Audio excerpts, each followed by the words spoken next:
Streaming? Guys, am I on the internet? I said less than a minute. It only took a few seconds, or it should have only taken a few seconds. Oh, and now I can hear things, which is very necessary. I hate it when it does that. My damn, and I don't know if it's my USB Type-C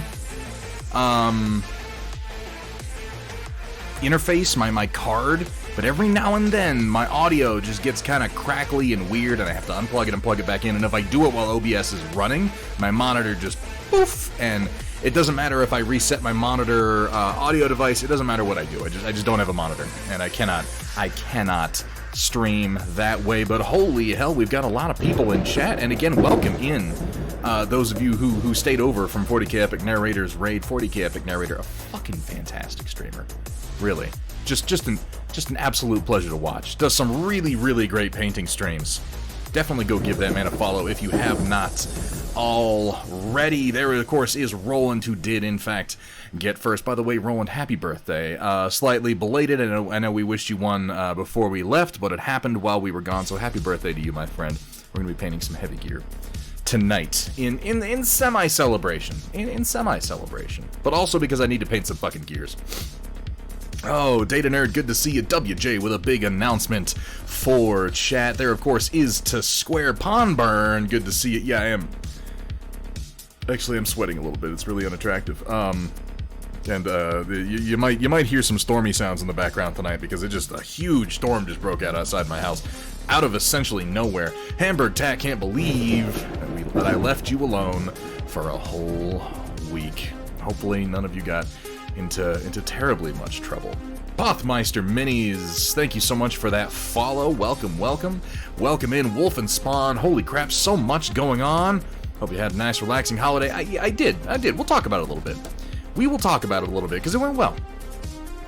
And I need to talk some shit about Hethrier, desperately. You know, more than I usually do. He's... I know he likes to put me on in the background and then just pop in periodically when I say something about him or when he senses an opportunity to troll me. So I'm sure he'll pop up before long. Oh man, a lot of people in chat tonight. POV42, Romeo Void, there of course is Sphere. We got some talented painters, some talented streamers, and some overall damn good people in this chat room.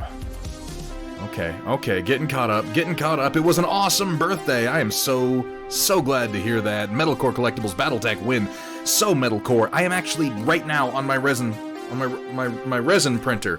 I have printing a sword hand that Kursala was kind enough to work up for your Battletech Black Knight. I have not done a Comguard scheme in a while, and I've never attempted to paint white gradient in oil.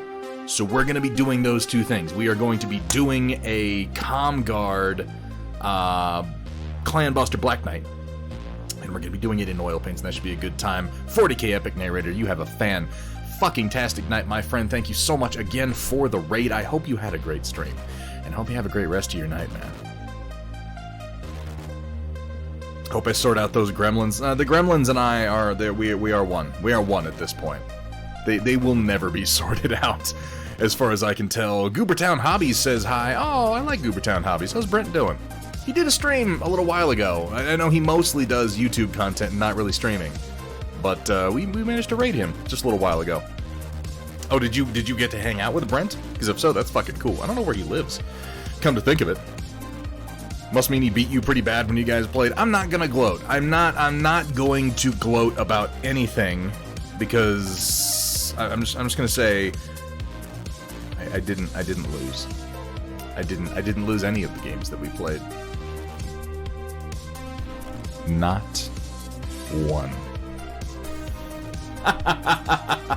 It was a good time. Seriously though, Conquest is a great game. We hadn't had a chance to really stretch the legs on the rules yet. And I think that one I don't count as much as being my victory, because he doesn't really play rank and flank fantasy games, and I have. So he made some kind of fundamental errors. And, oh my god, by the way, to Square, thank you so much for that gift sub. Thank you so much for getting that out there. Going out to Gamers Haven Co. one more person who doesn't have to watch commercials to hang out with us, and isn't that always a good thing? But yeah, he made some fundamental mistakes on the rank and flank side of things, and I think he learned his lessons, but while I won the game, it was mostly a learning game. I don't really count that. I won a game of Warcaster against him that, and if I'm being completely fair, I don't want to say that I beat him. He lost the game. He made some mistakes that he shouldn't have made, and the result of that was losing the game based on objective points. Neither of them were exactly lockouts. We had a damn great time, and it was good to roll some dice and scoot some models again. Oh, is it like 2 months from now? Oh, Metalcore, he has so many jokes!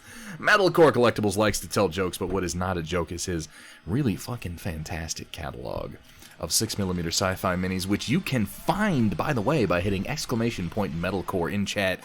Anytime you like, you'll get a link over there. If you play Battletech or really any other 6 to 10mm sci-fi game, you should just go take a look at his catalog. Even if you don't wind up getting something, you should know that it's there because it continues to expand, and they are some of the damn best resin multi-pose mechs I have ever seen in my life. This guy is a thorough believer in anything worth doing is worth overdoing. A man after mine own heart. Committing crimes against food with your new air fryer. Oh man, I bought an air fryer lid. Let me tell you a dumb that I did. I did. I bought an air fryer lid for the Instant Pot, and I was like, sweet, we got an air fryer lid. And then I kept meaning to snap it on and actually do some things with it, but I just waited because there was a bunch of stuff going on. We were moving some stuff around the house. We were redoing part of the kitchen. And just time passed, and we didn't really get around to putting it on, and I passed outside of the Amazon return window, and I went to put it on, like, let's fry a thing, and it was the wrong size.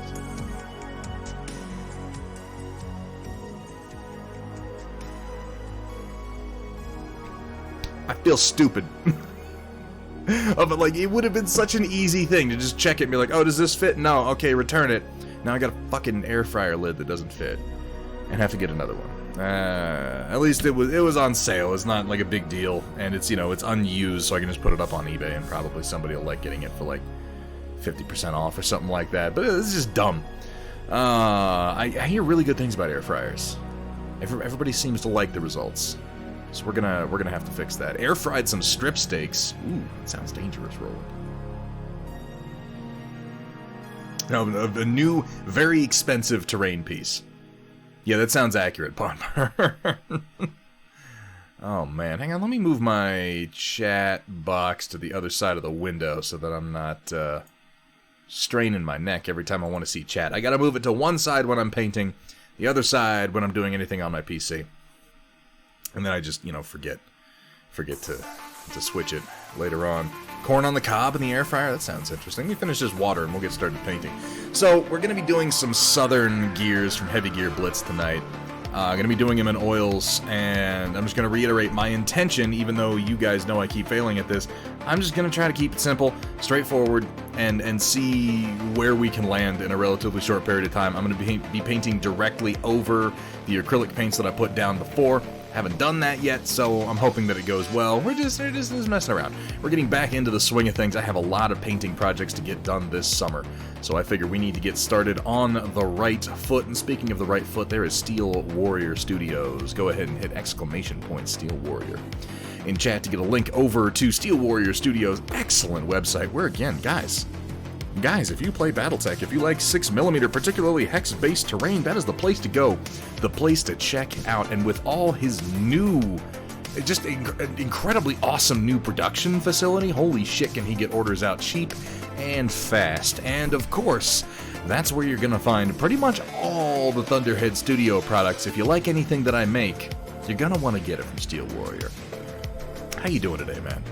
And yeah, happy happy, what's it called? Independence Day. That's what's going on now, isn't it? I am so American, it hurts.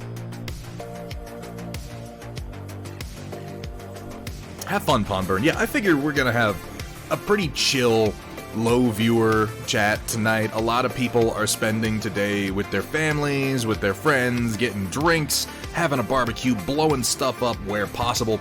We're not doing shit here because it's storming outside and there's a fire advisory, which I think that the heavy rain kind of countermands the fire advisory, but even so, I'm gonna spend the night indoors working on catching up with stuff. Holy hell, Dr. Rhino, how are you doing today, my friend? How are we doing? We are doing good. We are doing good. I had a good vacation. Got some rest in.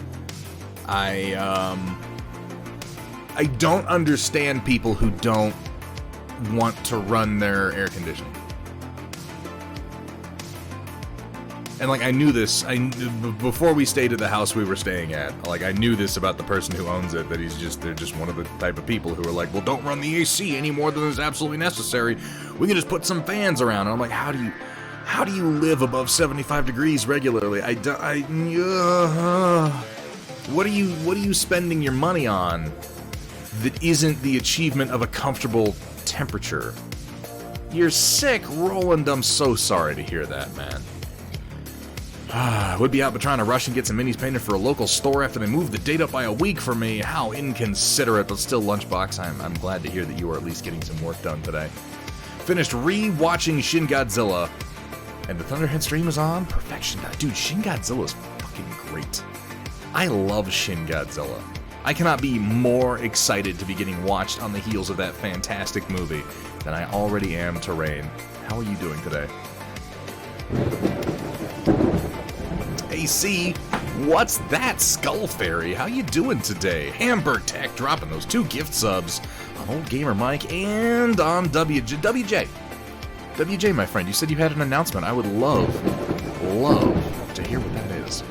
I think you said that you mentioned it on the Discord. I must have missed it, so I'm very, very curious. Well, didn't want to run it, but you know what? When it's 38 centigrade outside, sure as hell was nice to be 28 indoors. Well, I'm afraid we only do temperature and freedom units here. Everything else is done in metric, but temperature, that's just one of, like, I've converted to thinking about distances in metric largely over the last year or so of 3D design, because it's just, millimeters are so much easier to work with. Just so much easier, and so my brain has started to finally kind of get into gear on that one, but I still cannot convert F to C. Like, I know it's a fairly easy process. You only have to remember a couple of numbers for your, room temperature, freezing, etc., and I know C is really easy, but my brain doesn't do it. I am wired for Fahrenheit, as idiosyncratic as it may be. Wait, what does Steel Warrior say? Do a fucking paper route on the side to cover the AC. Yeah, like, here's the thing, like, air conditioning and food, okay, let me clarify. I don't have kids, nor do I plan on having kids, and yes, the Shin Godzilla Atomic Breath, by the way, is one of the... Guys, if you haven't watched Shin Godzilla, the Japanese Toho Godzilla from a few years back that deals mostly with the Fukushima... It doesn't deal with the Fukushima disaster, but it's themed around the Fukushima disaster in the same sense that the original Godzilla is themed around the dropping of the atomic bomb. And it's a really good movie. But yeah, his atomic breath in that movie is actually pretty terrifying. Godzilla in general in that movie is both terrifying and disgusting. And that's something that I just don't get out of most of the American Godzilla stuff now. Like, he's big, and he roars, and I guess he beats up some monsters, and that's cool and everything, but he's not scary in the way that Shin Godzilla is. And I'm very interested to note that Hideki Anyo, the dude who did Evangelion, wrote Shin Godzilla, and he is also working on Shin Ultraman and Shin Kamen Rider. And I have no idea what to expect out of that. Datron Voltari off to see fireworks with the kids. Just want to stop by and renew my sub. Datron Voltari, thank you so much for being here. Thank you for stopping in. It's always a pleasure to see you. And again, I figure tonight a lot of people are going to be doing other shit, but I'm not. So we're going to do some painting. And speaking of which, why don't we try to get started? Even the devil needs a friend. Does my camera seem dark? I was fooling with my settings, and I didn't really have time to perfect it. Let me know if it seems dark, and we'll fool with it a wee little bit more. I know we're a little out of focus for the desktop.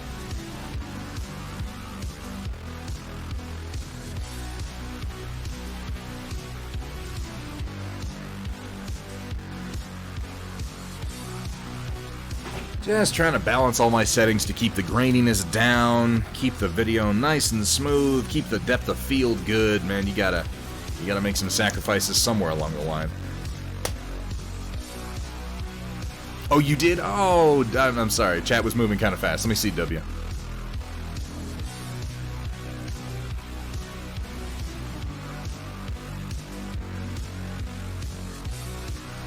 Oh, you got the job you wanted. Hell yeah, scriptwriter on the Invader Zim fan animation project, a very tall problem. And as we know, the tallest are the most important. Not a paid job gives you a chance to put your name on something to get people's attention and to pad your resume. WJ, that is exciting as hell. And yeah, it's important. In a job like that, it's real important to just have some projects you can point to and say, hey, I did that. Go have a look. I think they call that building a portfolio. So I'm glad to hear that worked out for you. Drakari trying to drop some basic maths on me that are just gonna roll off my smooth brain. I appreciate the effort. I really do. Shin Godzilla mocks the government's failures and the company. Yeah, it does. It does. Shin Godzilla is both humorous and cynical's not the right word. Cynical is not the right word. Batik CZ. And hello to you too. There is Riot Sister dropping that 17 months of subscriptions on us. How are you doing today, Riot Sister? Hello there. A microphone's in the shot. Oh yeah. Yeah. That's on purpose. I'm showing off the microphone. That's definitely what I'm doing. Sure, GBK's Godzilla atomic breath can drill from China to inner Earth, but Shin Godzilla dialing in a flamethrower to a laser. Yeah, that's, you know, just because something is bombastic and over the top doesn't really make it all that impressive, and for whatever reason, yeah, Godzilla versus Kong, Godzilla just opening up his breath and using it as like a drill to get down to the center of the Earth was like, that's too much. It's too much. It was silly. It was... I hate to use the phrase over the top in reference to a kaiju film, but it was goofy. And it was such a blatant excuse to just, I don't know. I don't want to sit here and criticize Godzilla vs. Kong again because I've done that a lot and I don't like that movie. And you guys know that I will go off on rants about movies, but they're usually movies that I like for some reason, and that's why I have a problem with, you know, it's like, why isn't this perfect? Let's analyze how it could be perfect. Or it's something so stupid that I really enjoy hating it. But Godzilla vs. Kong doesn't fall into that for me. It's just kind of boring. And I don't really spend that much time thinking about it, because it's...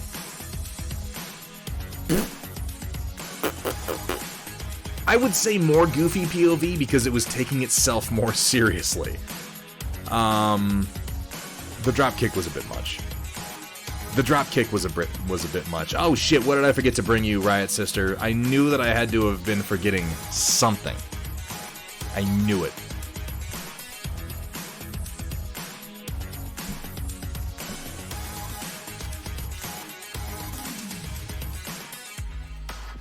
Not at all, WJ. Get some work done, man. And thanks for your lurk, man. I appreciate it. Fuck, you're right. Oh. You know, I'm looking over at it right now on my desk, and I actually set one aside, and I was like, I'm gonna take this to Riot Sister, and then I just didn't.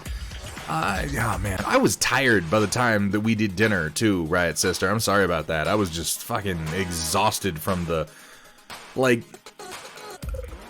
My batteries drain. I have at least two batteries that are associated with my personality.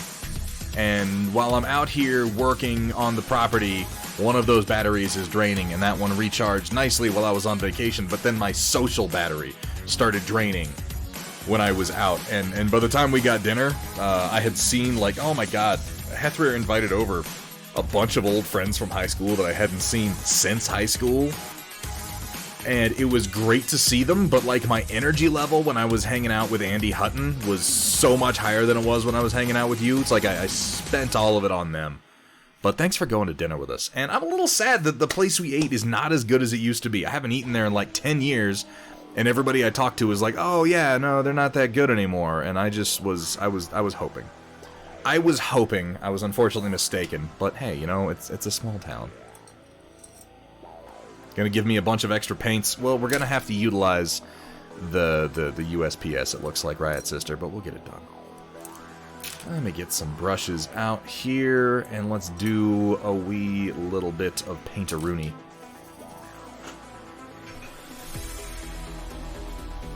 Myself some white spirits. It was good to see you, Riot Sister. It was nice to meet everybody and put some faces to some names. I'm looking at you, Skull Fairy.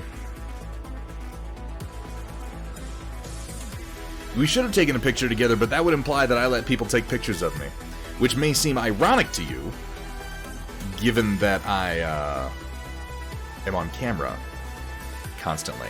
But for some reason, when it comes to taking pictures, like, I don't know, I get really self-conscious, and then I make stupid faces.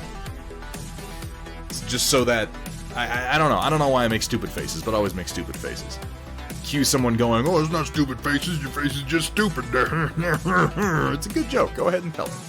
Go ahead and tell them. You go into Adepticon? I'm not planning on it as of right now, Dr. Rhino. I need to start planning out my con attendance for the next year, though, and I appreciate you bringing that up. Indigo or Payne's Gray tinting on those. So, Patique, currently these all have acrylic paints on them. And we're going to be applying some oil paints over it today, because I'm not happy with this paint scheme, but I'm going to try to keep some of the gray as I work in kind of a burgundy wine color onto some other parts of it. So this is acrylic, we're going to be doing oil over it, and then we're going to be doing the same thing with our northern gears when we get back to that. It is very similar to a Payne's Gray, though, in function. Some of my cadmium red deep. Some of my burnt sienna. My basic black and white that I'm definitely going to be using. We're going to be 40k duo tag team long last twin stravaganza. If you aren't here, I'll take a look. Dr. Rhino, I will take a look at Adepticon after the stream and see if that's going to work. Because I put conventions entirely out of my head for the duration of the pandemic, and now it's starting to ramp up again. More people are vaccinated. Games are going to be happening, so yeah, I do need to get on that. Because, man, I want to see some people. I want to go to some conventions. I want to see some people. I want to meet some of the amazing people that I've met right here on Twitch. It's a little ridiculous. Riot Sister, thank you so much for getting that shout out. Guys, if you're not following Dr. Rhino, you really should be. Awesome dude. Fantastic painter. Great streamer.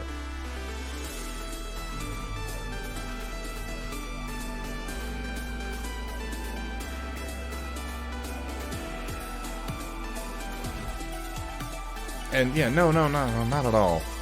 Not at all, Patique. Always feel free to ask any question you like.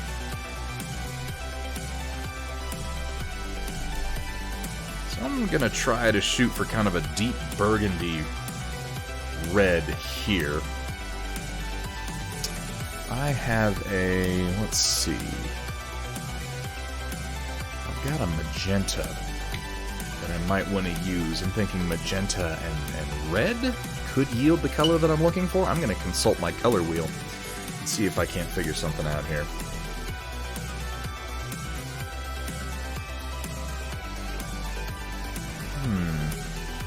Maybe just putting down a black base and then building red up on top of it is going to give me a nice deep color.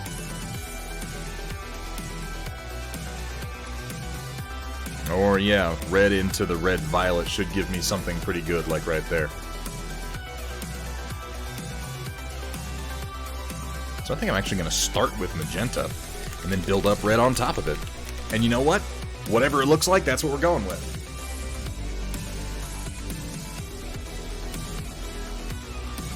Oh, you know, this actually could be a good chance to use dioxazine purple. It's not as red, but I'm putting red on top of it, and it is super opaque. Let's try it. Let's try it on one and see if it looks good, and if it doesn't, we'll do something else. I'm glad to hear that, Roland. By the way, folks, those of you who posted your before picture in the last storm report we did before leaving on break. I'm looking forward to seeing your after photos on tonight's storm report, if you're able to get them in. If not, no problem. Go ahead and pop them onto Tuesday's stream.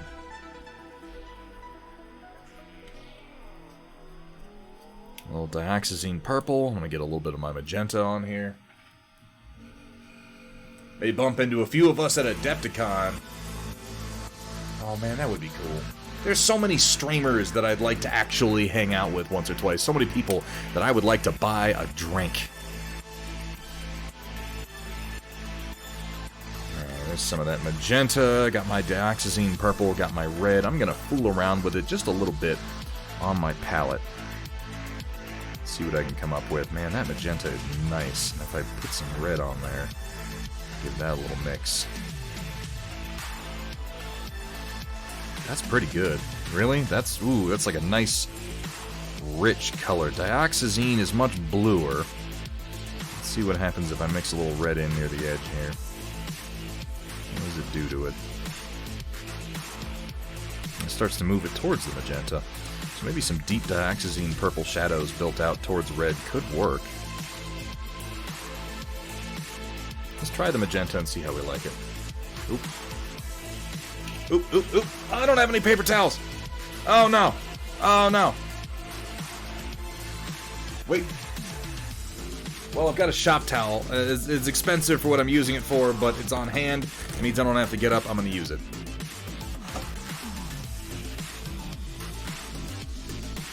Did an after photo even though you forgot to do it before? Well, you're fucking disqualified, Iberben. You know what? Get out. Please don't. Please don't, Iberben. You're a valued member of the stream, and I'm really looking forward to seeing what you painted, man. These oils all from Williamsburg. These oils are, with the exception of my phthalo green, they are all Winsor and Newton Winton oil colors.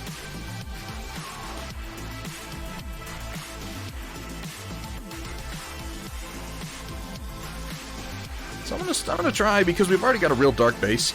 I'm gonna try the magenta on the first one. And I'm not gonna go back and fix it if it doesn't come out right. We're gonna keep going. Because damn it, we gotta get some models painted. I don't care if they're not all perfect. So let's just go ahead and get started.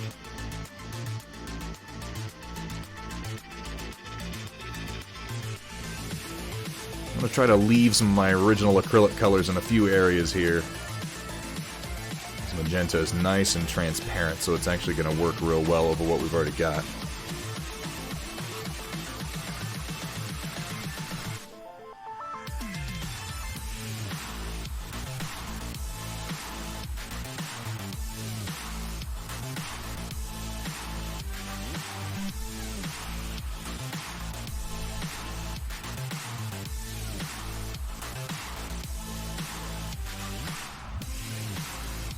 Going to the next one for sure. Missed the last 2 years. Biggest 40K. Yeah, I mean, I think the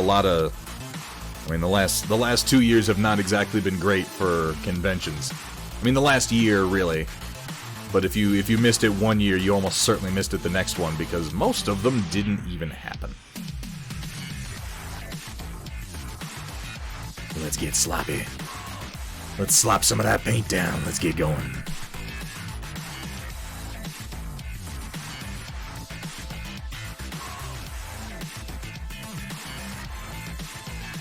I'm not going to get too complex with my color divisions here, but I want to leave some spaces my original gray. I'm thinking the thighs and the upper arms primarily. You know, The rest of it we can do just like this. Go ahead and pour that paint on anywhere. It's not like we're trying to get inside the lines or anything.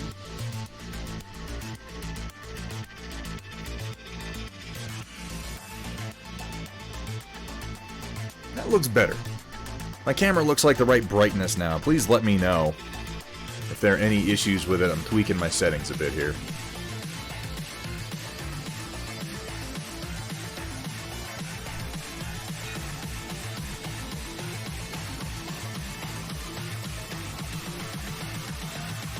How's everybody's week been? You guys, you might have spotted me a few times on Discord or posting some things to Facebook, but they were all very brief. was all very brief. I made a concerted effort to just not be on social media for the duration of the time that I was back in my crummy little hometown. And yeah, it's crummy. I'm sorry. I'm sorry if you live there and you don't have a choice and you're trying to believe the best about it. That fucking town is crummy. I would not have even gone there had it not been for visiting some very specific people. Just say I didn't go there for the fine eating and the ambiance.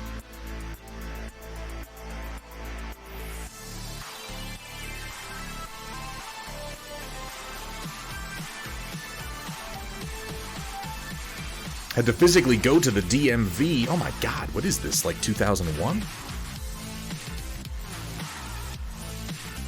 Played a lot of Jackbox and had fun. Yeah, I caught some of the details on that one.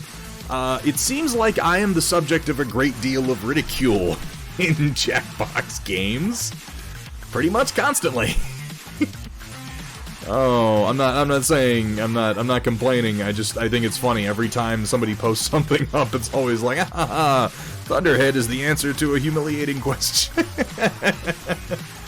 Oh, it's okay, though. Jackbox is a lot of fun. Sorry I couldn't join you guys for any of the games. We'll have to fix that.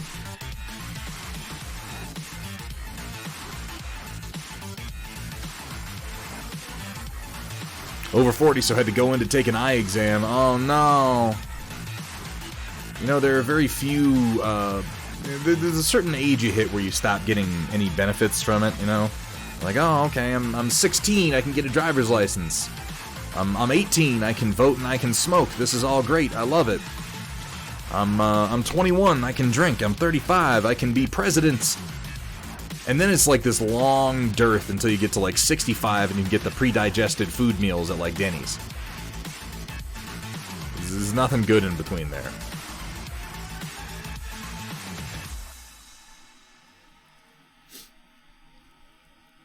Played game show host by running Jackbox on stream nights. How did that go to Square? Need Thunderhead as a write-in answer card for Cards Against Humanity.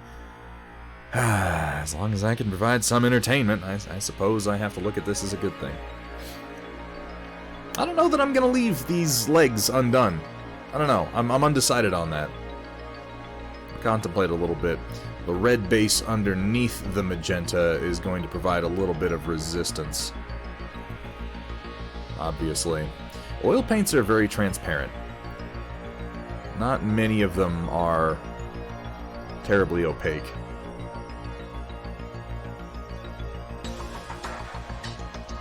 And the only reason I decided to go ahead and put these on over my acrylics is because I was using very washed out grayscale colors in the first place anyway, but that red is gonna hang on.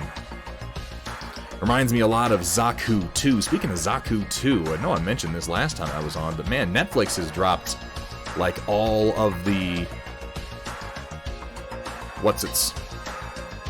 Mobile Suit Gundam in its constituent like conglomeration compilation films recently. And if you are out of the loop, here's the thing: Gundam has something like 30 series right now, and only some of them are Universal Century, which is the primary storyline.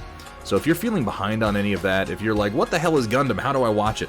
Go on to Netflix, look up Mobile Suit Gundam 1, and just start watching it. Because it's the only place you're going to get into Gundam where it doesn't expect you to know something already. Short of the offshoot series, you know, Iron-Blooded Orphans, Gundam Wing, stuff like that, you can kind of jump in. The Denny's one was a good thing. I'm looking for silver linings, Dr. Rhino. Looking for silver linings.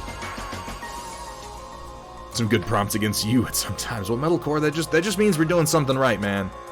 I don't know what it is, but it's definitely something.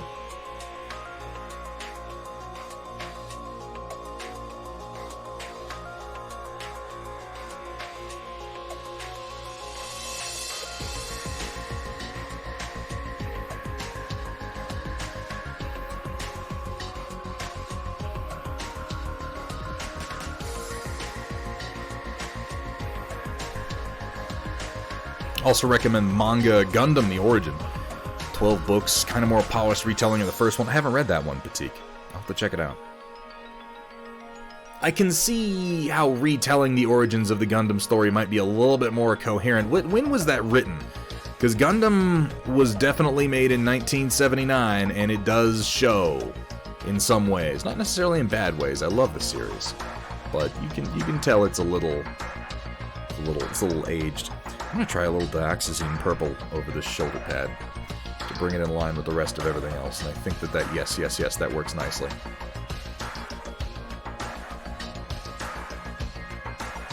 Dioxazine purple is very, very strong. And putting it over this red is going to bring it more in line with the deep purple that I have. With the red purple that I have on the rest of the figure.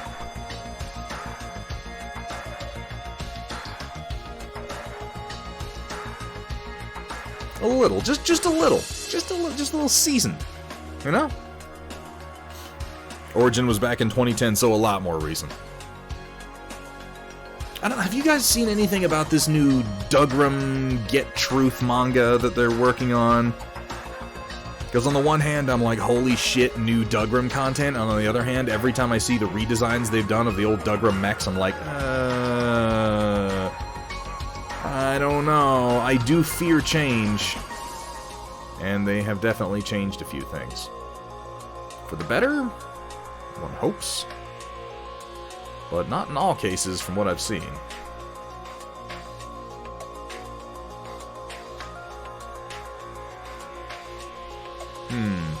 Do I just go ahead and do the thighs, or do I leave those gray? What do you think?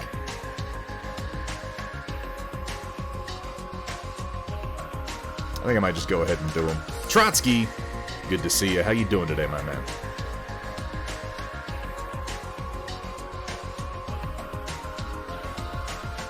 Yeah. Yeah, I think so too. Just that one little gray panel kind of helps to break them up. They're not very big minis. And I think I'm also going to leave the missile launcher in that gray. Just to give them a little bit of diversity.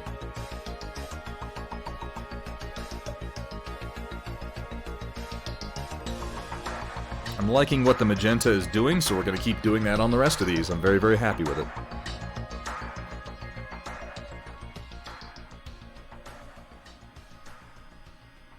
It's a lot of paint that I put on that one section. I'm just going to have to keep coming back to it and scooping it up to move it around.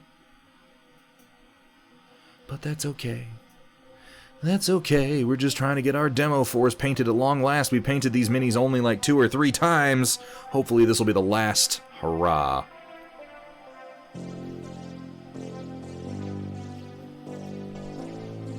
You think so, Trotsky? What are you thinking? We know the colors of the rainbow, but what are the colors of the painbow? Blood red. Blood red and plasma blue. I do have a sweet little Doom figure that I painted with a chainsaw and tiny little text and some of the only freehanding I had ever done at the time a few years ago. I wrote Painsaw on it. I felt very cool at the time. In retrospect, I could have done a better job, but then that is the painter's curse.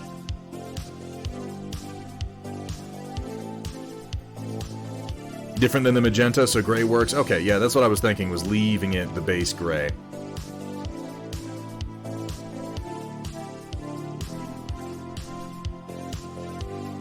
It just helps to break up the color scheme a little bit and add a little visual interest.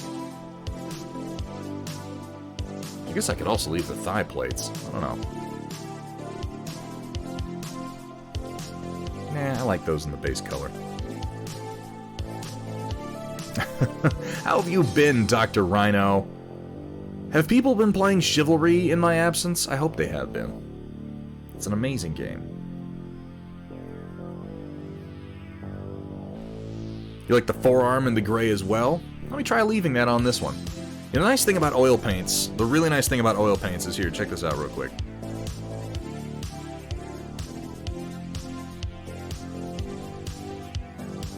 I think if I just take a little bit of thinner, I can pretty much pull all this off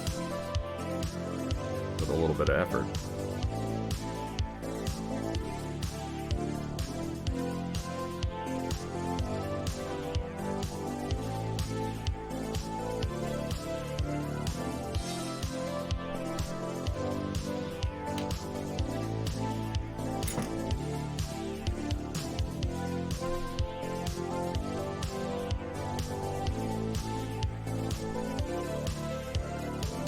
Yeah, that might be a good idea.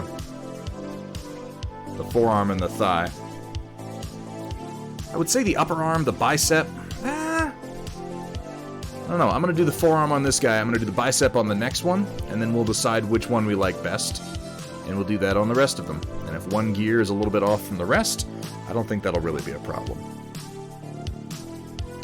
In fact, I know it won't be a problem because they're my minis.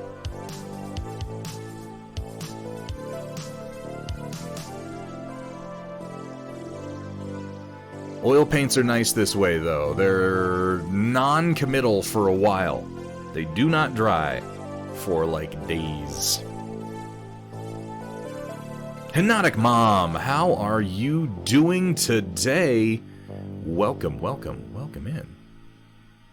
And thank you so much. Again, I was just thanking Kat. Thank you for meeting me for dinner. It was an absolute pleasure to meet you.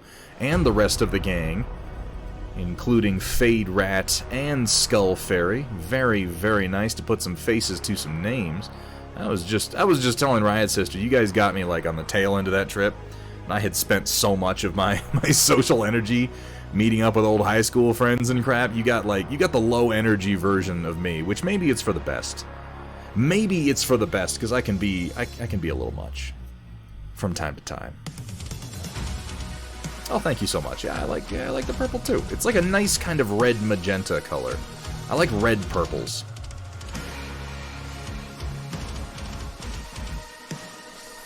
Kind of interesting debate with a friend over how violets are kind of just optical illusion because our eyes cannot... Yeah, that's an interesting subject of conversation, Patique.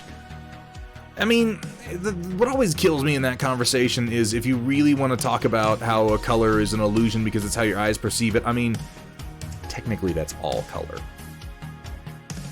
Technically that's all color. Now, I know that magenta is kind of a special case, but we should never confuse ourselves into thinking that what we're seeing with our eyeballs, with these funny little light-based optical sensors that then convert that data into electrical signals for our brain, never confuse yourself into thinking you're seeing what's really there, because it's all an interpretation. Something, something, why oh why didn't I take the blue pill?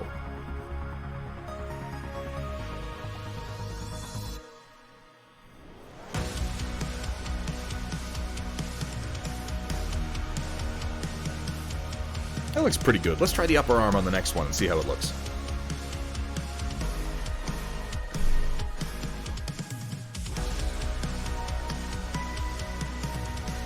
Well, and of course, it's always important to remember that the color that you see from any given object is the color that it does not absorb. The spectrum of light that is absorbed by an object is not what is seen, because obviously it's being absorbed, but the color that it reflects is then the color that your eye picks up, so there's a sort of irony to all color and how we perceive it. Bicep might be even better. Yeah, that's what I'm thinking. We're going to try it on this one. Quick and dirty. You know I like 'em extra sloppy. Hello, hello, Terror Shard. How are you doing today?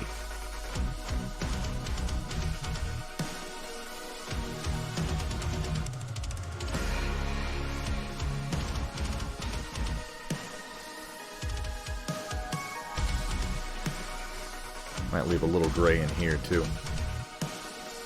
I have to get over my anal retentive, super obsessive. You know, I've been trying oil paints for a few months now, and as much as I've been saying, we're going to do it quick and fast, we're going to try quick and fast things, I've been really self-conscious about it. I'll just level with you guys, everybody here in chat.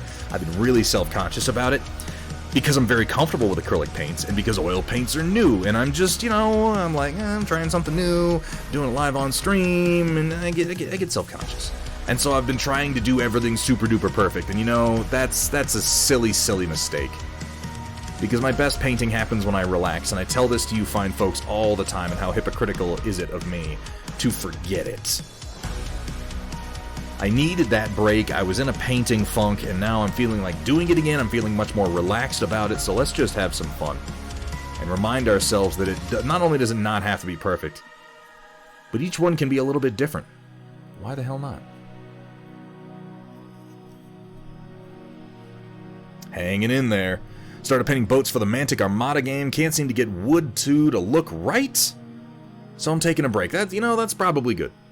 That's probably good. Either take a break from painting altogether, or alternatively, Terra Shard, you could try painting something different. Just a different range or something like that. Have you played the game yet? And if so, how is it? Because I really like the look of that Mantic Armada game. But I haven't really reviewed the rules or talked to anybody who's played it. I love fleet battle games.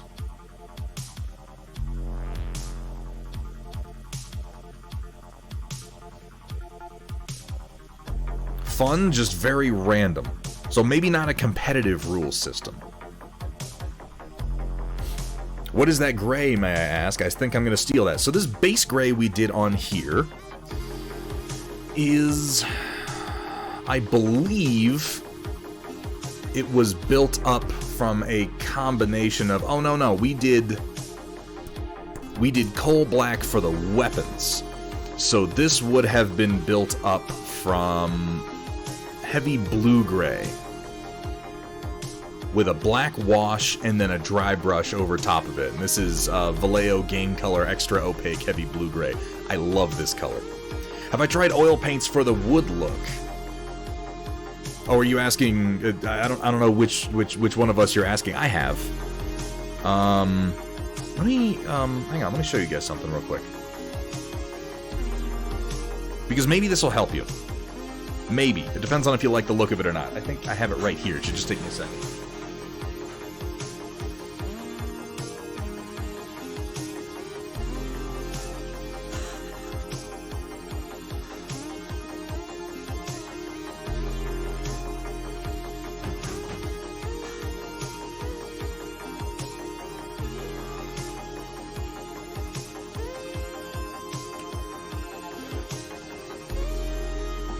So, first of all, the militia from Conquest suck, and I hate them, and I'm never painting any more of them, not because they're hard to paint, but because they suck on the tabletop.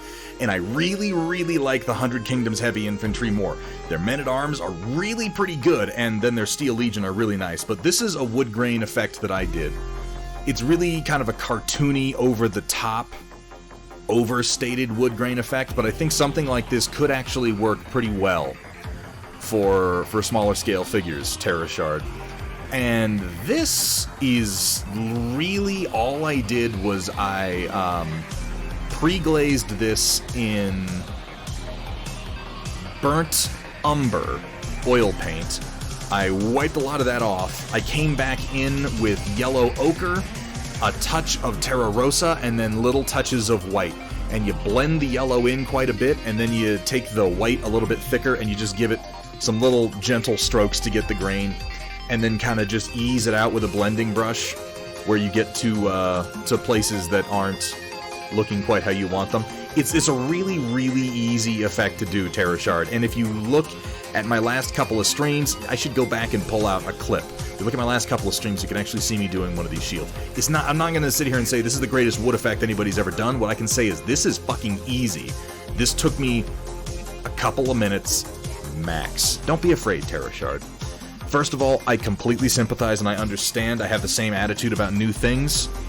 I'm like, oh no, what if I'm not good at using them? But let me tell you what, Terra Shard, you'll never get good at using them if you don't jump in at a certain point. If you got some oil paints, try them out, man.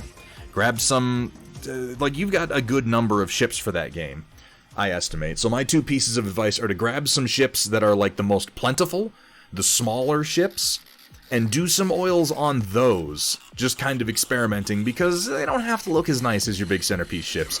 And just get some scrap plastic pieces, some bits of sprue, and try out some effects on that, because you can just throw that in the trash when you're done.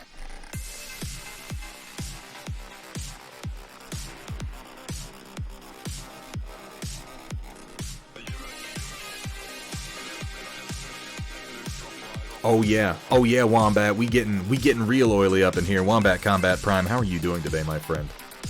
Can we get a shout out, by the way, for Wombat Combat, if we have not already? That's the next place I'm gonna have to visit, is down in San Antonio, my man. I really want to come down there in the near future. I'd love to see you. We should get together at like Night's Watch or something, man. Play some games. By the way, are you still going to Night's Watch, Wombat Combat? I know you went there a little bit. I think leaving the hands gray actually looks pretty good. That's not bad. I think the upper arm and the hands. Am I right?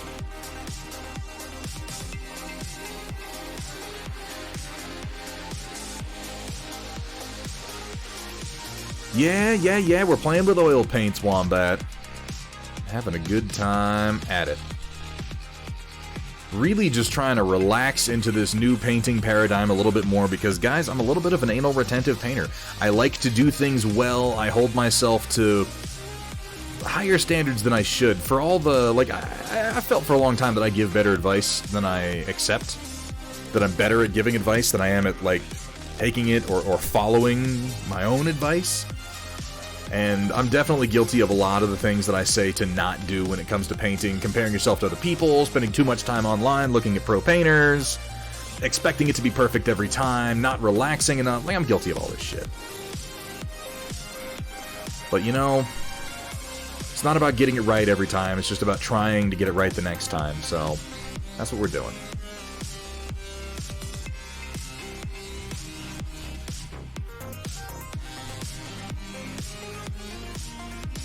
I like that. I like that quite a lot. I think that's what we're doing moving forward.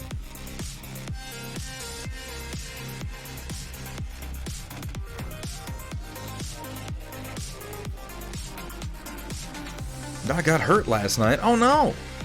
Oh no! I hate everything I do, but everyone only has nice things to say. This is important, Terror Shard, and as you said, we're our own worst critics. I take that saying a little bit further. We are our own worst critics, in the sense that got spooked from the fireworks, knocked over a guard into wombat combat. I'm so sorry to hear that, man. That's I hope that I hope that they are able to recover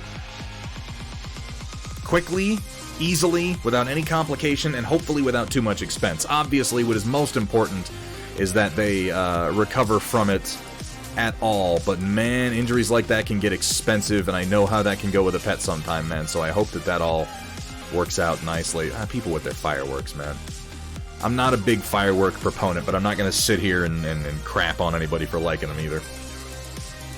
So, yes, we are our own worst critic, but I would like you to take a moment and extend that beyond the basic meaning, the most commonly understood meaning, because I believe that we are not only our own worst critic in the sense that we are our own harshest critic, which is true. Artists are often their own harshest critic, but I would propose that we are not only our own harshest critic, but we are our own worst critic in the sense that we are among the least qualified people to critique our own work. And that may seem funny to you, that may seem ironic, but I think it's true. Because when you look at your work, and this is something that I've noticed since I started sharing my work online, and Terror Shard, this is one of the reasons that the Storm Report exists, and why I encourage everyone to participate in it. I know it doesn't seem like it's important to share your work and to get outside critique all the time, but this taught me this lesson. I don't see my work very well. When I look at my work, I see every stupid little brushstroke, I see every little mistake, I see everything that I didn't mean to do but happened anyway, and I see it because I was there when I did it. Because I know what I meant to do, I know what it looked like in my head, and now I know what it looks like in reality, and I know that those two pictures don't always match up. Other people aren't constrained by that. Other people who are just looking for something inspirational and thinking mostly about their own work are not... They don't see the mistakes. They see the miniature for what it is, and that's something that we are largely incapable of doing, but it is vitally important.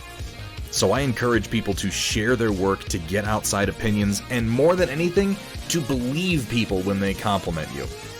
Because your mind is poisoned against your own work. Is this universally true? No. Certainly there are artists out there who are capable of critiquing themselves, usually more professional artists, people who've been doing it for a long time, but most of us in mini painting are amateurs, and we're not as good at it. So please, share your work, and believe what people say about it. 4 months, Dark Heart X9, how are you doing today? Fantastic to have you in chat, thank you so much for that resub. Oh, it feels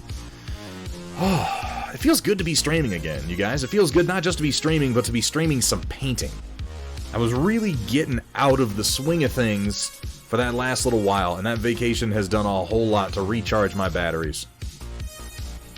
We've got a lot of projects coming up this summer, a lot of work to do. That's why I like looking at photos of my work, because I don't really... all those... I can try to ignore them in the photo. Yeah, photographs are good. I strongly advise sharing and getting other people's opinions. The number of times I've worked on something and I haven't liked the end product and I've shared it with people and they've loved it, it does me a lot of good to keep painting when I know that it doesn't look like shit. It's just, maybe it's not exactly what I wanted it to be, but it never had to be. It never had to be precisely what I wanted it to be. And that's okay. There's such a thing as good enough. And damn it, we encourage you to paint sloppy around these parts. Ecstatic if my stuff looks good from 5 feet away in the game table and I didn't glorb up the detail or ruin the face. This is important too, Trotsky. We all have to know what we're shooting for when we're painting. I believe it is very, very important to recognize that, like, there's a big difference between I'm painting this to win a golden demon and I'm painting this because I want an army. Or I'm painting this to do a skin color study versus I'm painting this so that this squad is ready for the match next week. These are very different goals, and they should have very different standards applied to them. And I think one of the most important standards for most of our purposes is the average viewing distance rule. As you say, 5 feet. 3 to 5 feet is the average viewing distance for any given model when playing on the tabletop. So I recommend that everybody, while you're painting, stop periodically, take your mini, hold it at arm's length and look at it, and ask, does it look good here? Because if a mini looks good right here, right up in your face, these tiny little details, these precise little highlights that we've done, might look like shit out here. They might not look as good, and it's, you know, again, if you're making something to take pictures of it and to post it for a painting competition, by all means make sure it looks good right here, where you're going to get that golden angle, and it's just going to be amazing, and everything's going to be just properly edited. But if you're playing games, you probably want it to look better further away. You probably want sharper contrasts, chunkier highlights, more bold color choices, and you probably don't give as much of a shit about the tiny details. You want that pop! And it's all about that contrast, all about that contrast. Color and temperature contrast, hugely important.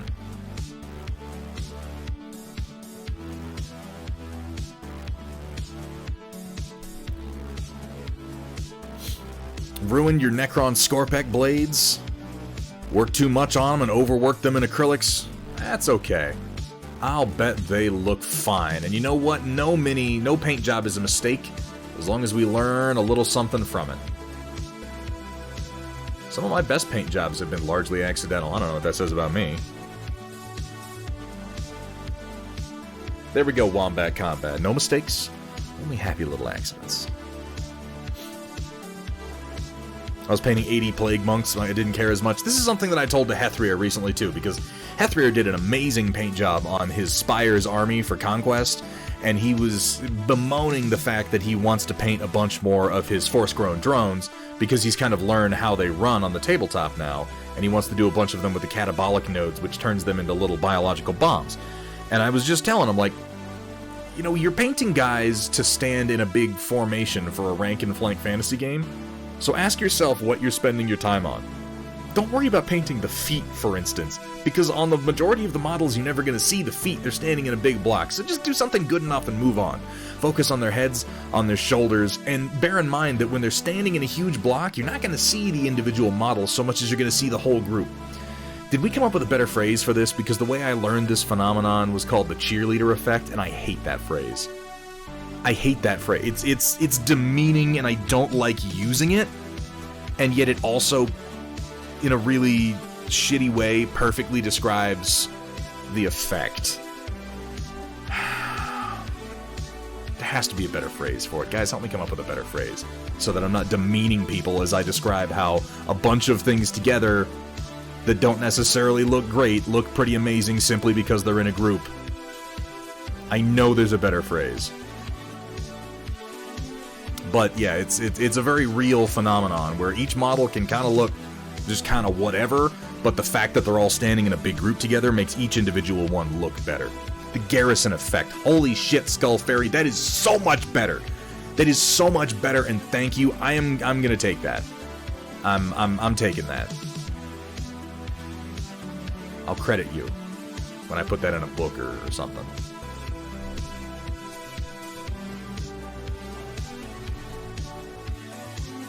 Suffice to say, it's a phrase that I learned when I was a teenager, and we weren't exactly the most considerate back then.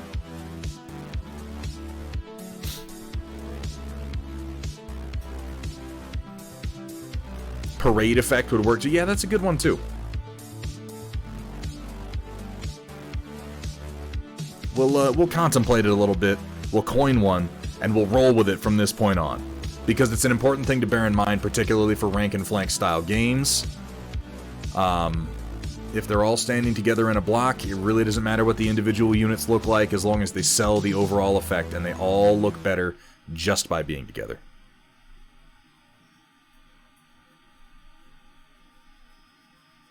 I kind of like garrison effect because it has a military connection, and so many of our minis are military. I kind of like that.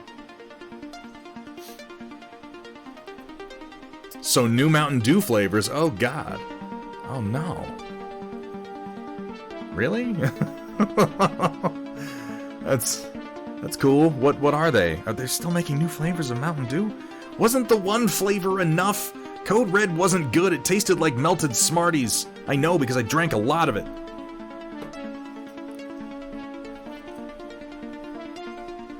Baja Flash and Baja Punch. Are these only going to be available at Taco Bell like Baja Blast was for so long?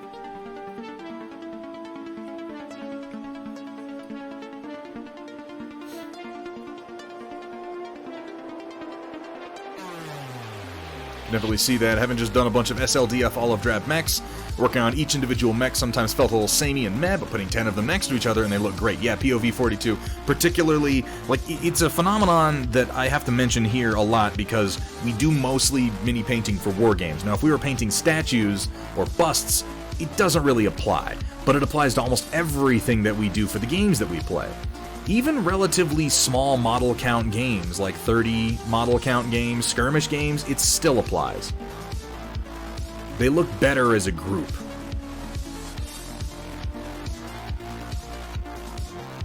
Each one is complemented by the one standing next to it.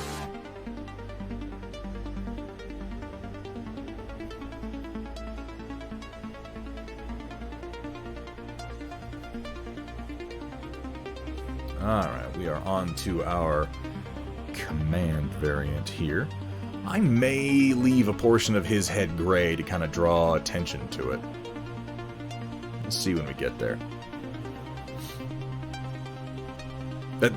Yeah, Trotsky, that doesn't improve anything. That's worse than the initial phrase. The only flavor Mountain Dew needs is green. Shack21, good to see you, my friend. How are you doing today?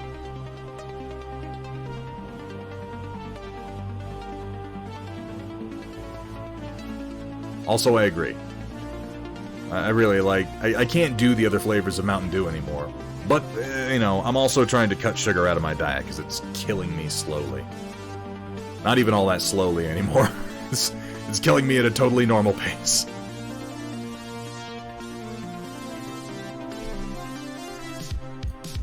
Can't really wrap my head around the no layering that is involved with oils. So Terror Shard is a good way to think of it. Think about how oil... Just think about oil in general. You're familiar with what oils are and how they work. Because you can, like...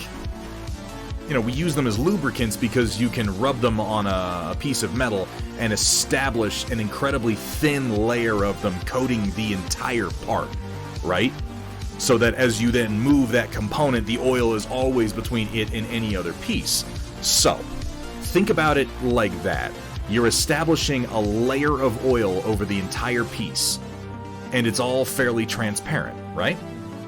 And then all you're doing is maintaining that layer of oil, that is your paint layer, and then you're controlling which pigments are in which region of it. So it's just like one contiguous layer over the entire mini, and then you're controlling which pigments are mixed into which portion. I know, I'm not saying... I need to work on explaining that a little bit better. It works better in my head. That's how I understand it. It's one layer of oil with the pigment controlled from place to place.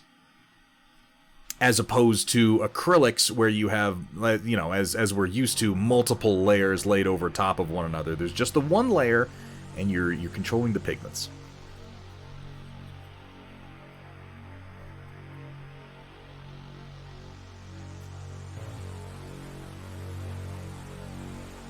And yeah, that was a really complex way of me going, oil is oily. It's not the most helpful advice, admittedly, but it's technically accurate.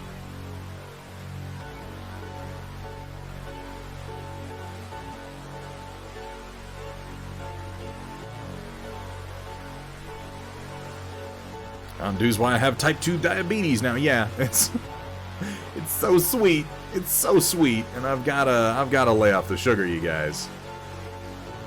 I've got to lay off a lot of the sugar because I want to keep drinking my beers. I'm going to contemplate that explanation a little bit more, Terrashard, because it's true, but I don't explain it terribly well. It's just how I understand it. You just have to think about the paint different because it is different, because it works different. And always bear in mind that oil paints are by their very nature incredibly translucent and transparent, as opposed to a lot of acrylics, which wind up fairly opaque. There are some pretty opaque oils, and part of painting in oils is getting used to which paints do what. Like Prussian, okay, this magenta is very transparent, dioxazine purple is not. Dioxazine purple is incredibly opaque. Cobalt blue and even French ultramarine are fairly transparent, but then Prussian blue, which is a similar color to French ultramarine, Prussian blue is a bully. Prussian blue is incredibly opaque. Prussian blue wanders onto the scene, beats the shit out of all the other paints, and rifles through their pockets for loose change. Prussian blue shows up on the scene, and it's like, oh, you want to be blue? Well, guess what? Everything is blue now. Whereas others are more of a suggestion.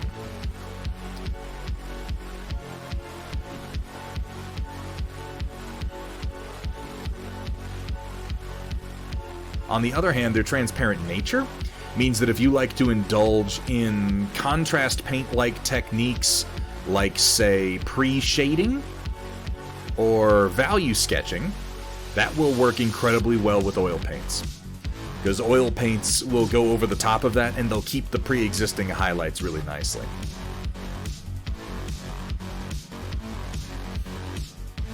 Rio needs the sugar, otherwise they can't function, Rio! Well, we'll keep providing you with sugar, Rio, because we need you to keep functioning. You're like half the art content of this stream, man.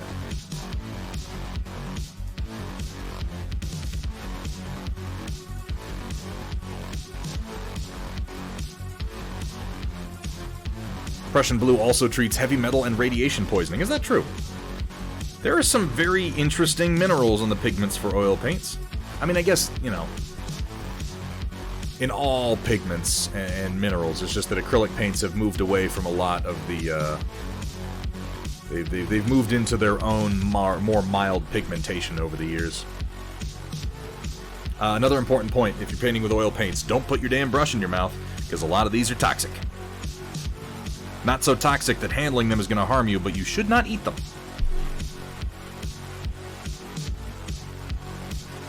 Got a new technique you want to try? Lay it on me. No, Drakari. No, no, no, no. No. We're not. No. I lived through the early 2000s. We're not going back there again. Oh, no. It's stuck in my head. Ah, shit. Oh, God.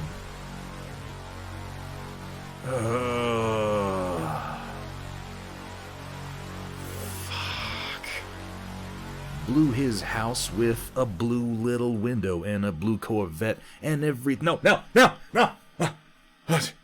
Oh my God. That's... Why did you have to go and do this? No.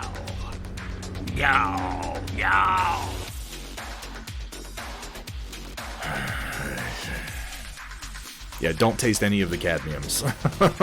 That's always a bad idea. And a lot of them are they've moved the really toxic shit out. Like anything, I learned this recently because I've just been getting into oil paints. But you'll see these hues. Anything with hue probably doesn't have the actual toxic content in it, because cadmium is incredibly toxic, so you get cadmium red. Well, cadmium red deep hue is an alternative to the actual cadmium. It won't necessarily give you precisely the result that you want, or the reason that you're using cadmium in the first place, but it'll get you pretty close.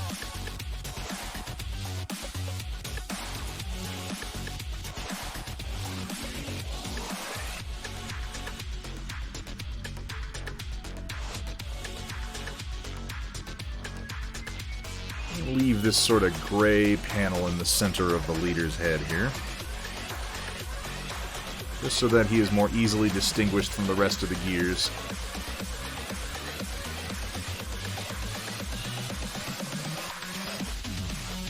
I think I'll hit the edges and leave just that top panel gray.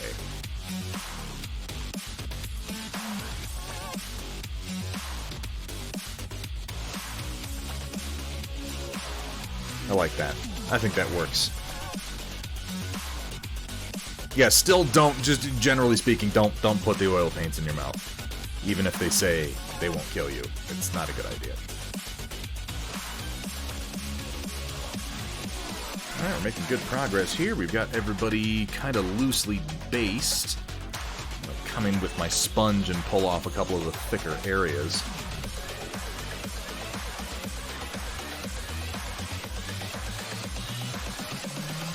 See, this is a good example. When I was putting that magenta over the red, it did very, very little. The dioxazine purple, though,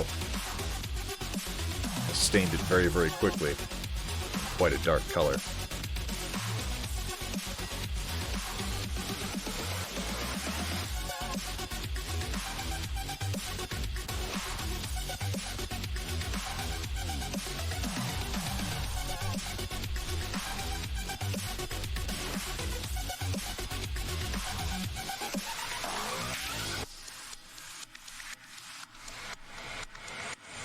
Just kind of dabbing along here to pull off my excess oils.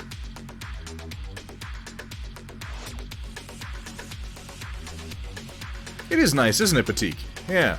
It came out real dark over here, and I think I'm going to mix in some reds to kind of even it out over the rest.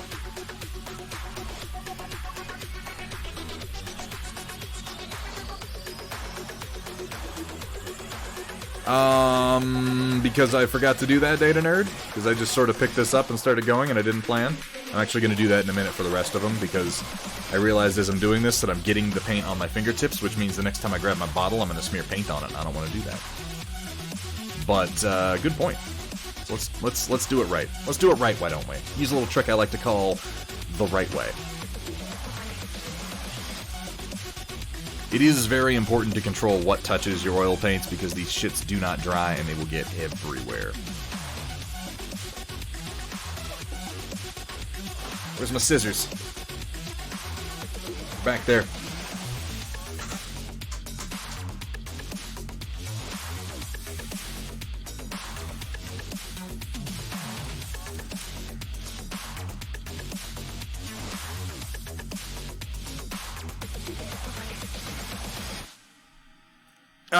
Oh, I just rolled my chair right onto my headphone cable. That's genius.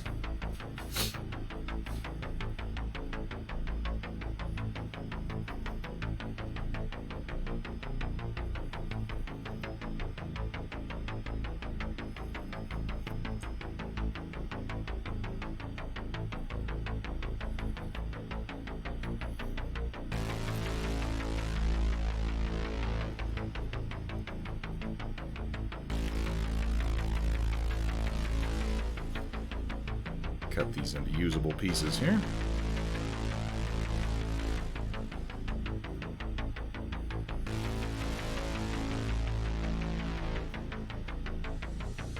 That should be enough. So happy you don't have to work tomorrow. I'm happy to hear that too, Shock21. I am excited entirely on your behalf. I hope everybody's having a good 4th of July today. You may find yourself kind of hanging out on Twitch watching some dude paint, but, you know, the 4th isn't the same for everybody. I'm not really much on Independence Days. I'm not really much for the whole let's have a barbecue and blow things up thing. This is more my speed. And I feel like it may be some of yours too, so I'm happy to have you here with me.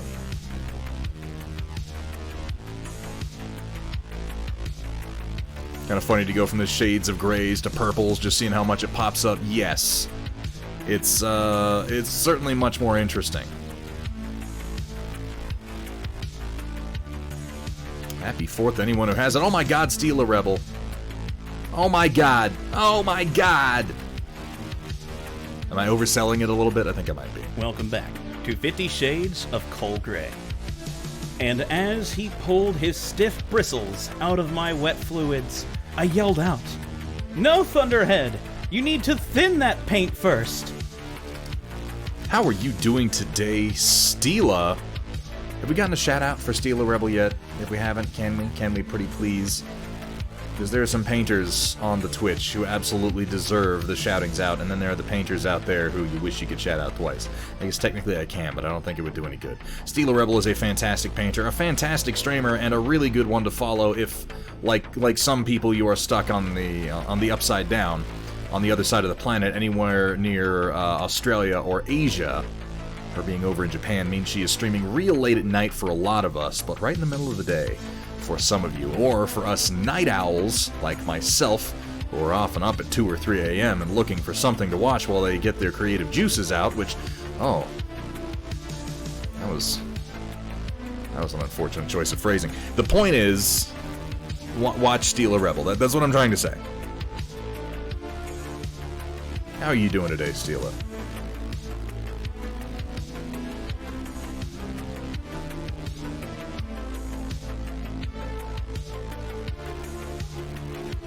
Got the Thursday off, had to come back in for the Friday. Ugh, weak. Breaking up a long weekend like that is a great way to ruin it.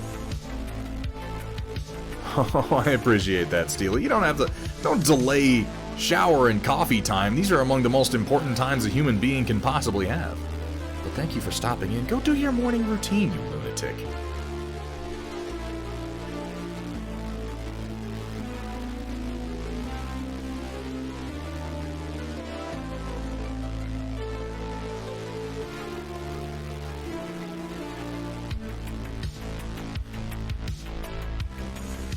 Project Dark Fox is late. Oh no, we were just talking about it too. We were like, how dare Project Dark Fox not be here precisely when we want them here?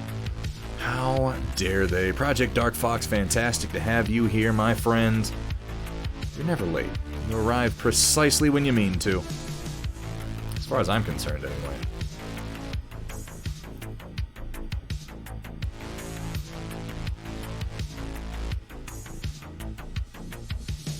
I have to work with that shoulder a fair amount because it's still quite red. But that's okay. We can even it out somewhat. Had to take a nap. That's important stuff. I'm not even being like sarcastic or ironic. Like, oh, taking naps. It's funny to say it's important. No, it's genuinely important. You reach a certain age in life and you come to understand just how vital napping really is. And just how much of a wonderful thing it can truly be.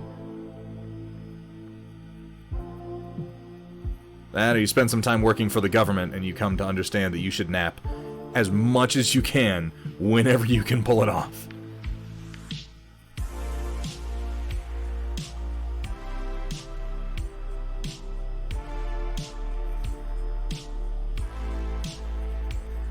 And yeah, for those of you out there who have issues with it, I really, really hope that you don't have too much of an issue with the fireworks in your local area tonight.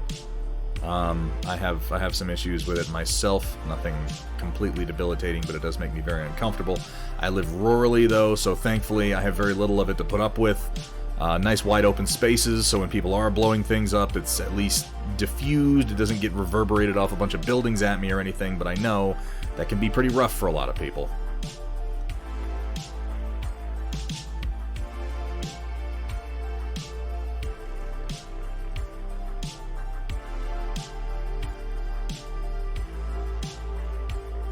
It just so happens that I quite like purple Stila.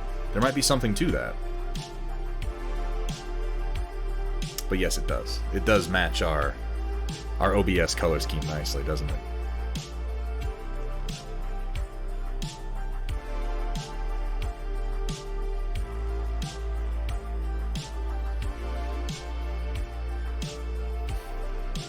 I am very sorry to hear that, Project Dark Fox. I always try to be... I don't really do fireworks. I was going to say I try to be considerate with my fireworks, but truth be told, I would be considerate with them if I set them off anymore, but for the most part, I don't know.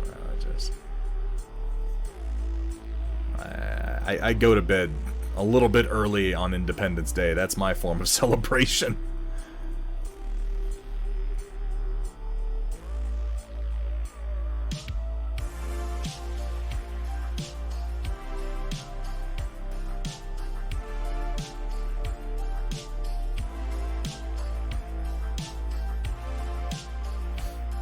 To explain to a 4-year-old it's okay if purple is his favorite color. Why wouldn't that be okay? Purple is an amazing color.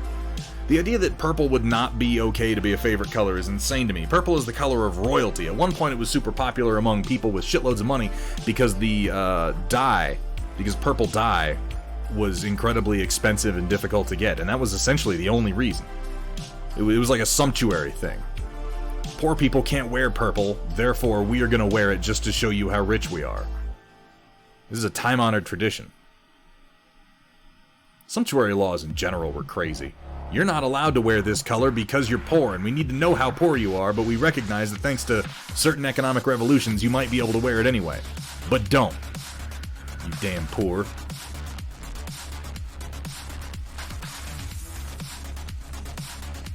Here in Japan, purple and gold are luxury colors too. Yeah, and that's just it, Stila, is it's an economic thing.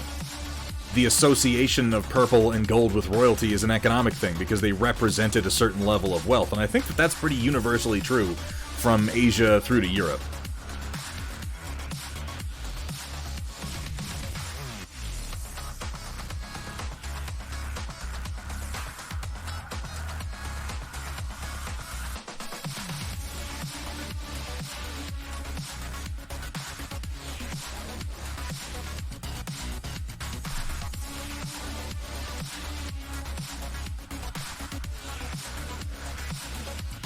The most expensive is blue, and certainly the French royalty would agree with you on that one.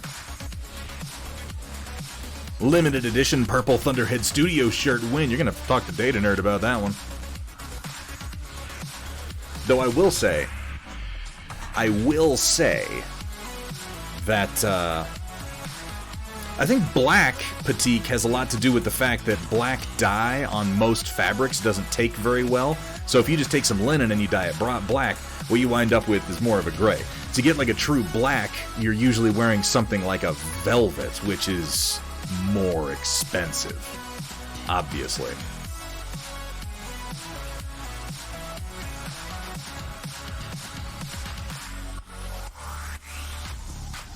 So that one has less to do with the dye and more to do with the type of fabric that can represent black well. I think that's probably true. Speaking of limited editions, I did get a shipping notification as I was getting back from my trip from Chessex. The Thunderhead Studio dice are on their way, hopefully arriving this week, and I'm very excited for that. We will, in theory, be coming up on our 1,500 followers potentially before long. I think we're at like 1,458, so once we hit 1,500 followers, we're going to have a giveaway for sets of those Thunderhead Studio D6s. I'm looking forward to that.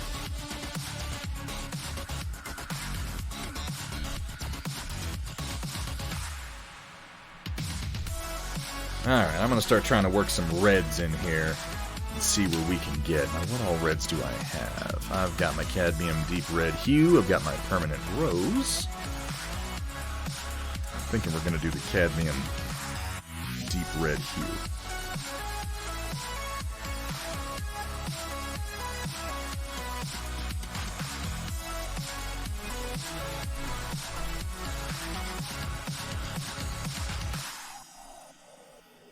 I'm not going strictly for purple on these guys. I want to get kind of a wine color to them.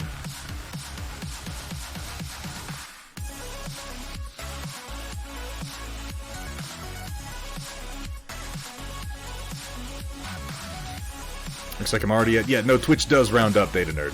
I'm not at 1500 yet. Steela, Rebel, thank you so much for the reminder. Also, Hamburg Tack. I think my chair sunk down. I need to go...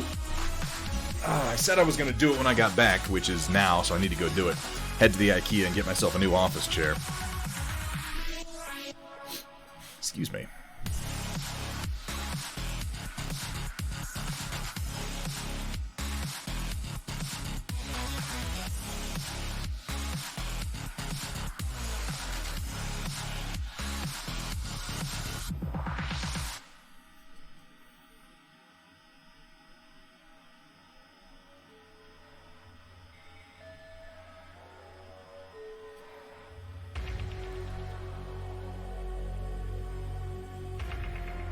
This cadmium deep red hue is quite transparent, so I'm just kind of laying it in real broadly here.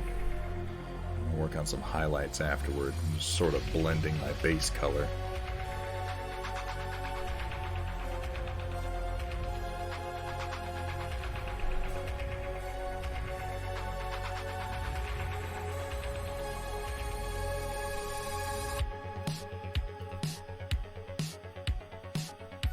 I can even be a bit more aggressive.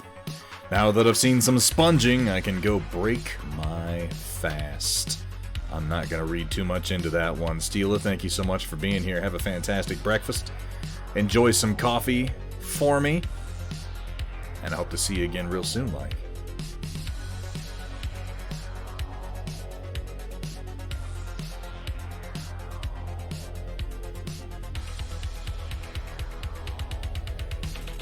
Trying to stick to my mantra of painting sloppy.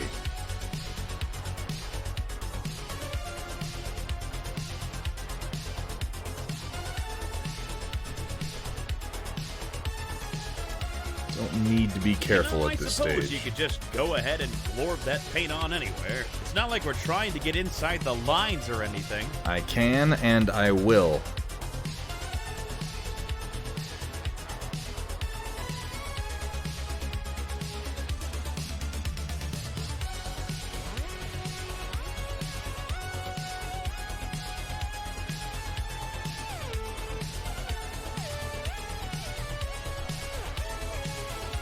One week isn't normal. Yeah, that's what I was doing. I was gone for a week because I was stuck in the IKEA. Perfect.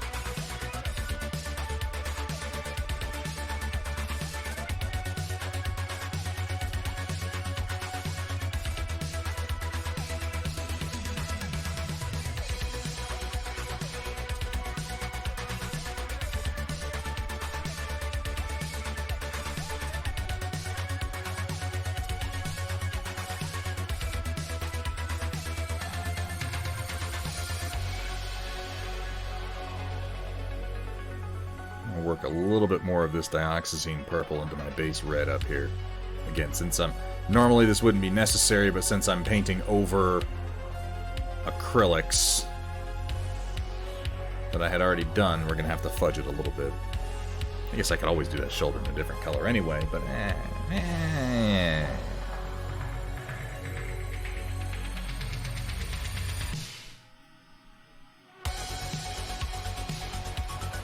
trying to give myself a nice, rich color to highlight.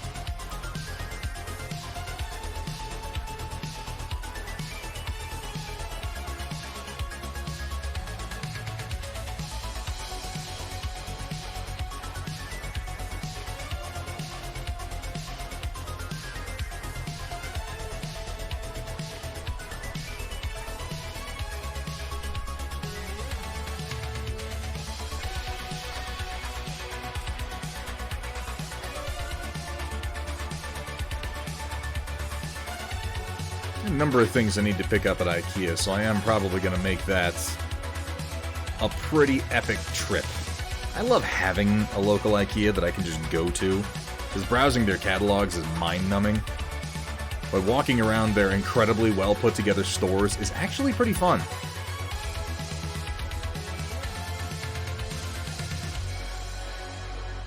I'm kind of liking this base color now.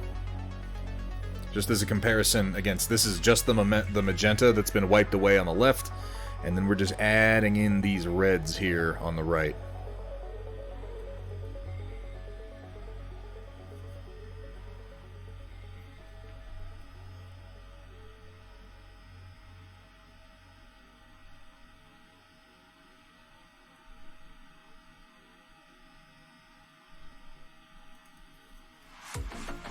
What red is it? This is cadmium red deep hue.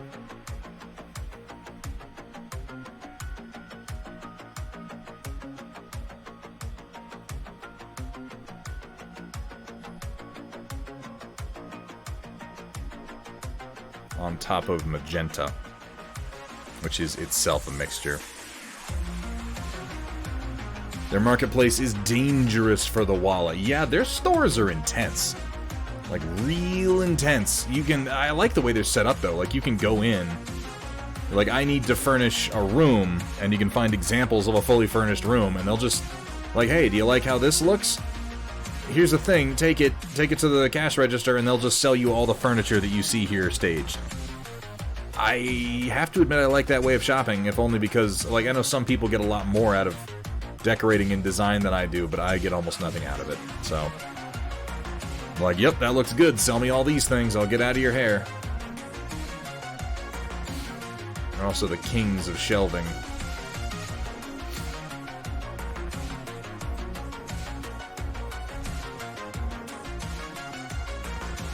The question I'm wondering about Patique is what direction I'm going to move in for highlighting this. Not white. White is a poor choice, so I got to think about that before I get to the next step, which is going to be working in some quick highlights, and I think I'm only going to do one round of them. So I want it to be something reasonably contrasting, but not just white, because white's going to desaturate me. Yellows, you're thinking? We'll try that.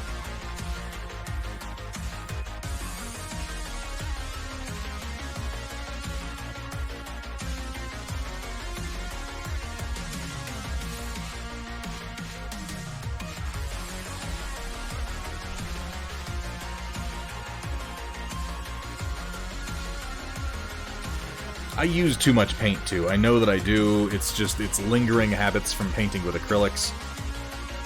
I get better at it the more that I do, but that's why we're practicing. That's why we continue to practice and try to get better.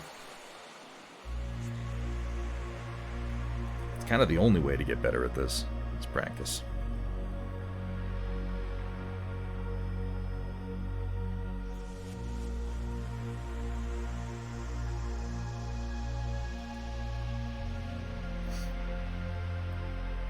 Something like an ice yellow might be a good choice for highlighting this. This is really just a very pale yellow for the most part. Slightly cool, very pale.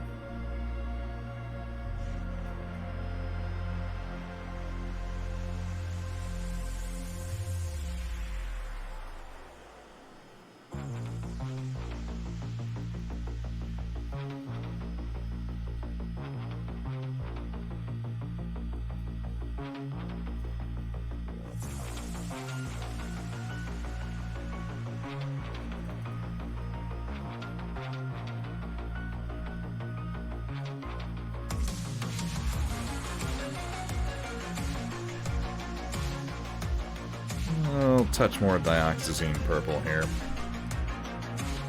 Deepen the shoulder down. I don't want it to stand out so much.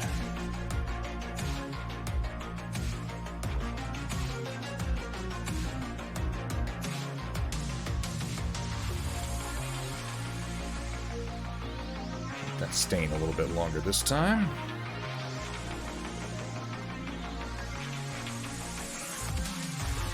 Going back to my reds. IKEA's coming out with streamer stuff like fancy chairs, headset stands, clamp-on cup holders for your desk. Ooh, that's kind of perfect, isn't it? To Square, thank you for the reminder on both counts.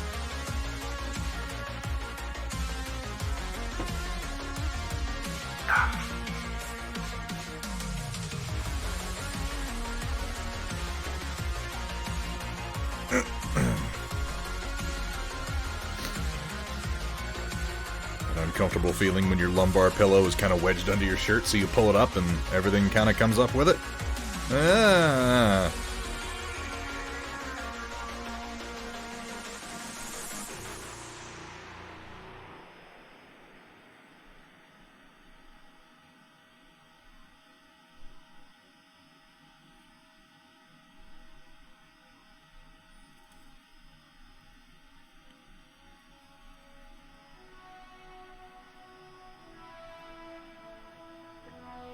Yeah, I think if I work yellows into this, it's going to start moving me into orange territory, which for some contrasting edges might not be bad. Also have lumbar and neck support pillow combo. Ooh. I build myself the ultimate, like, streamer painting chair, and it'll just be one big cushion, all just sort of holding my limbs and back in place. We can angle the camera just so I'm like in this cocoon while painting. That'd be amazing. Just amazing. Look out, hot tub streams. Painting cocoon streams are coming.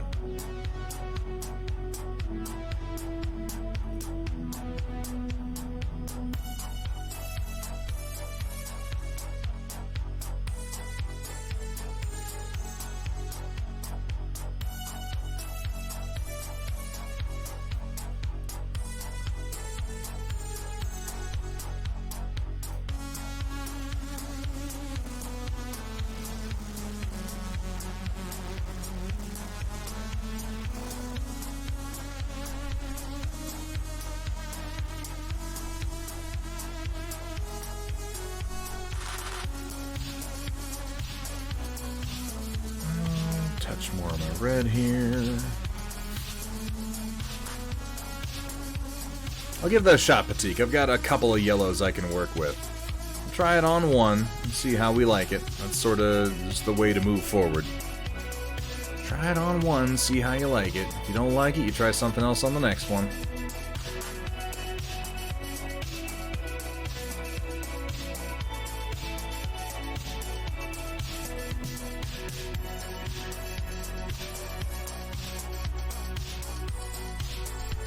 And, you know, pretty much all of my yellows are transparent. I don't have any particularly opaque ones.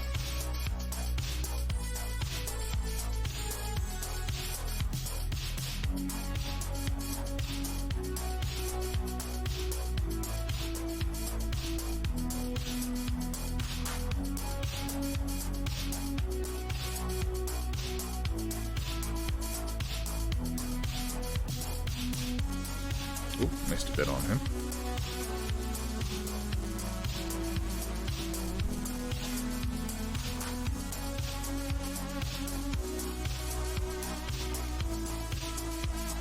Touch more of my dioxazine. I do like dioxazine purple. I need to find something I can use it as just a raw base on. Actually, I already have something, come to think of it. I just gotta paint it.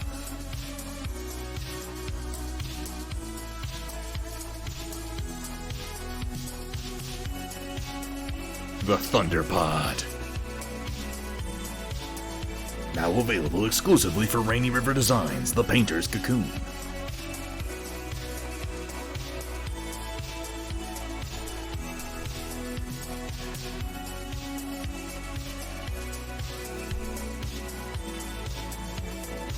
Let's test this theory just a wee little bit. I'm gonna have to take a quick bio break, so I'm gonna test this out and see what it does before we do that.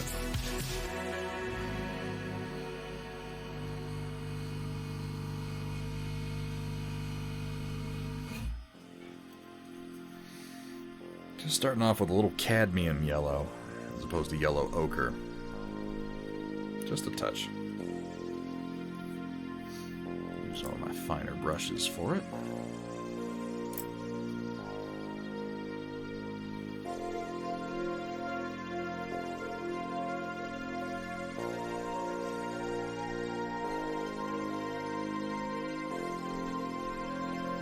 Is transparent, so I may wind up needing to mix in a teeny bit of white to desaturate it, start to get the highlights I actually want, because otherwise it may be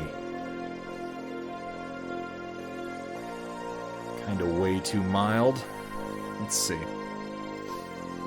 There's a little bit of it on there. Let's blend it in and see how it looks. It's just on his knee.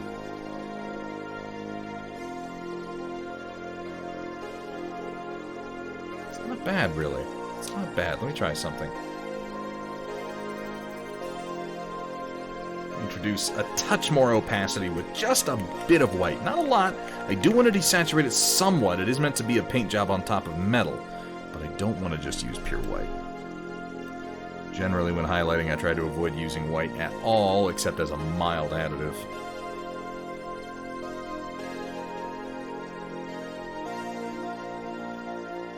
yellow is very transparent.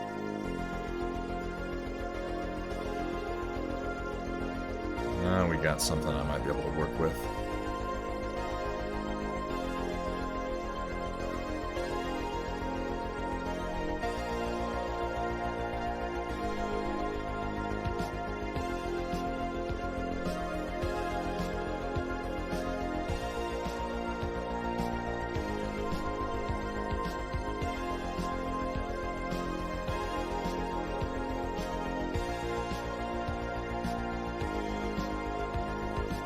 Alright, let's blend that in.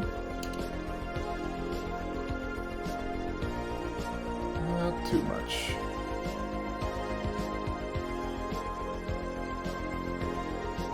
Ooh.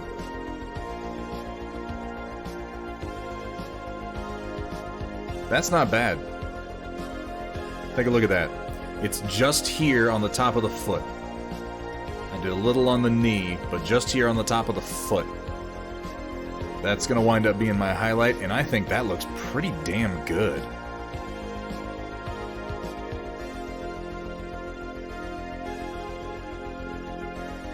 Yeah, I like that. Good call, Patique. Head out to bed, almost 2 a.m. Getting your first vaccine shot. Congratulations, Terrain. That's fucking awesome. Very excited to hear that. Thank you for sticking around as long as you did. It's fantastic to see you after this break. I hope you have a good night, man. And I hope you had fun hanging out today. It's always good to see you in chat, dude. I am going to take a very, very quick bio break, and we're going to get back to this process. We have a little bit more blending to do. We should be able to get through our highlights. I am hoping. So, folks, just hold on a minute, and I'll be right back with you.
Batik, you have a good night, my man.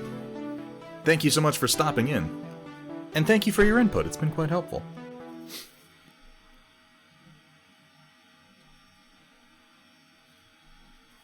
Alright, let's keep working our reds into this last one, then we'll come back and we'll do those highlight passes.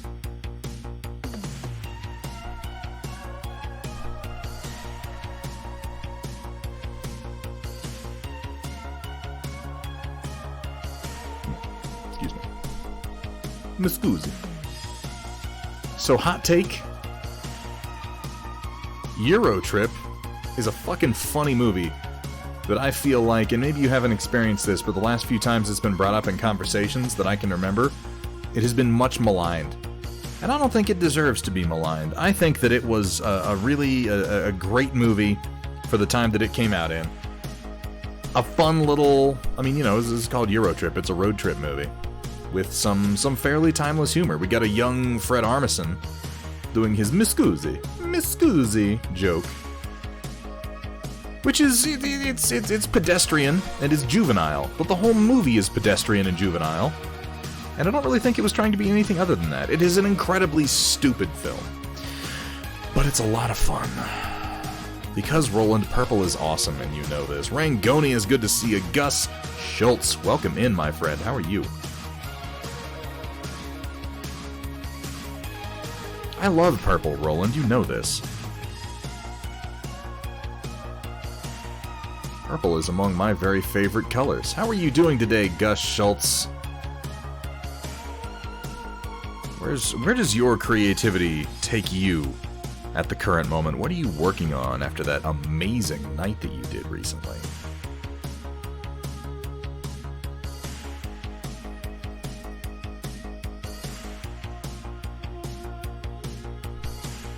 They are whatever I want them to be, Roland. Whatever I want them to be.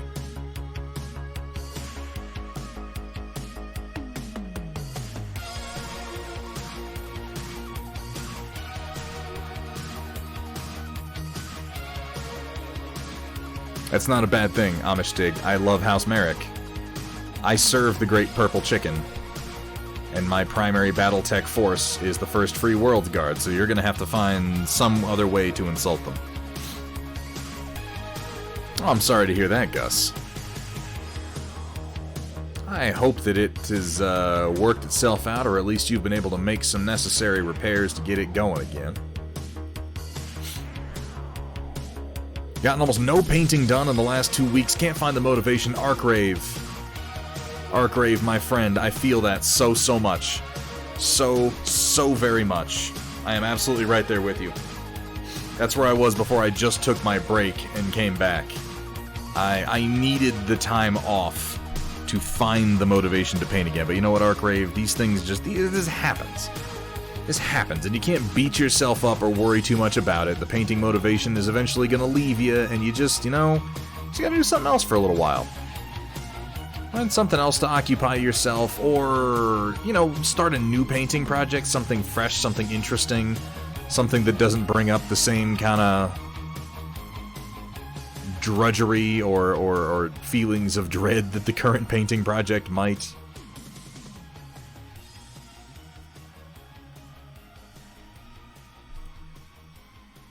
The inspiration will return. What I have found is that trying to make it return, trying to force myself to paint something that I'm not feeling inspired to paint, all that really does is make my painting block last longer, and it's counterproductive. Some people can do well with that, with just using discipline to force themselves through painter's block. I can't. And there's nothing to be ashamed of if that's you too. If forcing your way through it just doesn't work for you, you'll find a way that does.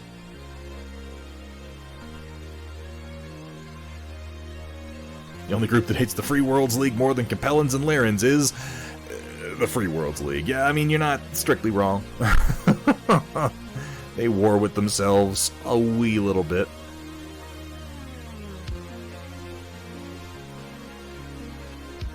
Factory reset, lost your hard drive. Started to download Windows.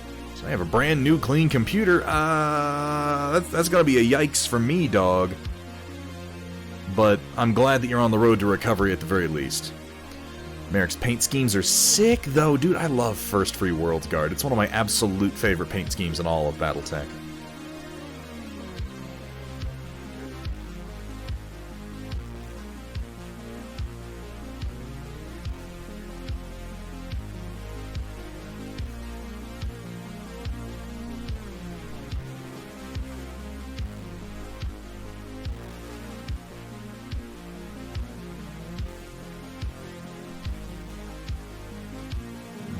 Touch more of that dioxazine purple over here to tone down this arm.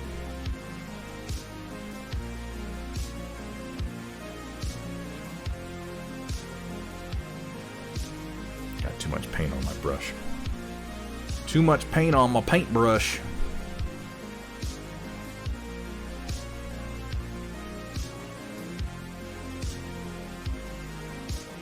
I want to slot some of my colors around a little bit too, but I think I'll live. I think I'll live. Touch more red.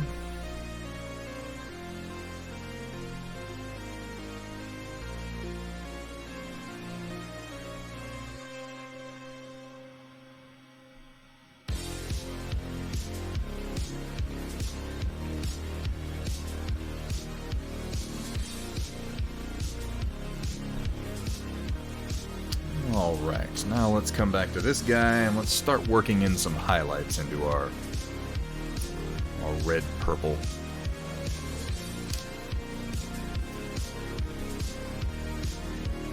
We have Succession Wars at home. Succession Wars at home.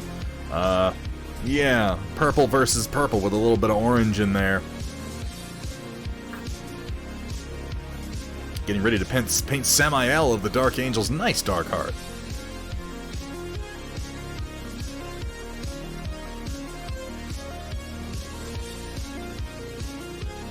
Waiting on the new codex and box set. I haven't been following what the next few codices are going to be for 40k, but they've been doing a lot of updating lately that I think has been sorely needed. The new AdMech stuff is all looking pretty sweet. I was fine starting a new project helps motivate to paint. Yeah, that's usually true for me. It's not always true for me, Bulldozer, but a lot of the time it is. And I agree. I think it's a good way to, you know, work on something. If you're having trouble finding that passion to work on something where the passion comes easy. I don't think there's anything wrong with starting new projects. It can kind of become a bit of an addiction, starting new projects, but as long as you're sensible about it.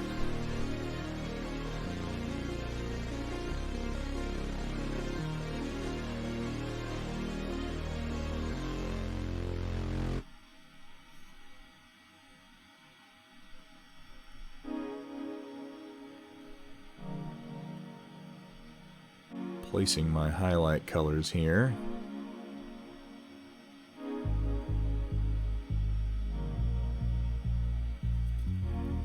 Real roughly. I'm going to come in with a neutral blending brush. Learning new painting technique can fill voids too. That is a good idea, Splintered Brush. We all work a little bit differently. I personally can find new painting techniques a little bit daunting, and they can actually slow me down, but it depends on what I'm doing. I definitely get a lot of benefit from starting new projects, something fresh that really fires up my imagination. Usually, not always. There are definitely times when that doesn't do me much good at all. Look at that, though. Ooh, I like this.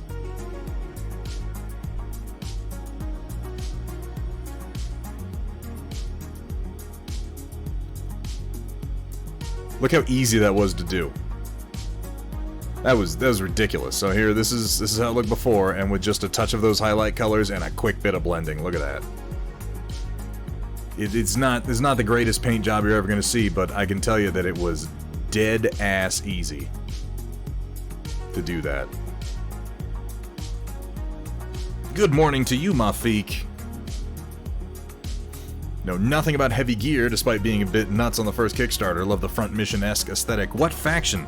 The South folks. Southerners. I don't know much about heavy gear either. I'm only really starting now to kind of get into the lore I'm mostly into heavy gear for the aesthetics and for the gameplay, and it's going to take a bit more work for me to get into any of the history or the factions. Wasn't Peace River blown up?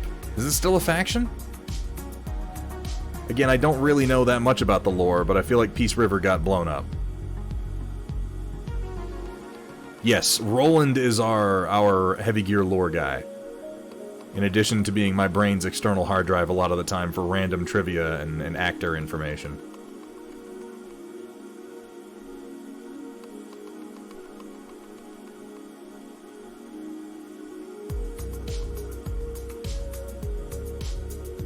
I'm being pretty sloppy with this paint job today, but that's kind of the goal too, is just not take it super seriously.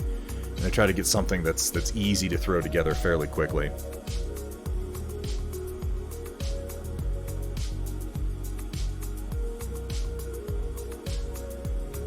Something that Here I at can Thunderhead easily Studios, replicate. It's okay to be sloppy. In fact, Bonus points if it's white paint. it's encouraged. Painting sloppy is a great way to paint plenty.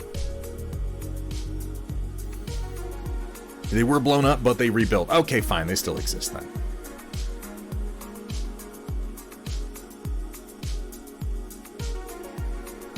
Black Talon's playstyle is great, limited numbers. I'm keeping it pretty generic for a little while until I get some more games under my belt. I think that from what I've reviewed of the 3rd edition rules, like the army building rules are not as simple as I'd like them to be, but the gameplay is, and it's a funny sort of dichotomy. Like the army building is a little confusing at first. I don't think it's really that bad. But the gameplay itself is pretty straightforward.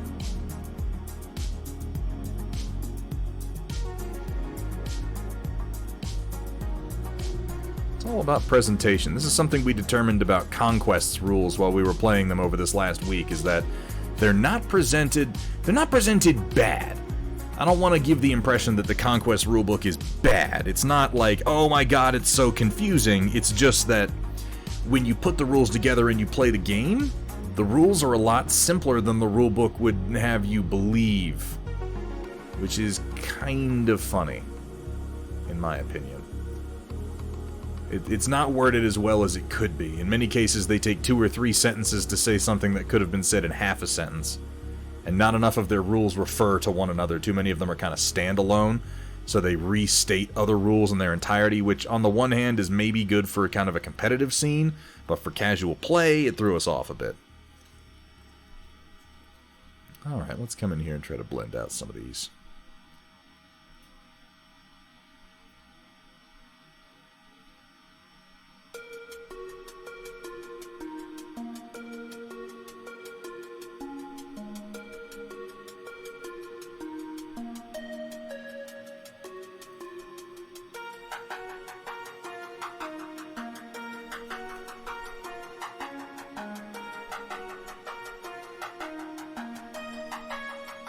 This is the magic step right here. When it comes to oil painting, it's something I'm gradually coming to realize. Coming in with a neutral brush and blending your colors together is really where this technique starts to shine.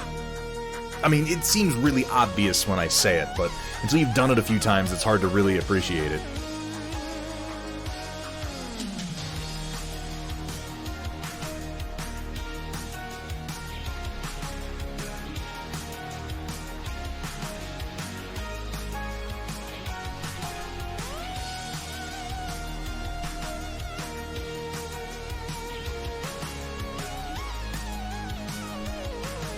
As a Vanguard, I recommend trying out First Blood and then branching out into Conquest. So we didn't touch First Blood at all, Splintered Brush. We skipped right over First Blood, went right into Conquest. And I have to say that the rules of Conquest are not complicated.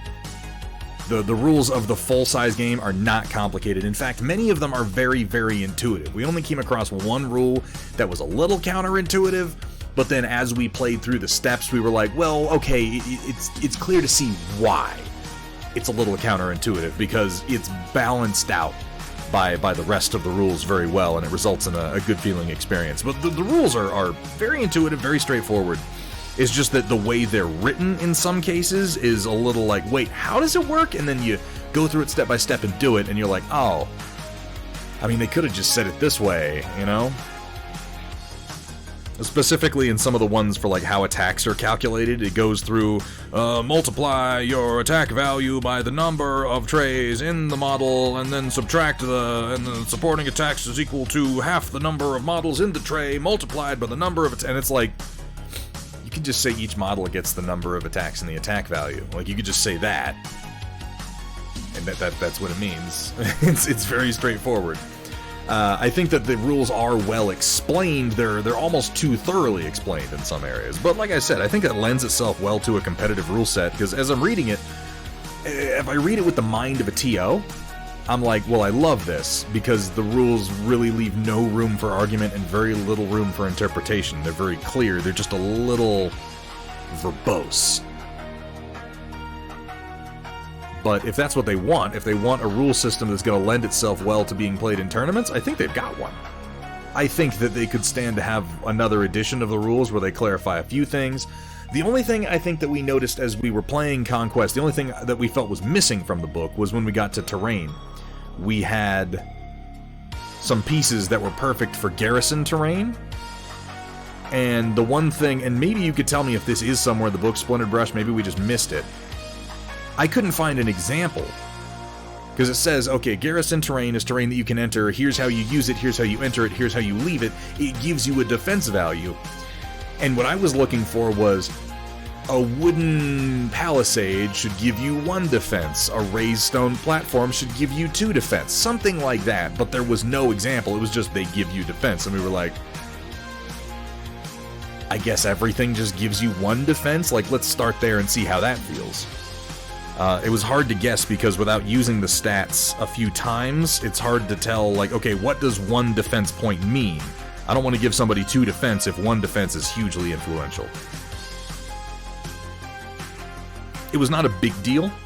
It would just be good if somewhere in the book, yeah, exactly, Splintered Brush, just something like, you know, because lots of games, when they've got terrain rules, they'll be like, okay, well, a low wall should give you this many defense points, a steel embankment should give you this many defense points, just, you know, a little guide, and we just kind of had to make up our own.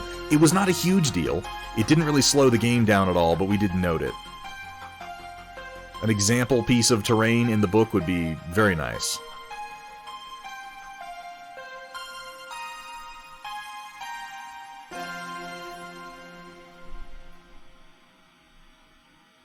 But we just said everything gives you 1 defense bonus, and that worked out nicely. Something I really did note is that and this is something I really appreciate as far as game design goes, I hate it when game designers, when granularity becomes meaningless. Like when you have a stat line that goes from 1 to 100, and so the granularity of 1 is meaningless at that point. And that can be very, very frustrating when game designers do that. When I'm looking at the numbers for model construction, and I keep thinking, why don't we just knock a 0 off this, because there's nothing that goes below that. It seems very tightly balanced, and I appreciate that the basic units included in the course set often have stats of 1, because it establishes the baseline for the game. It's like, this is the baseline unit, and most of its stats are 1. So you know what 1 feels like, which means that as bigger, better units get introduced, you can appreciate those numbers a bit more. You can appreciate, like, oh shit, this guy's got 3 attacks. That's a lot of attacks. Holy crap, he's defense 4. I'm never getting through. Like, it felt very meaningful. And I did appreciate that. The retail price is a bit rough. We're talking about Conquest, Amistad. I will say that while the base price tag is relatively high, the quality that you get is worth every single penny. Like, the quality of the core set is difficult to even match, let alone beat, in my opinion. I was very impressed with it. And by the way, if you guys are interested at all in picking up some Conquest: The Last Argument of Kings for yourself, you can enter the code Thunderhead at checkout at the Parabellum web store to get 10% off the total of your order.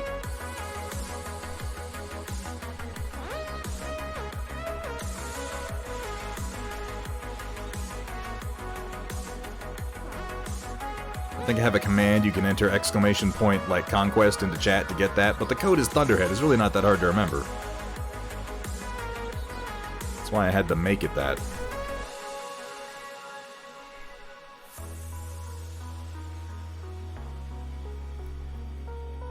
Oh, Heavy Gear, is that what we're talking about? I didn't find Heavy Gear to be that bad. It's another one where it's like, the price of the starter set is counterbalanced by the fact that there is a lot of quality in it. It's, the fact that they've moved to plastic sprues, for instance, is a pretty big deal for me.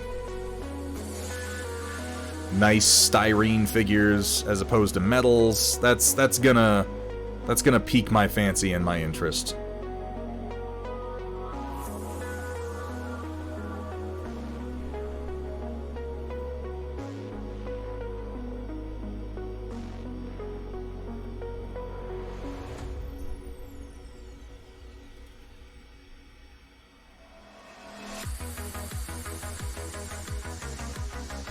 Now, I would not sit here and pretend that the quality of the styrene sprues from DreamPod 9, like, I think Conquest is, it's a bit of a weird comparison to make because they're very different sorts of games, so you can probably put no stock in this whatsoever.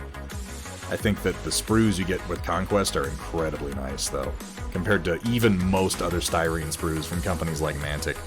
Conquest really invested a lot of money into their initial product, and I appreciate it. It represents to me a great deal of confidence in their product and a great deal of personal investment. They're not tiptoeing into the waters.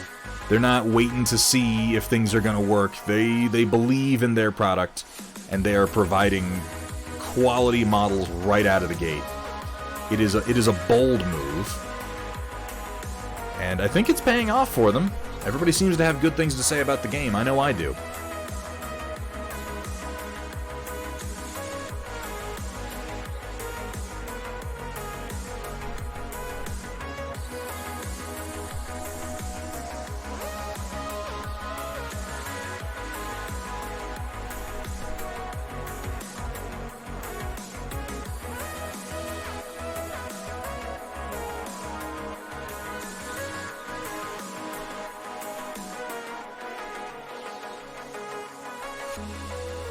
So the starter special for Conquest as well for like 99 bucks. Yeah, they were only going to have that for a limited time, but it's been so popular that they've just kept it up.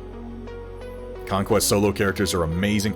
Yeah, so I had some words on this very channel about Conquest and the high prices of their resin figures, and I've revised my opinion somewhat after getting my hands on some of the resin figures for the Spires that Hethrir has gotten. And I have to say, for $25?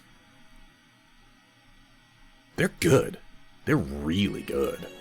They're really detailed. The resin is a super high quality. The sculpts are unique and interesting for the most part.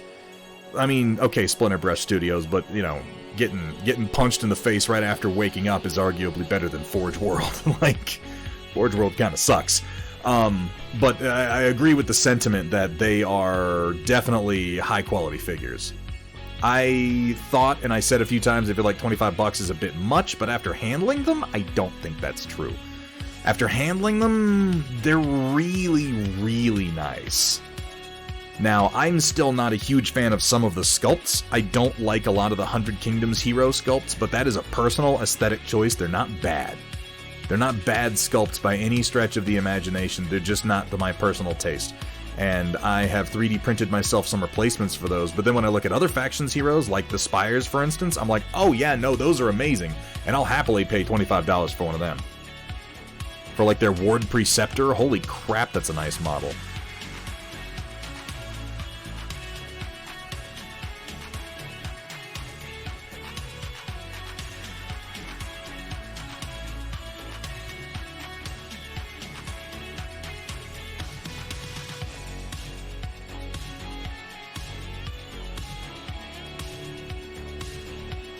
I don't think Heavy Gear is overpriced by any stretch of the imagination.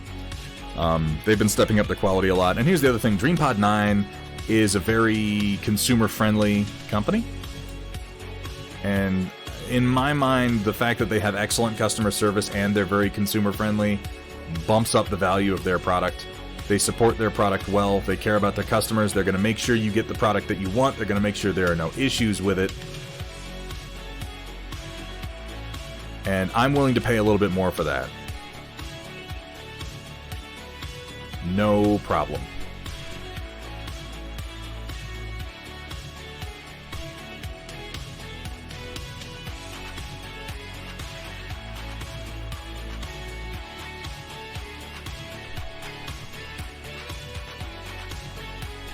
Alright, let's blend some of this out since I've been sitting here just slopping yellow all over the place.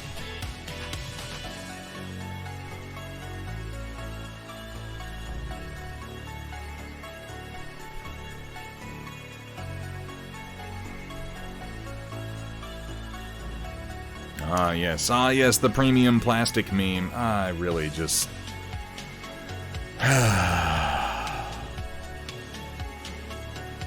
People have asked me why I care about that shit, and I just have to say it's because I want good products. And when customers make excuses for subpar products, when customers make excuses for bad practices in a company, and I get why you do it.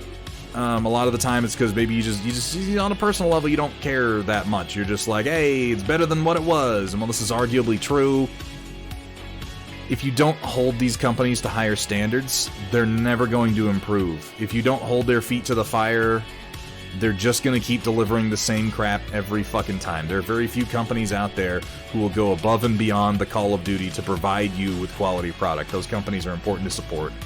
And there are some companies out there, a lot of companies out there, who will do the bare fucking minimum every single time that they can get away with it. And if you let them get away with it, then guess what you're going to get is the bare fucking minimum every single time. And I don't want that, personally.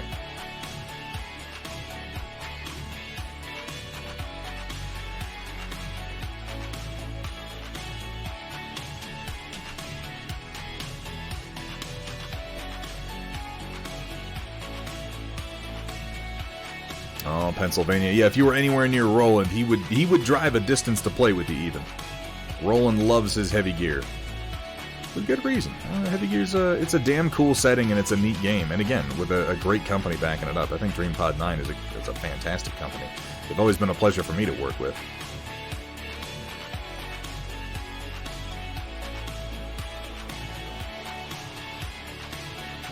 Might come back in here with some magenta for this purple, because it wound up being a different purple than the rest of the gear.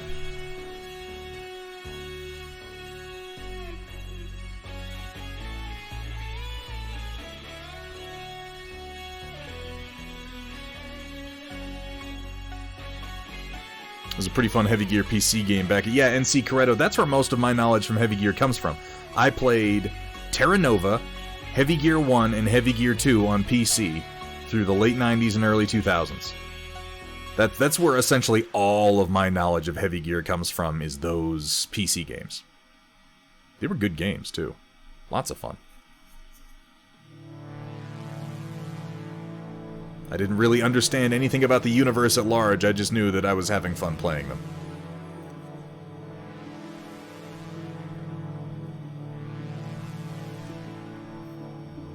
Alright, so they wound up coming out very, very magenta. But I kind of dig it.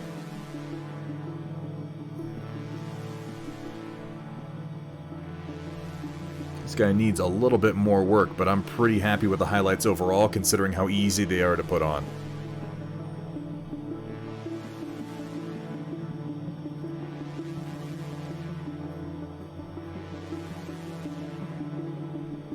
Obviously, there's more detail needed. Let's have a look at before and after for our yellow highlighting.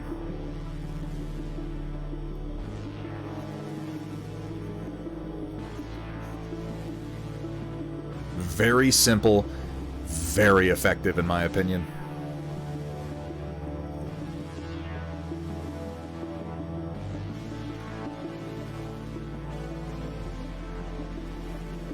Oh, I missed a blending spot over here.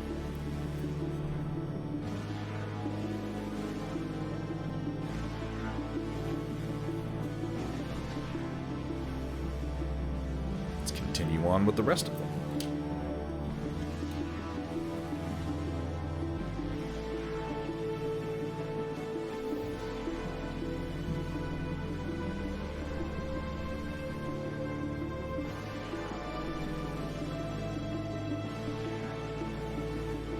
I like applying highlights in oil because you'll notice all I'm really doing, and I'm being very lazy about it. You can do more complex stuff than this, but you don't really need to. I'm just broadly and sloppily hitting the areas that I want to make sure I get highlights.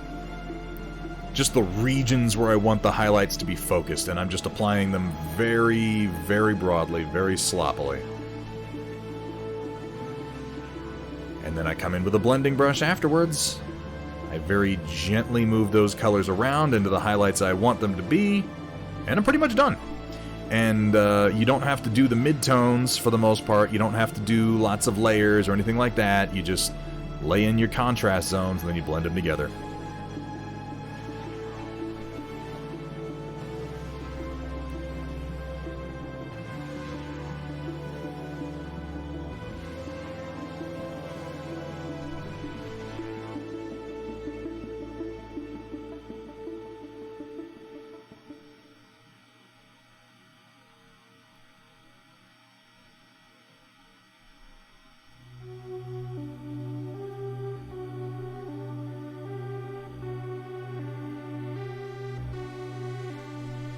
Once you kind of get into the swing of things, they go pretty quick. So much of oil painting is learning how much paint you actually want on your brush at any given time. I have a tendency to overdo it, but I'm getting a little better at it the more I work at it.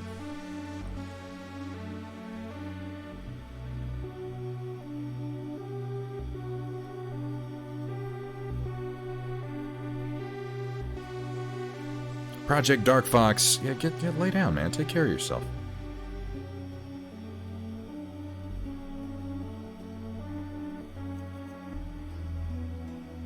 Yeah. Happy 4th, everybody.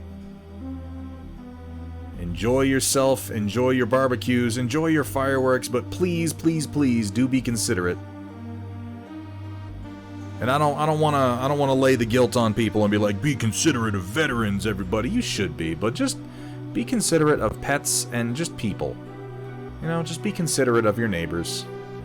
There's no reason to drive anybody into a fit of madness over blowing up some bottle rockets and whatnot.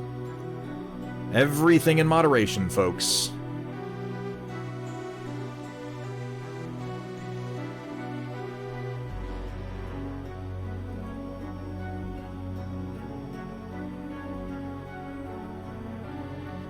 Your neighbors got arrested by the FAA earlier. Or were they firing off fucking, like, rockets? Like, they got arrested by the FAA earlier today? What did they do?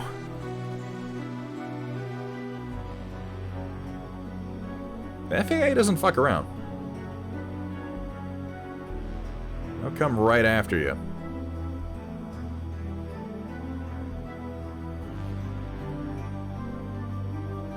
Bottle rockets and Roman candles inside an airport exclusion. Yeah, no, that's a...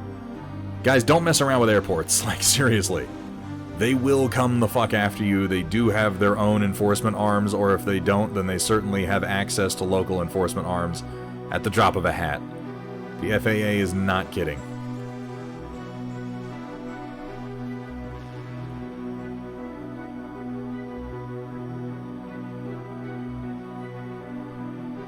This music is killing me, though.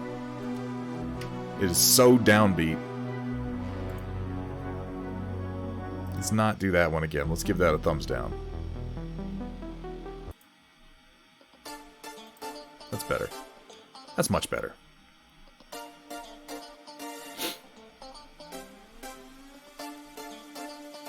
Yeah, the FAA is great. Bunch of super dudes, just so long as you never, ever fuck with them.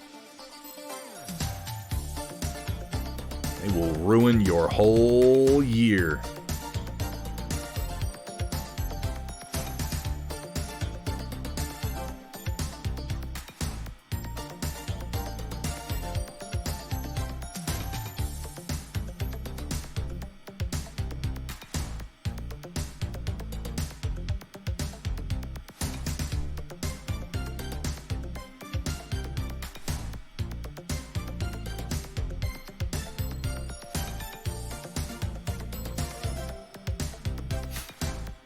That was the booze me writing a very emotional and sad script.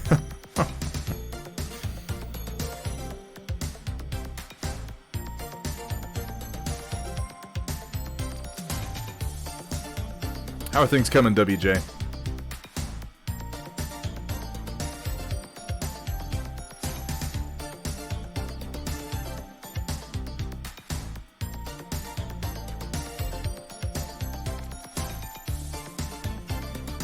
Yeah, Steela. I'm getting slightly better at this. This is what we got on the first round. Just with one quick round of blended highlights, and I think this is good for a tabletop mini.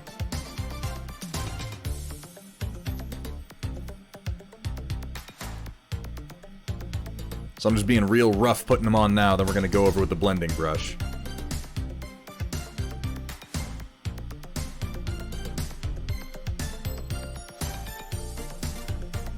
I'm learning. I'm learning one bit at a time.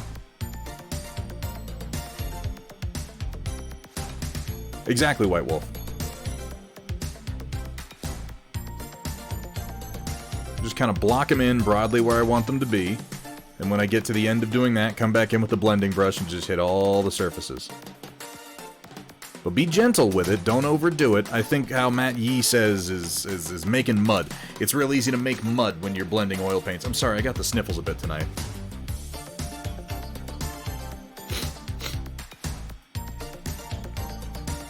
Making mud is real easy to do, which is just another way of saying overblending. If you overblend, all your colors just become gray sludge. You want that contrast. You don't want to blend everything together, otherwise everything is just the same boring color. Mud is the best way to put it. You want those contrasts. The blends are easy. Blends are so easy with oil paints. I know that that is the main selling point of them, but I mean, really, you have to understand, you have to try hard not to blend oil paints. They blend as a matter of, just common practice. So don't overdo it. And it's easy to overdo it if you're used to blending acrylics, because with acrylics you have to overdo it.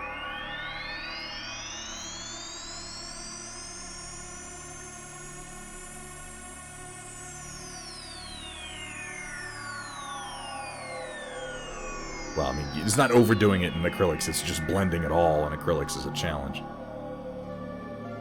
So we have all these complex techniques, like the two-brush technique, and wet blending, and I've never been too good at those myself. I always do layered blending and lots of thin coats, and I'm finding that the ease of blending in oils is incredibly attractive as a result.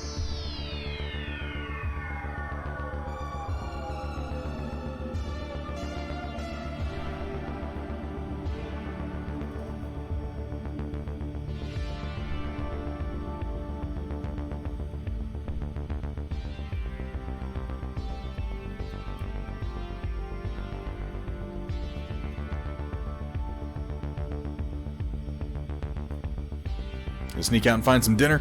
Super stressful 3 days, slept from 3 to 8. Amish do me a favor.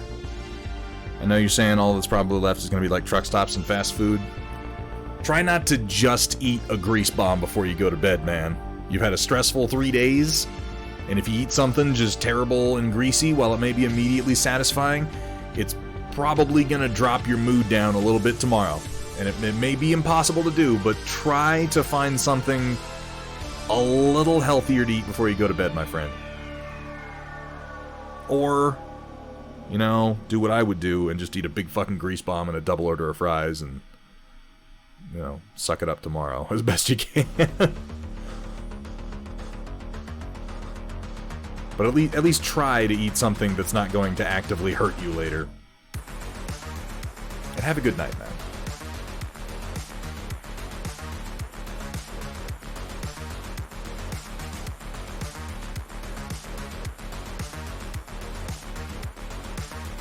Eat too much, can't see toes anymore. I have toes?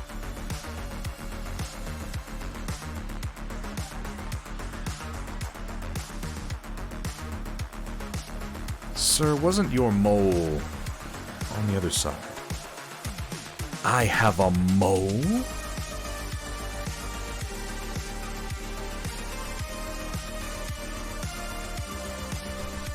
And so you can see how I'm basically just sketching in broadly my high contrast highlights here. They're not supposed to be smooth, they're supposed to be big, nasty, and chunky. And then we'll go over with the blending brush and it will all just sort of disappear.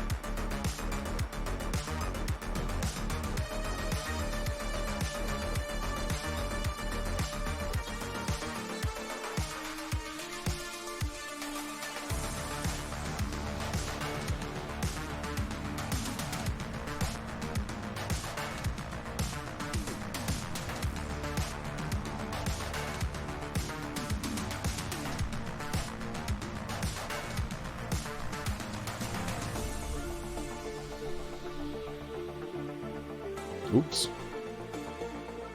That's more than I wanted. Use just a touch of white spirits to pull that back out.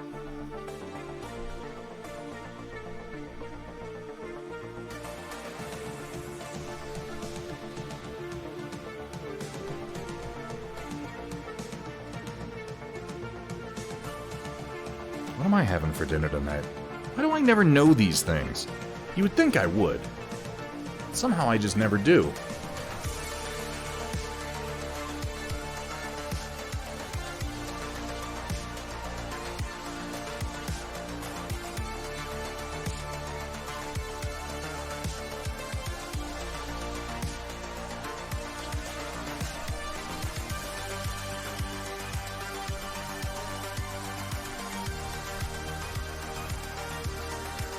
Alright, let's get our shoulder here. Definitely going to have to come into this shoulder with a bit more magenta after this, because this dioxazine is just not... doesn't take the yellow the same way. But I think we can sort that with a little bit of magenta on top of it after it's had a chance to set slightly.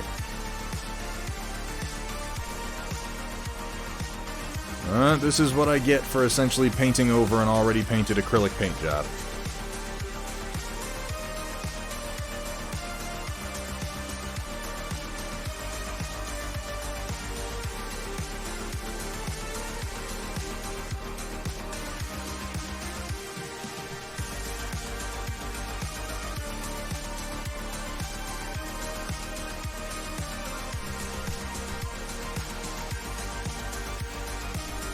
Alright.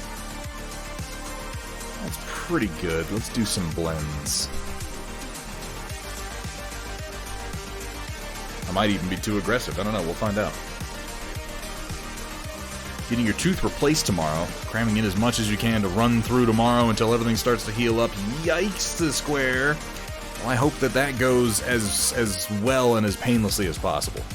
Stop playing heavy gear due to having no one to play with anymore. Do you can HG players to play against? Do I what? HG play? What? Huh? What the? Huh? I'm assuming the word can there is meant to be something else, but I can't quite place it.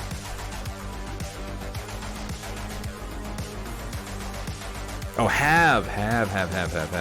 I'm, there are a couple of people somewhat locally who play. I am very, very lucky in that I have friends who come visit me periodically who are almost always willing to pick up new games, and a wife who is very, very amenable to playing essentially any game that I want. So I essentially always have opponents to some degree.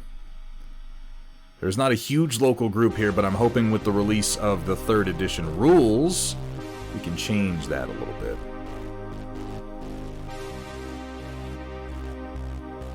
If you build it, they will come, as they say. As they said in Field of Dreams specifically, and nowhere else.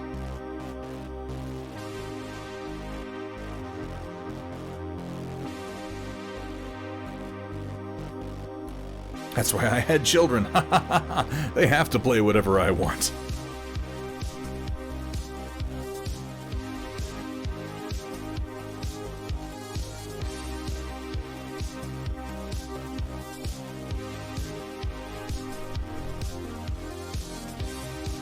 Brilliant. Brilliant, I say.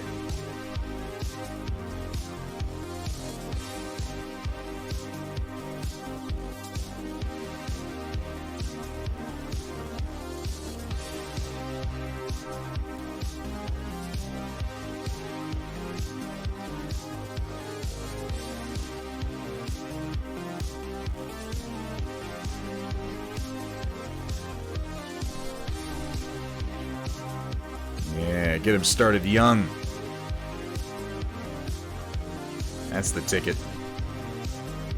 For tabletop games and drugs. What's the difference, you ask? Well, it sure ain't the price.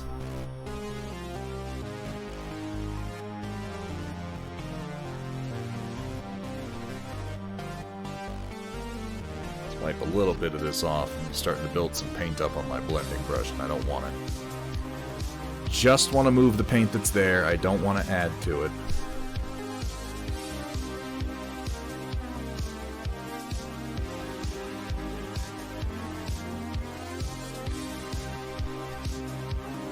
Isn't that a bit of an oxymoron, Steela?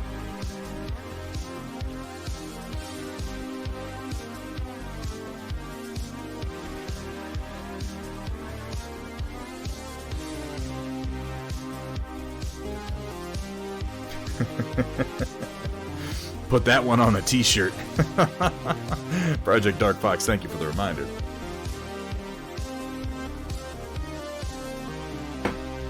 And yeah, that counts as hydration. There's water in it. What do you think all that wet stuff is?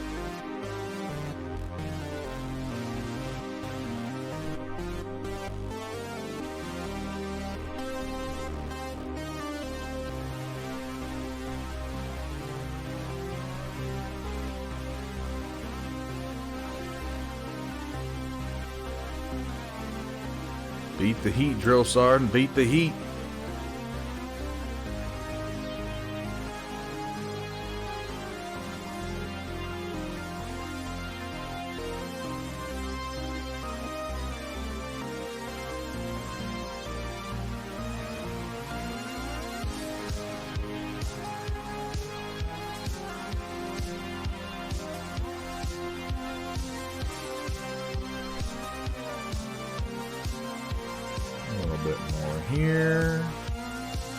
Redo these shoulders a little bit, but that's okay.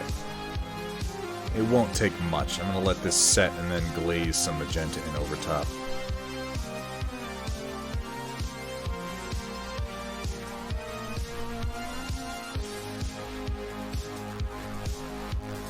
I say glaze, which is largely a term for acrylics, because a lot of what you do with oils is the functional equivalent of glazing like you would with another paint.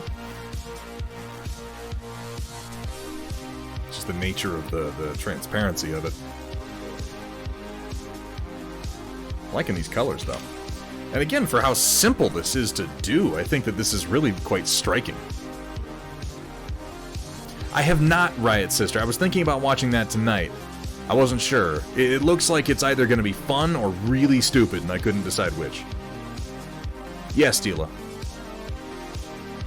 These are my Winsor & Newton magenta, and then as my base, as my essentially my pre-glaze, and then cadmium red sort of worked over top of that, and then I'm highlighting with a mixture of cadmium yellow and just a touch of white. Just a touch. It's silly. I mean, isn't the premise of the movie that people are being pulled through time into the future to fight a war in their own future? Because yes, that's silly. That is a fundamentally silly fucking premise.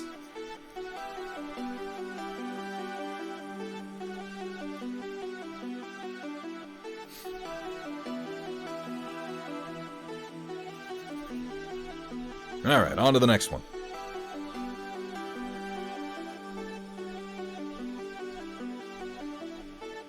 Don't look, Steela, don't look at my palette. I'm gonna move it off my camera. You're not allowed to look at my palette. You're so fucking organized and so meticulous that it makes me sick to look at my own palette.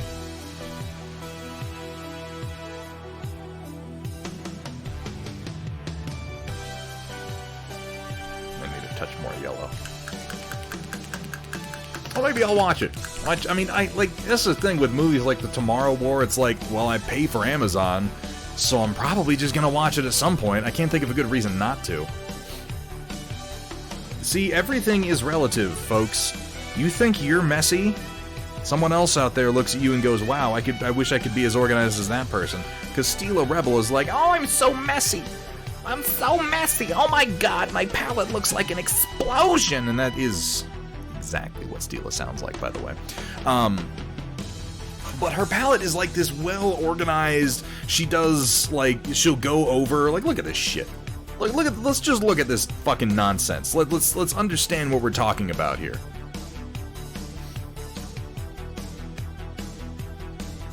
Because you watch Steal a Rebel stream, and when she starts putting out her oil paints at the beginning of the night, she goes and she picks out which ones she's gonna need, and she goes very, very much in a nice little order, and she puts one color there, and they're organized by which hue she's putting down. 1, 2, 3, 4, 5, 6, some down the side, and then she'll very carefully kind of come over here and mix them in small little areas in between. And this look at this shit. This is essentially random. There's no organization whatsoever. So don't you, Steela, don't you come around here telling me that you're not organized, because I watch your stream and I fucking know better. Y'all are using palettes? I've been practicing. Yeah, I know I do, Steela. I've been practicing.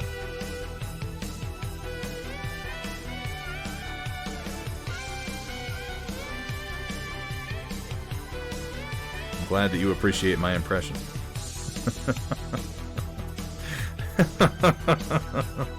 Steela's really over-the-top northeastern American accent that she definitely has. It's funny if you've been there. Bullshit, Steela. You're just making shit up at this point. Yours are always nicely separated, and everything you're saying is nonsense.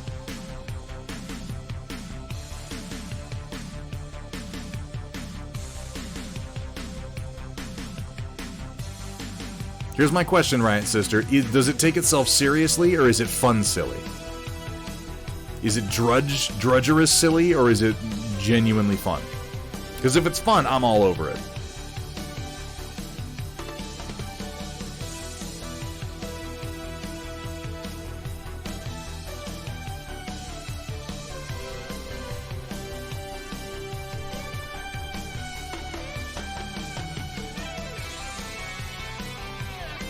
I realize that could be relative, but I appreciate sci-fi movies that don't take themselves too seriously.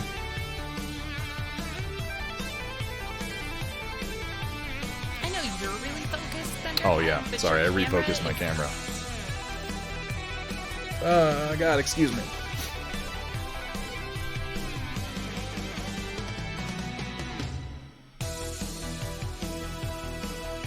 Oh, I keep getting itches on my face. Trying to make sure I don't get oil on my gloves, so that I don't go rubbing oil into my eye one of these times.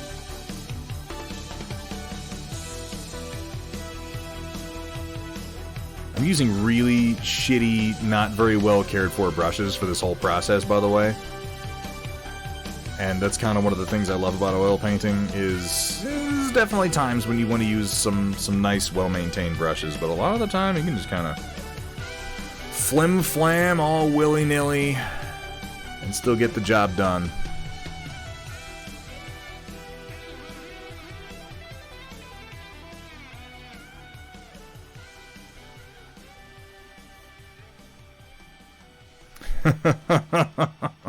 Then you can tell people it's you. You're like, oh, I made this nice recording of myself, and I'll be like, oh, hello, everybody. My name's Steal a Rebel. Oh, God. I love painting things in oils. Everybody, let's go to Oily Fans and let's paint some butts. I'll be like, holy shit, that's really good. You should try to be a voice actor, Steela. It's me, Steela. Yeah, let's just go as racist as we can with it, Roland.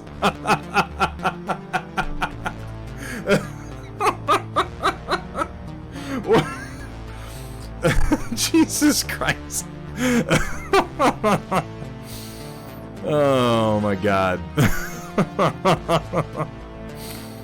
It's magnificent. I didn't do the hands though, and admittedly like 90% of speaking Italian is with the hands.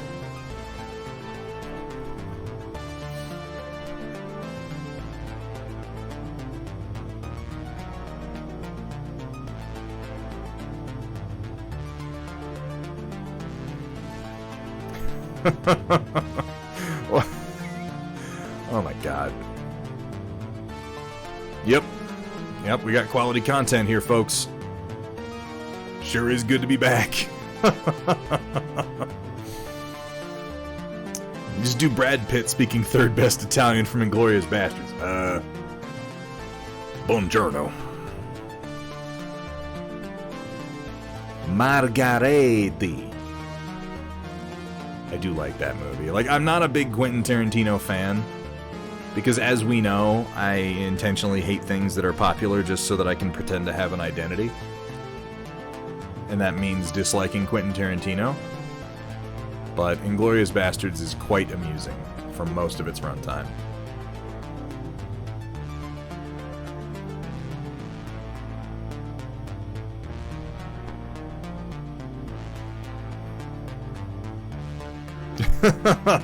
We are going to paint with olive oil today. We mix in we needed the first pressing, not the fourth pressing. Do not wait till everyone else have their fun with the olives. I'm gonna get fucking, like, I'm gonna get, like a community standard strike against me for this shit. Oh, God.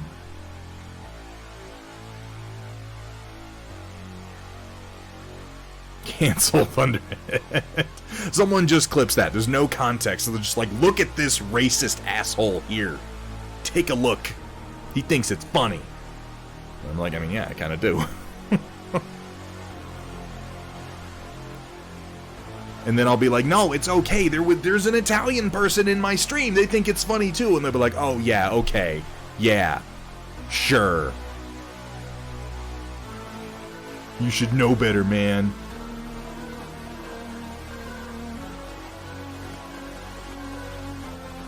Iberben will be the one who finally brings me down. He makes so many clips. I always feel like one day I'll be watching those clips be played back to me in a court of law.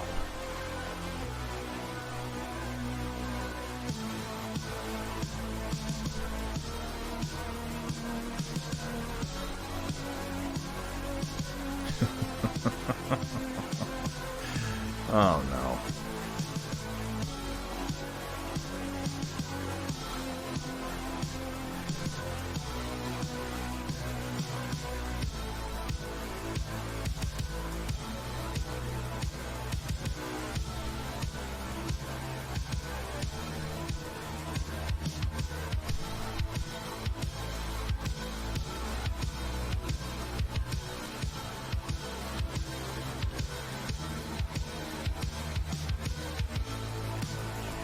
Hate Quentin Tarantino movies because Inglourious Bastards was so fucking boring.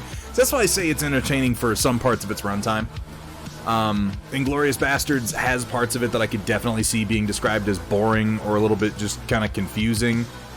I think the beginning of the movie, I can see why people would go, this is boring, because, like, if you don't just, like, get into Christoph Waltz's performance in that scene, you'll get to a point where you're just like, why the fuck am I still watching this? And that's kind of a weakness of Tarantino, in my opinion. I know lots of people will say that his dialogue-heavy, long scenes are, like, one of the best things that he does, but, like, if they don't land for you, then they're just fucking boring. And he's got some he's done that I think are really, really fantastic in, Pulp Fiction and so on, but then he did Death Proof. Didn't he? Someone please correct me if I'm mistaken. Was Death Proof Quentin Tarantino? I think it was. I want to make sure I'm remembering that correctly. Now, okay, Planet Terror was Robert Rodriguez, but I thought Death Proof was Tarantino. If I'm mistaken, I'll just shut the hell up.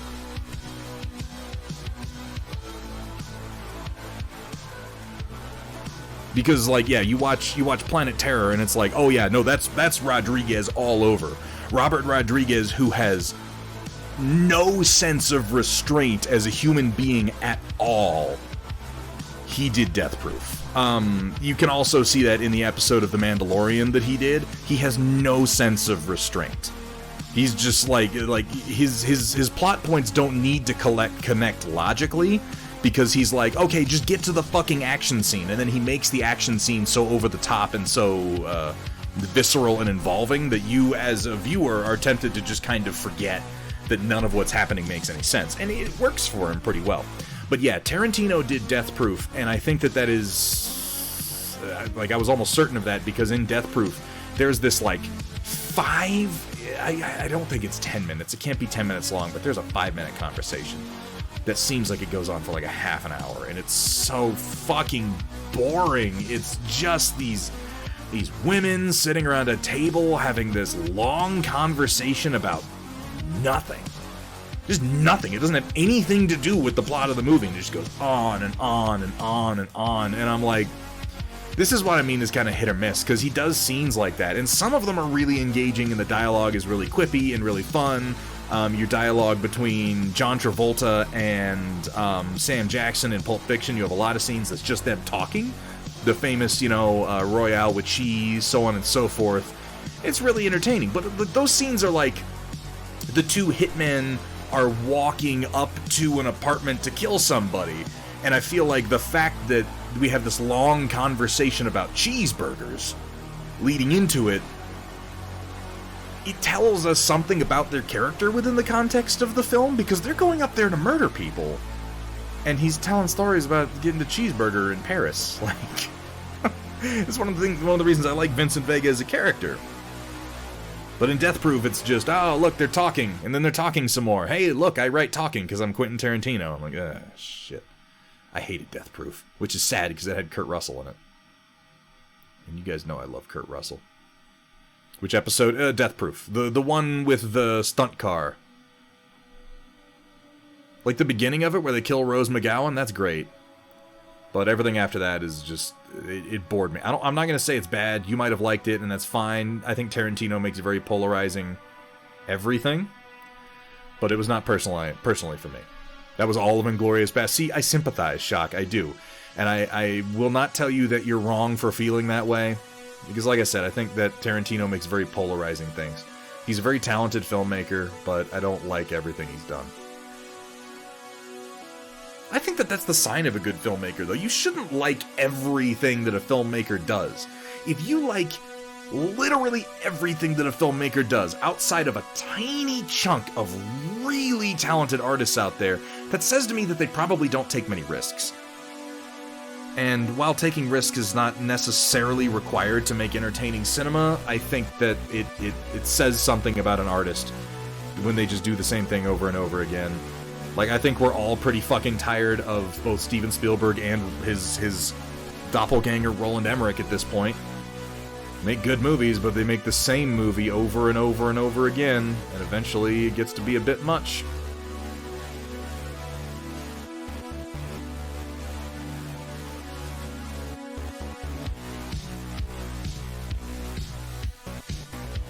Fast and the Furious 9 has Kurt Russell as well. I hear they go to space in Fast and the Furious 9. Is that true?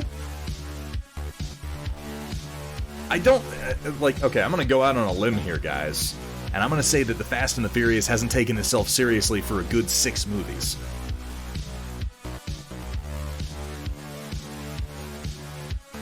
Because the first movie was just Point Break. The Fast and the Furious was just Point Break. You're probably right, Roland. I saw the first couple Fast and the Furious movies, and I hesitate to say that they took themselves seriously. I think maybe they took themselves more seriously than the current ones do, but after a certain point, they were just like, I don't know, let's put Jason Statham in the movie, and he's gonna beat a bunch of people up. Let's put The Rock in the movie, and he's gonna tackle a car, I guess, and then he's gonna fight Jason Statham, just make it flashy. What's in the box? What's in the box? How you doing, Kursala? Well, I've already opened it. I've already opened the box, and I did get a couple of these very, very cool basing sampler packs from Rainy River Designs with some very interesting arrangements of grit that I'm going to find an excuse to use here in the near future.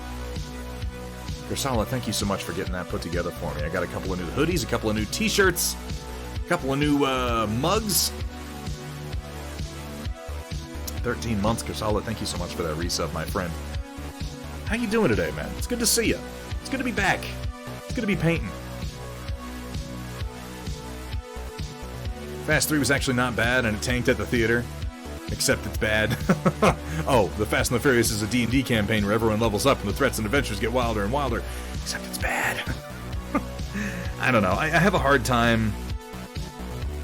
That's another one of those where I'm like, it doesn't take itself seriously, so it's not a matter of it being bad so much as like, you just don't like it, and that's fine. I don't think the people making those movies expect everyone to like it.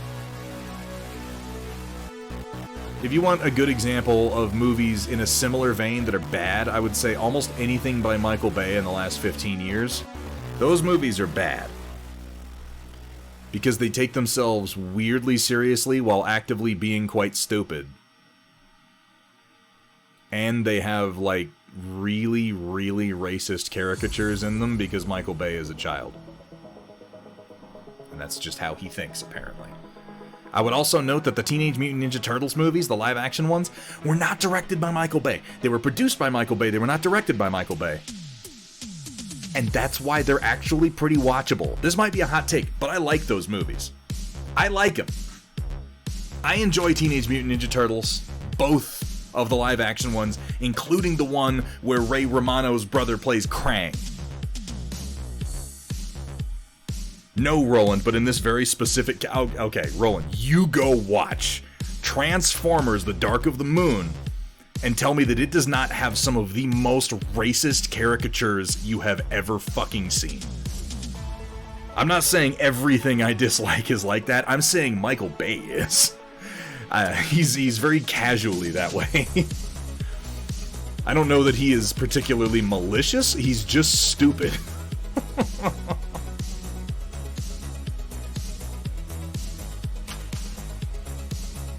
I don't think he's doing it because he wants to set anyone back or he dislikes civil rights. I'm thinking, I say he's doing it because he's an idiot.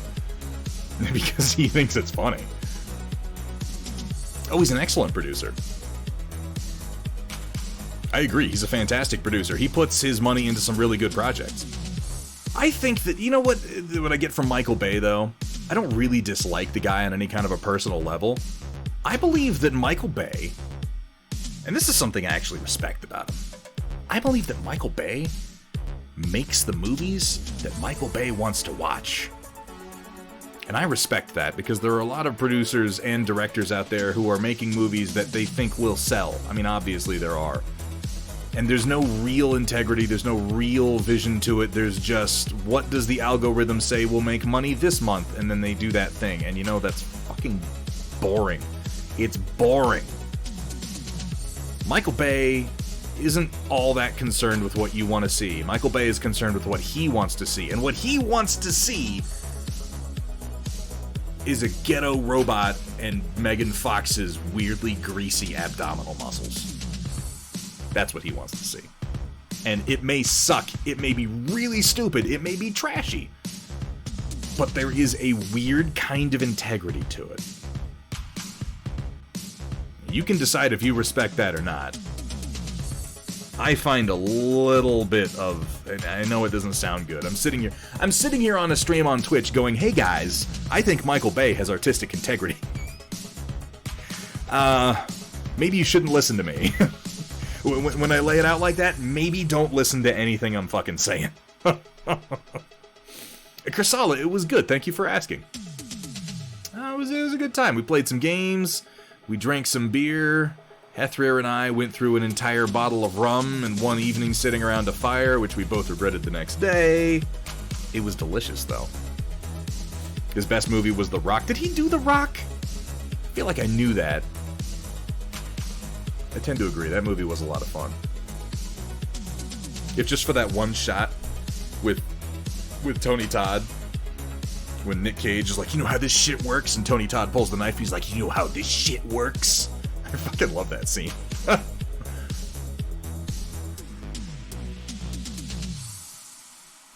Yeah. It's not good. What I always have to bring up when Michael Bay is mentioned is my favorite performative role of Michael Bay's was in the movie Mystery Men, which I gotta put together the movie watch night choice for this month, because I would very much like to watch Mystery Men again. I wonder how many people who come to our movie nights have seen it. It's a great movie. It's a great movie. Well, okay, maybe it's not a great movie, but I quite like it. And Michael Bay is in it.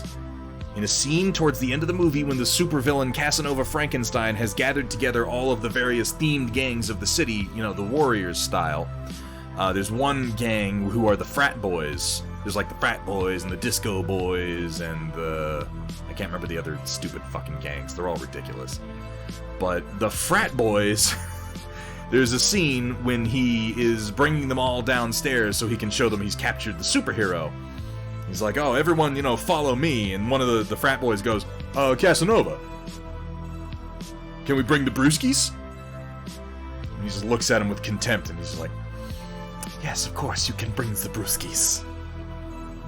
Can I bring the brewskis guy is Michael Bay.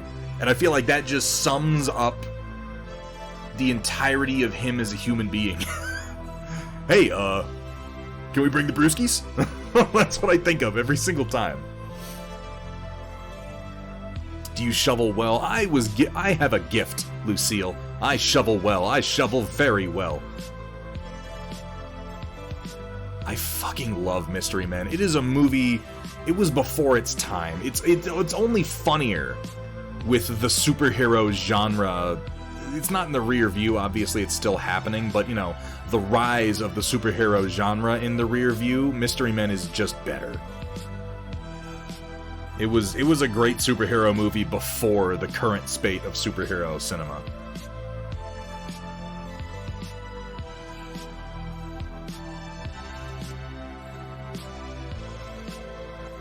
It's a great example of a movie that takes itself just seriously enough. It includes, fucking what's-his-name, Pee Wee Herman, whose name I should really remember, I know it, as a superhero named The Spleen, whose power is farting. He farts. Paul Rubens, thank you so much. Roland, you really are just like my external hard drive. Yes, Paul Rubens farts at people, and it knocks them out.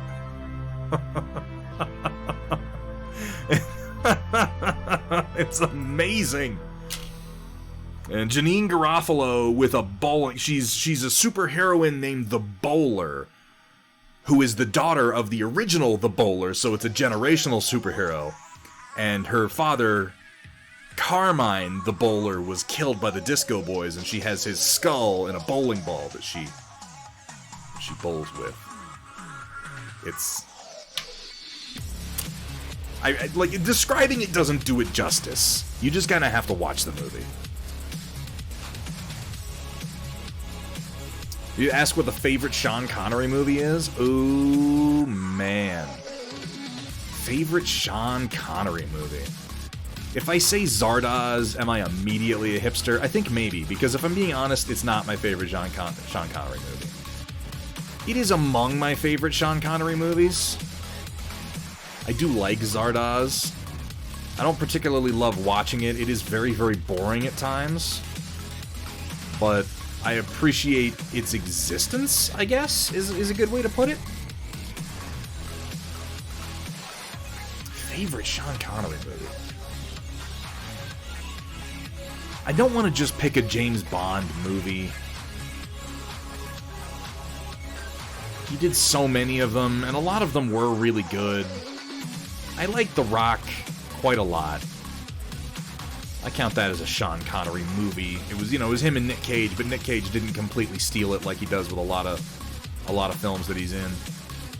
Nick Cage pioneered stealing scenes not by being good, but just by being a fucking freak.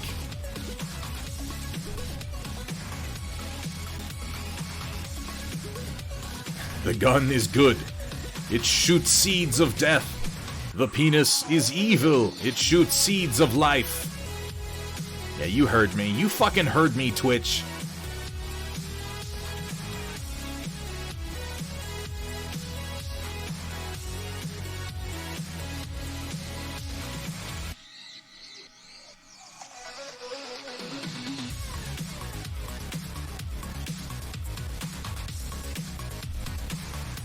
Johnny English. Ugh. Oh, come on. Yeah. You talk a big game, Steela. You talk a big game, Steela, but when it comes time to paint the butts, you go toddling off to OnlyFans. Uh-huh. Yeah. Not afraid of Twitch, she says. With those adorable little Twitch t-shirts that you tape over the boobs of your models in order to conform to their community standards. A real rebel would just get banned for her art, Steela.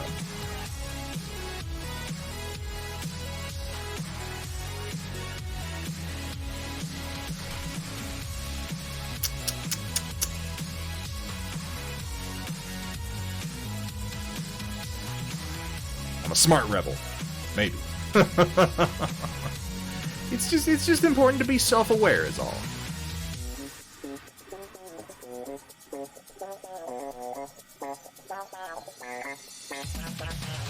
Definitely made a little bit of mud on this mini. I wasn't being as careful with some of my highlight spots, but that's okay. Nothing that can't be fixed.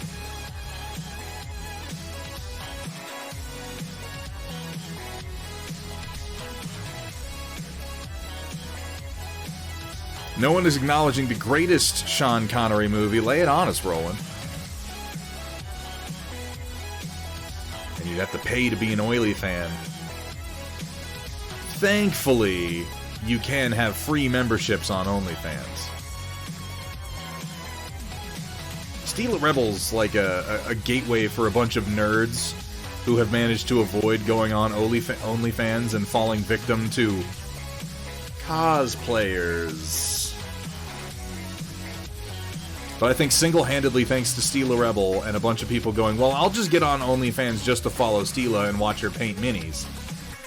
Some cosplayers have gotten a couple extra subs.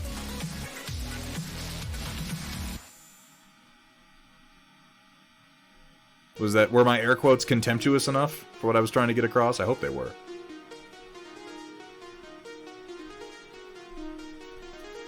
Cosplayers. Yes, Matt Yee. You should encourage, what's her name? To get on there so that you can thirst after her properly. She can paint her Space Marines and you could be like, yes, show me your fingernails. Show me your fingernails, Svetlana. Not gonna lie, I'd subscribe too.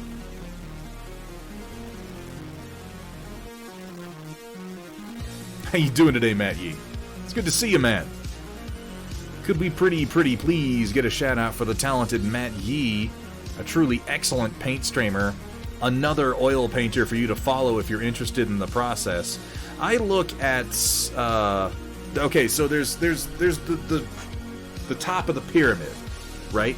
There's the apex of oil painting, which is the one and only Wapelius. We all know this. But then we have two distinct branches coming down from Wapelius. And in my personal... Oh my god, I ripped a big hole in my glove.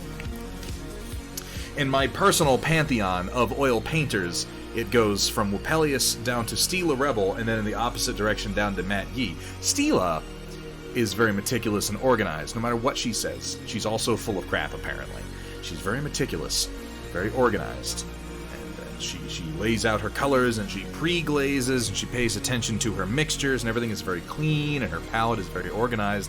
And then there's Matt Yee, who I have seen him on his stream. He'll just take, like, what I hope is a very small balloon, and just sort of squeeze oil paint into it raw, with no thinning whatsoever, set his model up on the wall, and just throw the balloon at it. There are two divergent schools of oil painting, each of which I have found value in. Oh, he said The Hunt for the Red October is the best? Hunt for the Red October is the one where Sean Connery tries to do a fucking Russian accent, and it's not good. It's not good, Roland. It's real bad. I look at Hunt for the Red October as a better Sam Neill movie than it is a Sean Connery movie. It's all about efficiency, baby. You know what? Matt Yee, he gets results. And I am inspired by his slapdash, devil-may-care attitude. I think that somewhere between ye and Stila lies truth. And I'm trying to find that truth. I'm trying to determine what it is and to apply it to my own figures. Or a Tim Curry movie. Yeah, no, I buy that. It is from Matt Yee that I borrow the phrase "making mud" because I think it is very descriptive of the problem that comes from overblending. Let me pull this yellow out of here.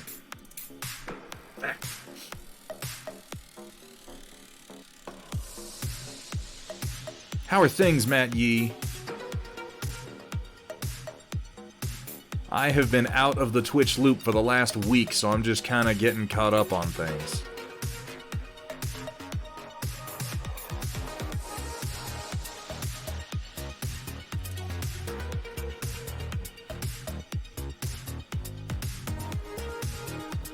Alright, let's lay into the last one. I think I can get a good number of the highlights placed before we move on to the Storm Report, which is coming up. One more quick comparison. Here on the right, we have the base purple that we worked up, and then on the left, after a quick round of highlights, which I kind of softened up on the chest a bit there. Might need to do some more. Very simple. Very effective. Only had 3 days off in the last 21. Oh my god. That's unacceptable. That's absolutely unacceptable, Matt Yee. Did you try unbuttoning another button on your shirt? Did your employer not respond to that at all? Because I know I always do.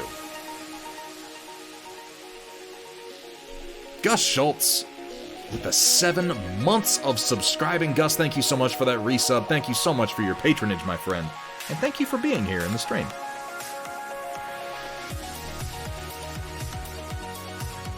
I like to think that a lot of people hang out in the... I like to think. Some people tell me this. That people hang out in the stream to learn a little bit or to get some motivation for their own painting. Gus Schultz is one that I know for a fact has left me behind as a painter a long time ago, and it means a lot. It means a lot to have you hanging out in chat, man. I love seeing your work.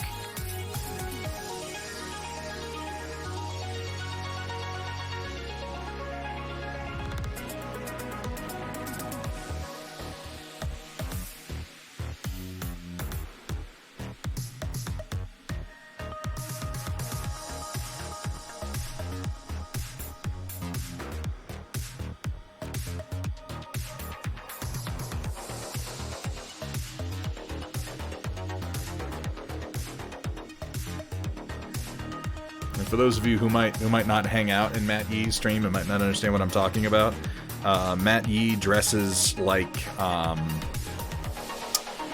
one scene in Jurassic Park with Jeff Goldblum, the sexiest scene in the history of mankind. That's how he dresses all the time.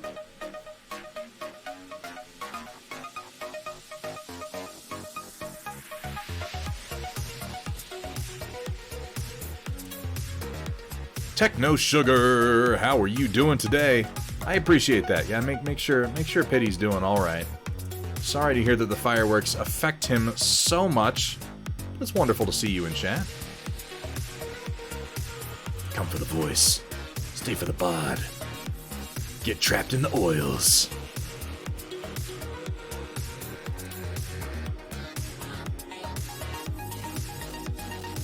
Dr. Rhino, let me ask you a question. Do you like sexy battle mix, sexy streamers, and sexy Solaris cheerleaders? Well, Thunderhead Stream has some of those things, and more.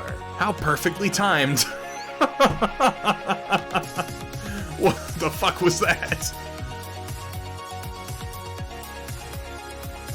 Oh my god. What was I gonna ask?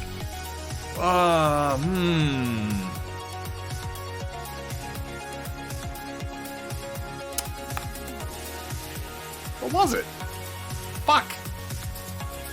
I just blasted the question right out of my head.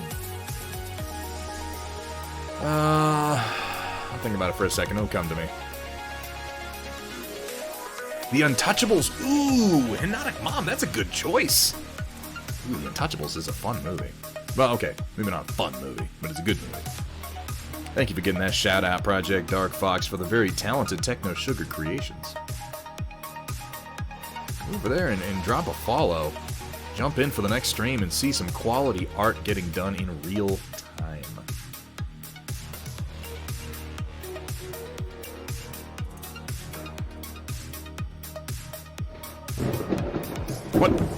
What? Oh my god. Merlin Models, thank you so much for the follow. Welcome to the stream. Welcome to the Storm Chasers. Merlin with a Y. On the off chance Merlin Models. Well, first of all, I guess there's a chance that that is your actual name. But is there any chance that that's a reference to the character Malcolm Merlin? Any chance at all? It's a slim one, but if it is one, I'll feel pretty good about it. It's probably something else.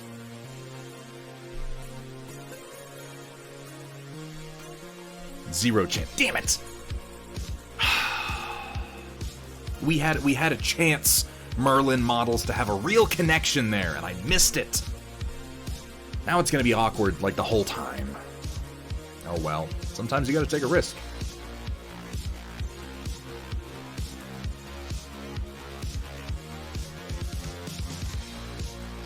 I'm not talking specifically about John Barrowman. Malcolm Merlin is a character regardless of John Barrowman playing him. And yes, I'm aware that Barrowman has had some problematic moments lately, which I really don't doubt. I've met John Barrowman a few times, and I've read what people say about him, and I'm like, yeah, yeah, that sounds about right, really.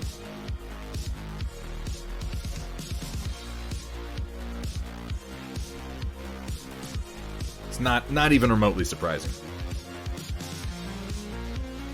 Yeah, not even really. If you don't already know who John Barrowman is, WJ, you wouldn't be terribly interested.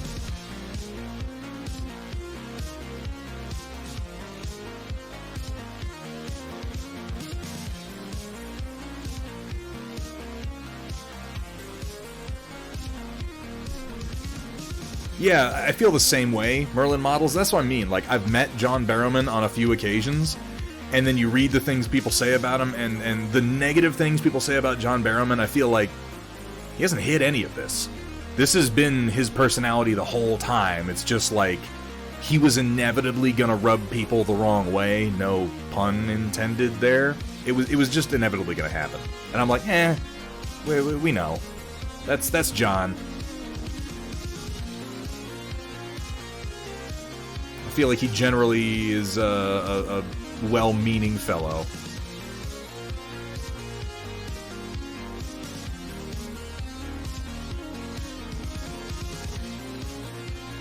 I will say one thing. I will say one thing for John Barrowman. I have never in my life felt so attractive as when that man was complimenting me. Which might be an odd thing to say, but it's true. Never in my life have I ever felt quite so much like, I'm kind of a handsome fellow.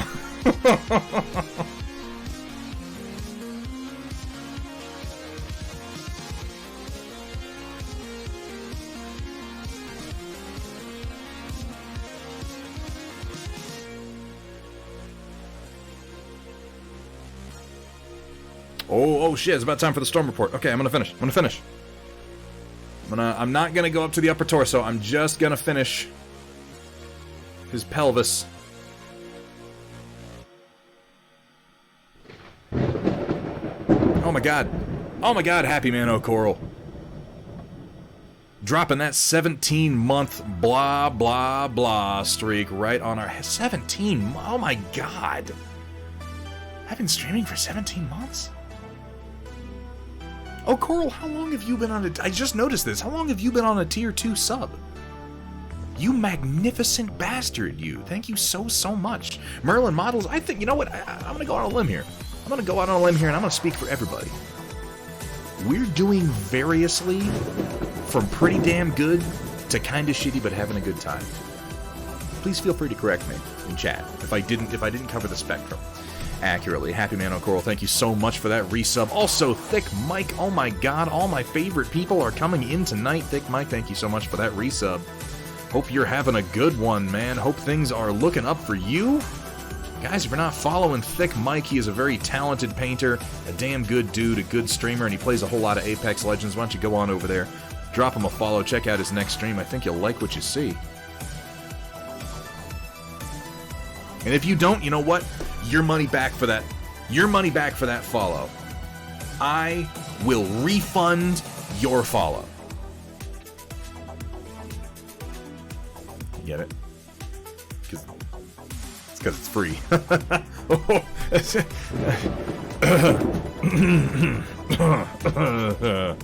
Yes.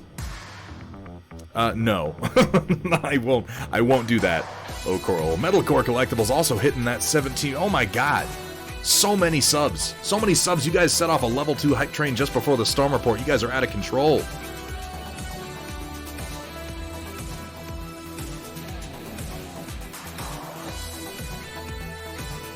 Subs are non-refundable, oh Coral. I'm terribly sorry.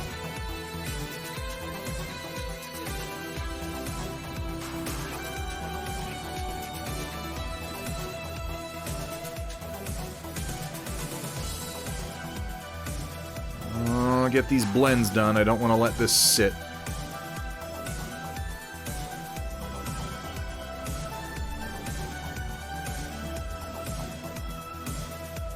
You gonna do some streaming, Darkheart? That's exciting, man. I'll have to make sure I check it out.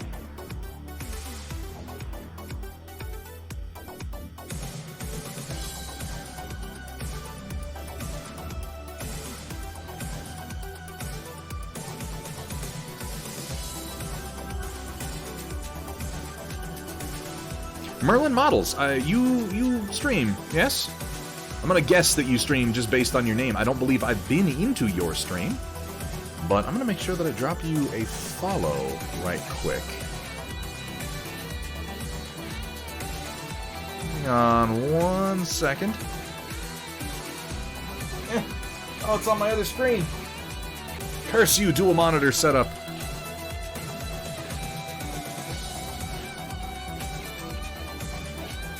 Oh, yeah, doing some 40K terrain and whatnot. Come on, Twitch. Load me up.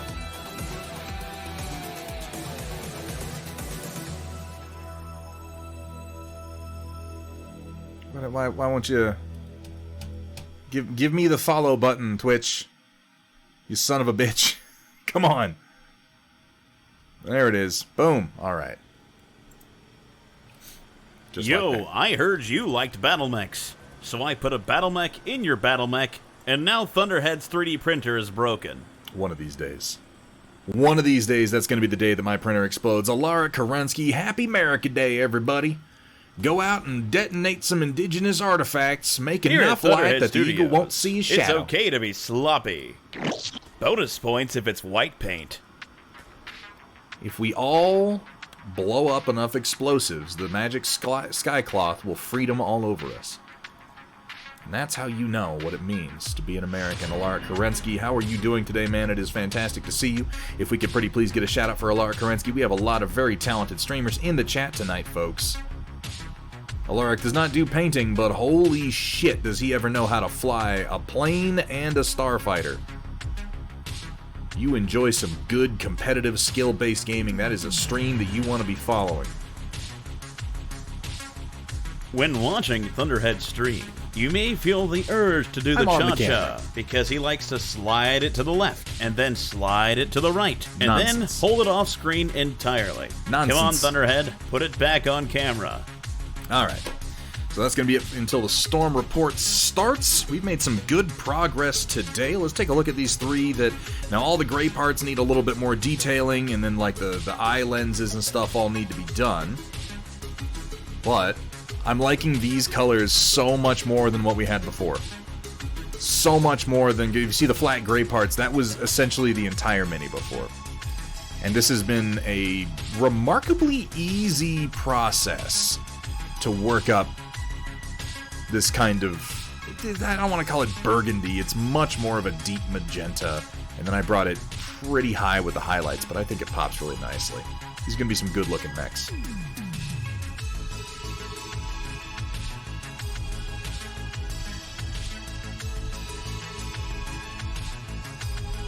Oh, it feels good to be back. It feels good to be back at the paint desk. Yeah, I like it, Vergata Rung. And it was so easy to do. It was so fucking easy to do once I got the process started. It's one of the things I love about oil painting is I establish my pre-glaze, I establish my base color, I do one quick round of highlighting, I blend my highlights in, and it's like, I'm done. And today, you know what brushes I've used? This is maybe in total $1 worth of brushes. These are all cheap synthetics. It just doesn't take much. You think it's better to pin than to magnetize the bases, so that depends on what you're asking, Darkheart. If you're talking about attaching your model to the base, I go with either glue or pins, depending on how heavy the mini is, usually. But magnetizing, I would never... some people probably do it. I would not magnetize my model to its base, for the most part. Oh, you mean for painting? It depends. It very much depends. Because sometimes I want to paint my bases separately from the Mini, and sometimes I want to paint them together. If I'm painting them together, and it's because I use this War Grip from Thunderdome Droop, I almost always have a metal washer in the bottom of all of my bases. But I do this because I love my bases having some real heft and some real weight to them. It drops the center of mass of the model down really, really low, and it makes them very, very hard to knock over. And I will often use that in tandem with this little magnetic pad on my War Grip, and I'll magnetize it to it. But if I'm painting them separately, it's harder to magnetize, so then I'll usually pin to some cork or to something else. So the short answer is it depends on if I'm painting the bases at the same time or painting them separately. Another thing that I've done, and this is something I've been doing with my Warcaster figures, which we're going to be doing some more of these in the near future. We played some Warcaster while I was on break, and I loved it. But what I've been doing with my Warcaster figures is I paint the bases separately, which you can see I've done here. This is a painted base. And then I'll prime the Mini. I'll glue the primed Mini down. God. After painting with oils, looking at the blends that I did on this, I'm almost embarrassed. It's so much easier to do with oils. Maybe I'll switch to oils for my Warcaster stuff. Huh. It's an interesting idea. It is a nice looking Mini, but I'm just... Anyway. Yeah, so I will prime the Mini, I will glue the Mini down to the base, and then I will magnetize it to my handle, and I'll just paint the Mini essentially after the base is done. And often with these, I'll fudge it a little bit because I'm only using... Like, you could use a stronger magnet on the handle, but I just put a few rare earth magnets in here to give it a little bit of extra hold. I'm just saying, like, look at the difference in the purples here. It's...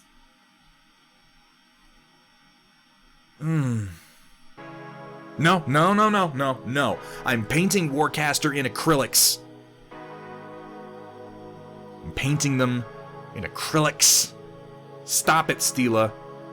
You know what? You can't do that anymore because you sold the One of Us lizard and it wasn't to me. And you know what? I'm bitter.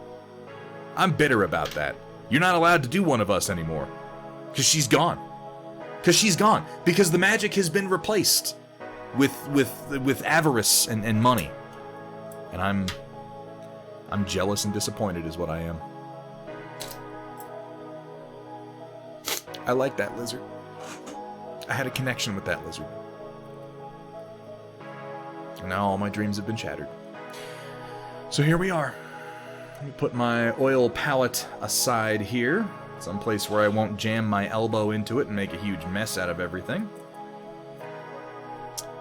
I do need some of Stila Rebel's oil habits because she keeps me from making a huge mess. She inspired me to go ahead and pre-mix and bottle my oils, which has been incredibly helpful. If I did it the Matt Yee way, I would have a huge mess on my hands because I'm just not all that organized. Matt Yee, who will regularly just sort of dump oil paints into like a porcelain dish, and then he'll kind of suck it up in a straw and just and blow it onto the Mini. It's disgusting.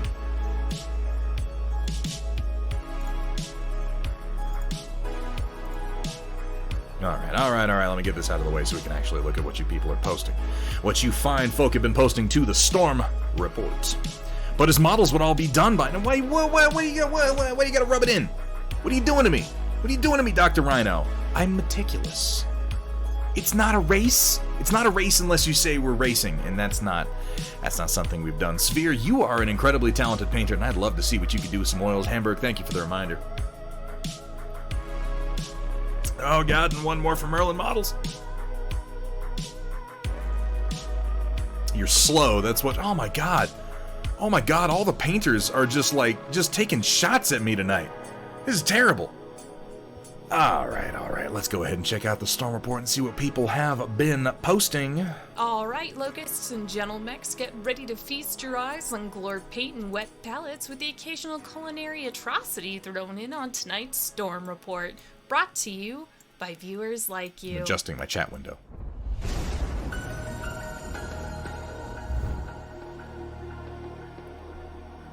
Slow to ask for the lizard. Oh, okay. Yeah, I didn't know. I thought you might be keeping it. I don't know. Yeah, it's my fault, though. It's always my fault, Steela. Fine. Let's see how it is. Adjust my chat window a little bit more. All my stuff is set up for our 3D modeling streams we've been doing, because we were doing that for quite a lot of time before the break. And now we are back to painting. It's fine. It's fine, Steela, because this just means that I can have you paint something just for me. And then treasure it in like a really uncomfortable way.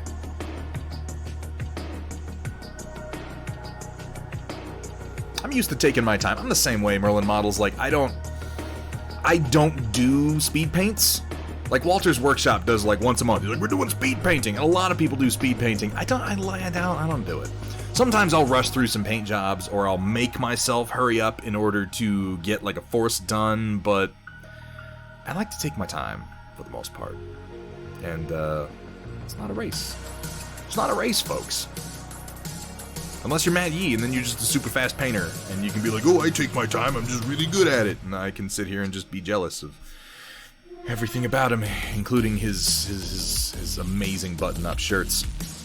Drove an hour away to a friend's this weekend, playing music on the way from your phone. Halfway there, the shuffle played Strategic Launch Detected, and then immediately shuffled to Chaotic saying, missiles go whoosh. Oh, wait, nope, I'm out of ammo. That's kind of perfect. That's kind of perfect. It is a little odd that you have Chaotic in your shuffle library. I don't fully... I'm not... Alaric, I'm not going to judge you. I'm not going to judge, man. Speaking, where the fuck is Chaotic? Shouldn't he be here? What is he doing? Like, working a job or something lame like that? God, what's wrong with that guy? Oh, up first we have from Mafik.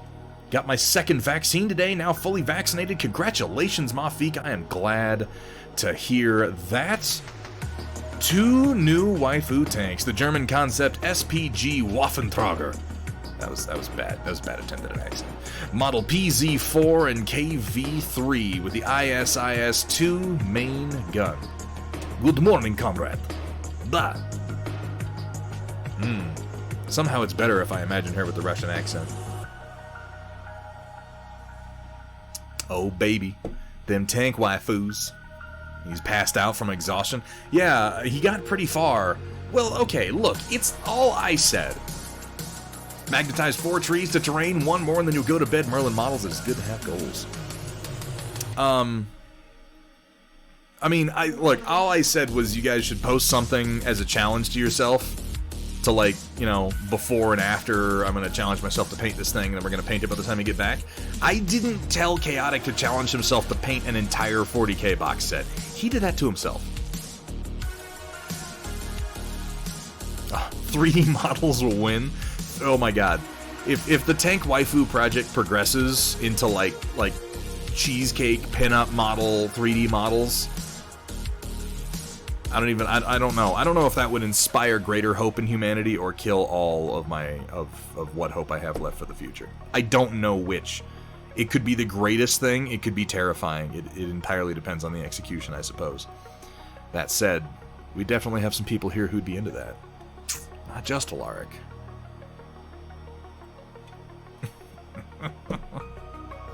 Yeah, see? Matt Yee would paint some tank waifus in a fucking second, and he'd make him oily, and he'd make him good.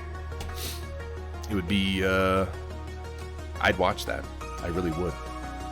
I love the big underslung tank cannon with the huge magazine, too.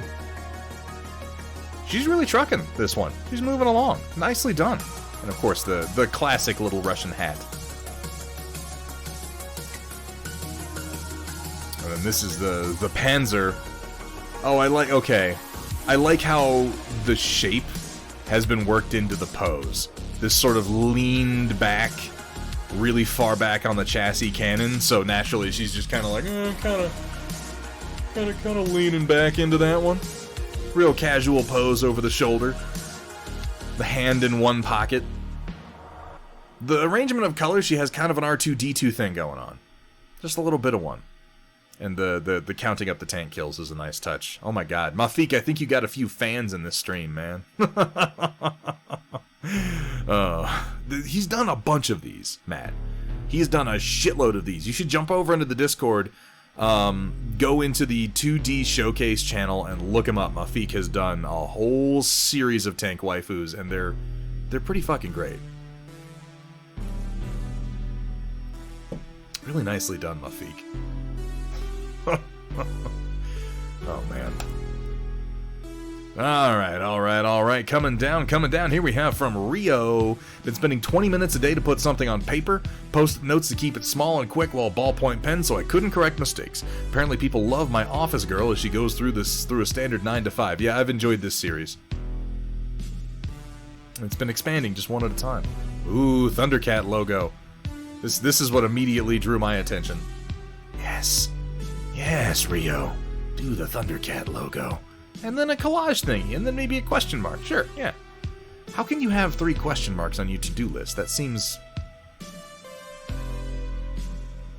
Like free play time? I don't know what that would be. Yeah, the Office Girl sketches are nice. I like her passed out at her desk dreaming of having a good time after work. At the bar. Where is it? She's here and she's got the little cloud. Oh, this is it. Yes, complete with the thought bubble cloud. Is that a shuriken magnet? Oh shit, it is a shuriken magnet, isn't it? I didn't even notice this. That's pretty clever. I feel like I've seen that before, but I can't quite place where. It's good to be organized, and this kind of brings me into a thought I've been having lately, and I need to organize it a little bit more, and I think I'm going to get started on it in the Discord in the next week or so. I want to start logging how much time I'm really spending on each project. To have a greater understanding of how my time is divided. I think that this is something that I'm going to put forward kind of as a challenge to the community. Not really a challenge, just a project that you can work on. Really keeping track of how much time you're spending doing everything. And I don't want this to be the kind of thing, and I mentioned this before, I don't want this to be the kind of thing where people are like competing, or where you say you want to do a certain amount and then you like, oh, I didn't do the right amount, so I don't want to tell people. Like, I don't want this to be a stressful thing. I want this to be an inspirational thing. So the standard is going to be that you don't have to report how much time you're spending on any given project. Now, if you want to post, hey, I've been writing it down and I've worked on hobby projects for 12 hours in the last week and I feel good about it, like, you're more than welcome to do that. But it's not going to be the sort of thing where we're regularly posting our times. It's just for you. It's just for you to kind of get a handle on your hobby time. I've mentioned before that one of the best ways to keep painting is just to paint for 15 minutes a day. And I maintain that is a great strategy. And it's kind of right in line with what Rio's doing here. Just paint for 15 minutes a day. Like, it's easy for most people to do. I don't want to say it's easy for everybody. You might not have that time, but most people can sit down and paint for 15 minutes a day. And if that's all that you do, that will add up over time. And I want you to see how much time you spend doing it if you can do just that little amount and see what you can get done. Matt Yee is already stressed. God damn, I love that emote. I've got some good emotes, but I don't know that I have anything at all to compare to that particular emote, Matt. I just don't. It takes me 15 minutes just to get set up. Well, make it 30 minutes. Make it 30 minutes, Shock. I believe in you. I think you can find 30 minutes a day. It might favor some of us who have, like, permanent hobby setups, admittedly, and it does suck that you have to kind of put some things away, but it's a broad spectrum challenge, and you want to adapt those timings to your personal situation, of course. Force the time by using post-it notes, small size limits details, and the ballpoint pen unable to erase mistakes, and I like those personal rules. Painting for 15 minutes a day is a lot easier to do if you have a dedicated... Yes, no, that's absolutely correct, Merlin Models. And that's why I say adapt that strategy to your personal situation. Maybe you want to take that and say, well, I don't want to do the setup and takedown every day, I only want to do it every 3 days, and then make it, say, 45 minutes every 3 days. That can work too. You still get a good amount of time spent painting. And you know what it's better than? You know what it's a hell of a lot better than? Is no time spent painting. And I hate when I get to the end of a week and I look back on it and I go, I didn't do anything. I didn't paint a damn thing. I feel better if I've done just a little bit of work. And with those little bits of painting and work, I just want to know how much time I'm spending. So yeah, we're going to do that. Starting doing 15 minutes a day, and it's ended up about 2 to 3 hours a day. And auto fire, that is the unspoken goal. And what you will find often happens is if you sit down and go, I'm going to paint for 15 minutes, a lot of the time you'll find yourself painting for 30 minutes, an hour, 2 hours, or 3. And sort of the point of it is to get over that initial impetus that stops you from sitting down and starting in the first place. Because once you get going, it will often just flow. Alright, coming down. Oh, we have some Jackbox jokes. Sorry, we don't have Coke or Pepsi. Is blank okay? Army Painter Strong Tone, Storm Report Cola. What the fuck is Storm Report Cola? I don't know what it is, but apparently the people want it. Here we have from Walter's Workshop. A little black velvet and lighting changes helped really up my mini photo game. I could have told you that a few months ago, Walter. That's the only reason my photos look any good now, is with some good lighting and some black velvet. This is the Mimetic Assassin from Conquest. Now, I know Walter's streaming right now. He's doing like Alien Isolation or something, but I want to talk to him about this mini. I love this paint job. And I don't want what I'm about to say to come off as unduly critical, because I want to express this correctly.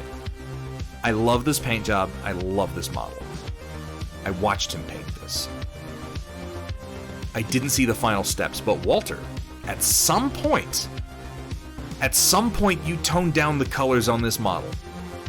Maybe it's the photograph, but it looks to me like at some point you toned down your pearlescent colors. And I want to tell you, Walter, stop it. Stop it. Your blended colors looked so fucking good before, and they're still there, but they're muted. And they're not as effective as they were on the steps before this. And it bothers me. If I had never seen you painting it, I would look at this and I would go, this looks fucking awesome, and I love the subtle colors in it, and both of those things are true. But I saw it before this, and your colors were much more vibrant, and I have to say, the paint job was more interesting. And I feel like, and you can correct me if I'm wrong, Walter, if you ever see this, if you watch this, and I'm going to message him about this after this. I feel like you fell victim to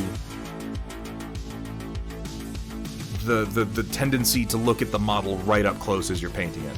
And the fact is that it looks good. This is exactly what I'm talking about. This model looks good right up in your face. This model looks good in this photograph when you can focus in highly on the details. But it's not going to look as good as it could at average viewing distance. It's not going to look as good as it would have before he muted the colors. I loved the colors the first time. They were so good looking. Like I was saying, they're still there. They're still there. We've got a red here. We've got a green here. We have a red repeated. We've got some blues in here. We've got some blue along the blade. Like, it's gorgeous and pearlescent. But man, I want more. I want more, Walter. I demand more vibrant colors from you. And I only demand them because I've seen it before. Now, all of that said, that critique out of the way, the final paint job on this model is gorgeous. It's a beautiful paint job on a really, really nice figure. And this is damn well done. I've got a mimetic assassin of my own that I'm going to be painting at some point in the near future. And I can only hope to hit the really nice level of detail that he's got here. This has colors. I thought it was zenithal highlight. It does. He did this by hand and he blended it. And that's why I'm saying Merlin models, is I feel like the amount of work that he put into it is... It's not... I'm trying to find the right way to say it. It lost something in the final paint processing. It lost something in the final steps that he did. And I bring it up because I saw it, and I bring it up because I know that he is capable. Not only is he capable of it, he did it. He made this model look more vibrant, and then he brought it down, and I feel like he's falling victim to a tendency to look at our models too closely and to not consider their average viewing distance. I feel like maybe he thought it was too vibrant, and I just want to be the one to tell you, Walter, you're wrong. It was not. It was beautiful. And I want to keep pushing you in that direction, man, because I think that if you go lean more into the direction of the vibrancy of the colors, your whole army is going to look better the deeper you get, particularly when you paint up your abomination, man. Somebody go over to Walter's workshop stream where he's playing Alien Isolation and say, hey, Thunderhead's ripping you a new one. Get over here. Listen, no, don't do that. Nobody do that, please. I'm kidding. Maybe he likes it that way. That's fine. I'm sure that he does. But I need him to hear another viewpoint, O'Coral, because it's a gorgeous model, and I just loved how it was before. I just loved it. I still do. It's a great model. It's a fantastic figure, and he did a great paint job on it. Here we have from Lore Friendly. Decided I wasn't happy after all with my airbrush wash.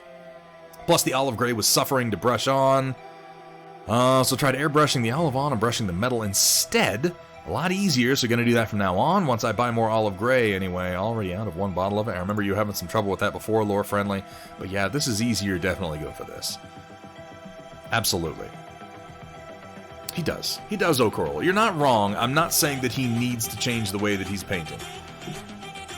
But I want him to hear an alternative viewpoint so that he can weigh whether he cares about it or not. And this is the nature of constructive criticism and feedback. At no point when you're sharing your work are you required to listen to feedback. But like, if someone says, I wish it was this way, and I have this experience a lot of the time. Somebody will say with a paint job, like, I wish you'd done this thing. And I'll respond to a certain degree, like, I recognize that and I thought of that, but I wanted to do it this way. And that's perfectly fine. But you have to hear those opinions.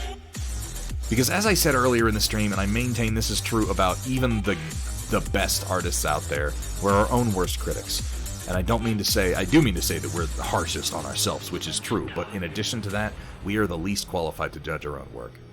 Because we're wrapped up in every paintbrush, every brush stroke, every wash, every little detail, every step, and we can obsess down to the details so much that we miss the forest for the trees, so to speak. And I'd like to pull Walter back and just say, hey, what if you stopped a few steps earlier? What do you think about that? Because man, does Walter do some amazing paint jobs. Oh my god, does he do some incredible paint jobs. This looks really nice, Lore Friendly, and it looks like it's going on a lot easier now. I really like those Iron Striders. They're such damn cool figures. And yeah, and that's the truth too, Steal a Rebel. And then there's something else to consider. You don't start streaming on Twitch and start an Instagram account and share a bunch of pictures of your figures because you don't want to hear what people think. It's just not what you do. If you don't want to hear what people think, you're generally just gonna be kind of painting things and playing at your local game store. Ooh.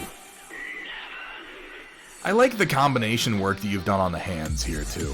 When I did my big mech, what are they called? The AdMech robots, the Castellan robots? When I did my set of Castellan robots, I magnetized the arms. No opinions, feed me praise only. Well, but that's pun expected, you know? And ironically, for pun expected, that's quite expected. Oh my god. I really do like this, though. I magnetize them, and I think that this is a better solution, is just combining them. In fact, it looks good enough, I feel like I kind of wish they had just done this in the first place. But, you know, they want to give you options. That's GW for you. As soon as you put yourself out on the internet, you're agreeing to get judged by the whole world. I would argue that you don't have a choice in the first place, Steela. You're always going to be judged by the whole world. If you put yourself out on the internet, you're just kind of embracing. People will find your stuff. They want to judge you, and everyone who sees it will judge it anyway. So at the end of the day, you just got to go, fuck it, and just gather the judgment that you care about. All 5 are magnetized, can carry the terrain around without worrying that pieces are going to fly everywhere if I bump into something. Merlin models, I am glad to hear that, my friend. Here we have from Kursala over the weekend, 625 to 626. Tiny Hands was supposed to have some friends over for a camp out in the backyard. Unfortunately, it rained constantly between Thursday and Sunday, so we decided to have a camp in to make up for the terrible weather. I even put some picnic tables in our sunroom so the kids could pretend to have an authentic experience. Longtime viewers may remember these tables from a previous episode of Make Thunderhead Feel Lazy. That's what you're best at. To put this into perspective, it's an 8-person tent that can comfortably fit 3 cots side by side. Woof! Enough room for some extra gear. The tables are each 3 feet long and about 4 feet wide, so the double tables would be 6 by 4, about the same size as a standard table. This is so cool. This is so cool. Kursala, I feel sure that you absolutely made not just their day, but their whole weekend with this. Because, you know, when you're a kid, it's so much of it is about the kit, and your imagination is so much more active. And while an adult would generally not be interested in something like this because we're trying to get the fuck out into the actual wilderness, and frankly, the camping aspect of it is often just kind of an annoying part of it, this is exactly what most kids would want, and I am sure that they had a fucking blast. This is great. This puts a big stupid grin on my face. Really nicely done. Yeah, exactly. Cool dad. That's some cool dad shit right there. I'm so glad to hear that, Data Nerd. I'm gonna crawl in that tent with my Digimon cards. Oh, that's fantastic. And yeah, these tables are really badass. Really nice. Oh, I feel lazy all over again just looking at them. I gotta build stuff outside. Why is there so much work to do all the time? I actually didn't want to do the real camping thing, so this was a fantastic compromise. I feel you on that one. I'm not much of a camper myself. I'm really not. And pun expected, you make it easy to heap praise on you, man, because you do fucking great work. Speaking of heaping praise, here we have from Dark Heart X9, a very new painter who has come a long way in a very short period of time. Got dirty while basing him, but I think it adds character. Yeah, there's nothing wrong with that. In fact, there is something to be said for getting a little bit of your basing colors and texture onto your figure, particularly particularly if you're using something like a real fine grit, like a dust or a weathering pigment. It can sort of help to tie the model into its base. I love what you've done here with the attempted lightning bolt on the sword. This is a really, really cool technique, and I would encourage you to do some more of this. If you were going to do it again, this is a great opportunity to practice brush control, which it looks like you're already doing, just in getting the lightning bolts in the first place. But something to consider for next time if you do this again, try doing 2 layers of color. I mean, you might want to layer up your base color a few times just to make sure that it takes, but do a really, really dark blue to start with. You've got kind of a mid-range blue, do a really, really dark blue, and then come in and just try to, in the middle of that, do a white blue, a really, really light, so that you get more of a separated lightning bolt effect. The dark blue will help to set off the light blue and separate it all from the rest of the sword. The pattern looks really, really good, though. I love the use of this sort of classic red on the bolter and on the sword. Really nice job there, Darkheart. Well done. Here we have from Iberben. Finished up my last 2 primed and unpainted mechs. I forgot to add a before shot, even though I took these guys just looking sad and primed. Even though I took one... Okay, I'm sorry, I misread that. Even though I took one of these guys just looking sad and primed. Anyway, here's my Milky Way-inspired Awesome and my Butterfly Nebula-inspired Wolverine. Dropped a group shot into Showcase as well. If anyone wants to see all 5 that have been painted so far together, I recommend you guys go check that out if you like Battletech at all. Iberben is a fantastic painter. I might take a little mech break after this. These paint jobs were more ambitious than I intended. Also, fun fact, I can't actually differentiate the purple on the awesome from the blue-gray, so if there's errant brushstrokes in those areas, I don't see them, and you're welcome to pretend you don't either. This is something that I always point out. Iberben is, I believe, red-green colorblind. It kind of pisses me off, because he's a fucking amazing painter and he can't see as many colors as I can. Yeah, exactly, Kursala. Like, this is an example of a paint job that, like, makes me a little angry. God damn it. Iberben is an incredibly talented painter, and he has some great concepts that he works with. I'm loving the look of this. Awesome. Damn. Damn nice work, Iberben. I've got to put some 3D prints in your hands, man. In fact, you know what? Yep. I'm going to print Iberben a whole squad of my unseen Dugram mechs, and I'm going to make him paint them. Because I know where he lives. Because we've hung out a number of times. And he's one of the people that I need to go down to Texas and visit. So I'm just going to show up on his door and be like, paint these! Paint them all! Damn right, Threats. Damn right, Threats. And the inspiration photo alongside it is just delightful. Oh man, look at this Wolverine. The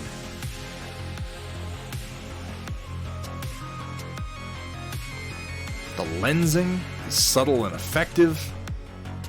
Got a nice temperature contrast to the rest of the mech. I love how we get down into this blue-gray for the hands and the feet. Oh my god, Dark Fox, is that true? Okay, we gotta get going. Oh shit, we might be here all night. Damn it, Iberben. You are a good painter, man. The highlights are really effective. There's not a particular focus on like over-blending. It's just good color choices, nice chunky highlights, and good detailing. Yeah, the shading transition is gorgeous. Lovely, lovely work, Iberben. And yeah, I encourage you guys to go over to Showcase and check out the rest of his work. He did a fantastic job. The champion of gossip, Chaotic Harmony versus me. Oh no, that has to be Chaotic Harmony. That has to be look, I'm no gossip hound. Well, a little bit now and then. But come on, have you been to Chaotic Harmony's stream? Yeah, that's him. I love that his mouth is opening up and there's just a wave of missiles coming out.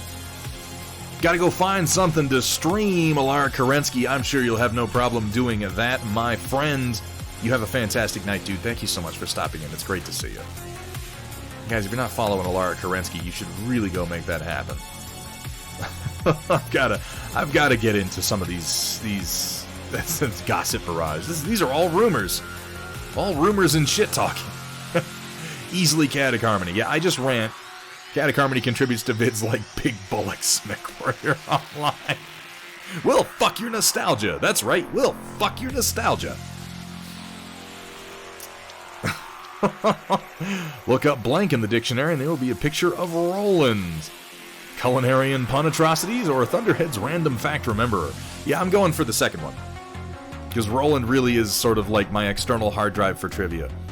It's perfect because there'll be obscure bits of nonsense trivia, and he will know what I'm talking about within like 3 words that most people would never connect. I'll be like, he was the guy who was in that thing, and he was with the dude who had the fangs in that one movie. He's like, oh, I know what you're talking about. It's ridiculous. Well, I can't think of anything now, Roland. I have to be talking about something and need to recall some tiny piece of trivia and have forgotten a particular actor's name. Maybe I can think of something that Roland won't be able to get. Quick, which one's Luke Wilson and which one's Owen Wilson? You have 5 seconds. I can never fucking remember. No, that one's too easy because Loki's on right now, so everybody remembers which one's which. Damn it, that would have been good a month ago.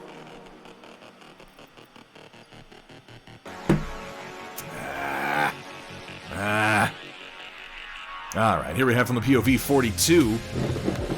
Oh my god, speak of the devil. Walter, I got words for you, buddy. Oh, I got words. We're gonna have a talk. We're gonna have a long, uncomfortable talk. In just a minute. Here we have from POV 42. Welcome in, by the way, Raiders. We are, I would say, right in the middle, but it looks like we're about a third of the way through the Storm Report, which is our art share segment that we do at the end of every stream. Walter, okay, I'm gonna sum this up for you, Walter, because I do want to say this to you, dude. And I feel confident that you are able to receive this in the spirit in which I deliver it, and that is, I watched you paint that mimetic assassin. At some point from the last time I watched you paint it, and maybe you can answer this, maybe it's the photograph you took and that's not doing it justice. First of all, I love the black velvet backdrop, it looks fantastic. At some point you toned down your colors, man. At some point you did something to mute the pearl colors that you were doing on that mimetic assassin. And it looked so good before. It looks amazing now. The color transitions are subtle and beautiful up close, but they were so vibrant before, and I loved them. I loved them. And if I could give you just one thing that you might try moving forward with your spires, whatever step that was that you used to tone down your colors, maybe just leave it off. Maybe just leave that last step off and let them remain a little more colorful. Because, dude, it looked... When I was watching you paint it, it was blowing my mind. It was blowing my mind, and it still does. Trying something else out, going back to the OG style. Okay, I thought that might be something like that. But yes. Oh my god, the colors. The colors! I almost called you Roland. Having one of those nights. I haven't streamed in like a week, I'm rusty. Welcome in, Raiders. Welcome to Thunderhead Studio, Walter's Workshop. Thank you so much for that raid. We are right in the middle of the Storm Report. And we are taking a look at what our viewers and friends of the stream have been painting. Roland is my doe. No, that's my father. Please, only my mother calls me doctor.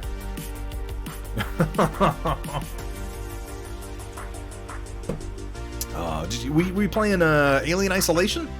Did I see that right? Roland's Workshop? Oh god, no. Let's not carry this further anymore. This is gonna get complex. We're gonna have crossed memes. It's gonna get bad. Here we have from the POV 42, started out on my Amaris Empire mechs today, and in an effort to keep myself on pace and the backlog down, I've set myself a challenge to speed paint them. This Lynx took 2 hours from primed black to this. All the purple is dry brushing to pick out the metallics, pin wash some shadows, and detail colors. What do you think? POV? That's damned effective. That's damned effective, and the lensing looks pretty good. That's what I think. If you want criticism, the only thing I can see on this that stands out to me that I would do, I would go over your white pinstripe just a few more times to strengthen it, because it's a little washed out against the purple, and I would clean up the edges of it, probably with a darker purple, just to straighten it and to kind of highlight it, because right now you have white in the middle of what is a dry brushed kind of light lavender panel, and the white and the lavender want to blend together. I would, again, strengthen the white by going over it again, and then clean up the edges with a dark purple to separate it from the rest of it. That would only take probably a few minutes, and it would complement the rest of the paint job, because everything else on here, for the amount of time that you spent, looks fucking fantastic. Really, really nice. Well, that's a good feeling. I like it when I'm like, hey, you should try this thing, and someone goes, oh, you're right, yeah, in fact, that's what I did. I like to pretend I know what I'm talking about sometimes. How did Alien Isolation go, Walter's Workshop? I've heard good things about this game. Yeah, dude, for this being mostly a dry brush job, this is fantastic. The colors are really, really nice. If anything, I might do...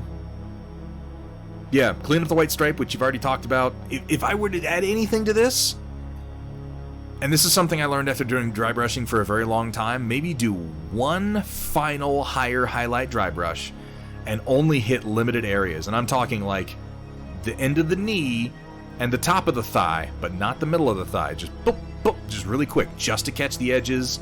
The top here, the top of the shoulder, maybe just the corners here. Like, that is entirely optional, though. That's just a way to push it a little bit more. This paint job is nice. Really, really nice, and I love the look of the lensing. Made sure to wear my brown pants. It's because he poops in them. That's the joke. That's what he's implying. Feels good to be back to streaming, Walter. And I really do appreciate the raid, man. You fucking... Walter's Workshop, dude. This guy. He's such an amazing painter, and he's such a great streamer, and he has so much charisma. He has this X factor that's just off the fucking charts. I'm starting to suspect that in real life he's gonna be like, just a complete asshole. Because that's the only way this makes any sense. The only way that this fucking jabroni makes any sense at all is if we meet up at long last and he is just some horrible combination of socially awkward and a complete dickhead. Because, I'm sorry, this personality, it has to be a fabrication. Otherwise, it's just too much. It's too talented, and it's too likable. I'm sorry. Merlin Models, 4 a.m., my god. Well, apparently we're going to be here for a little while. Merlin Models, you have a fantastic night. Dude, thank you so much for the follow. It's been fantastic having you in the stream, and I hope to see you again soon. It's all an act. Well, we can be garbage people together one day, Walter, when I finally get to buy you a drink, man. From Lore Friendly, once the base rims are painted, that's about 550 points of the minimum required standard. Just 1,450 more points to go. Hooray for leagues. Oh man, no, it's nice looking for a good assembly line paint job. Lore Friendly, I love the color choices. All of these, there are simple things you can come back and zhuzh them up and spice them up with later, but are totally unnecessary to start with. Good looking models, I love all the AdMech stuff. Hell yeah, man. Really well done, and I'm glad you figured out a good process for getting that silver and green down in a way that doesn't break your back like the last one was. Here we have from Chaotic Harmony, Thunderhead's 4th of July challenge completed, 60 minis in 9 days. This is fucking impressive. This is really fucking impressive. This was an interesting project. I don't really do much speed painting, so this was a good challenge for me to test it out. Overall time was about 60 to 70 hours estimated, including assembly and priming and painting. These have a home right in the front of the store until after release day. Then we'll be the first of the store armies to have a place in the IKEA display cases. Huzzah. That's a lot of models.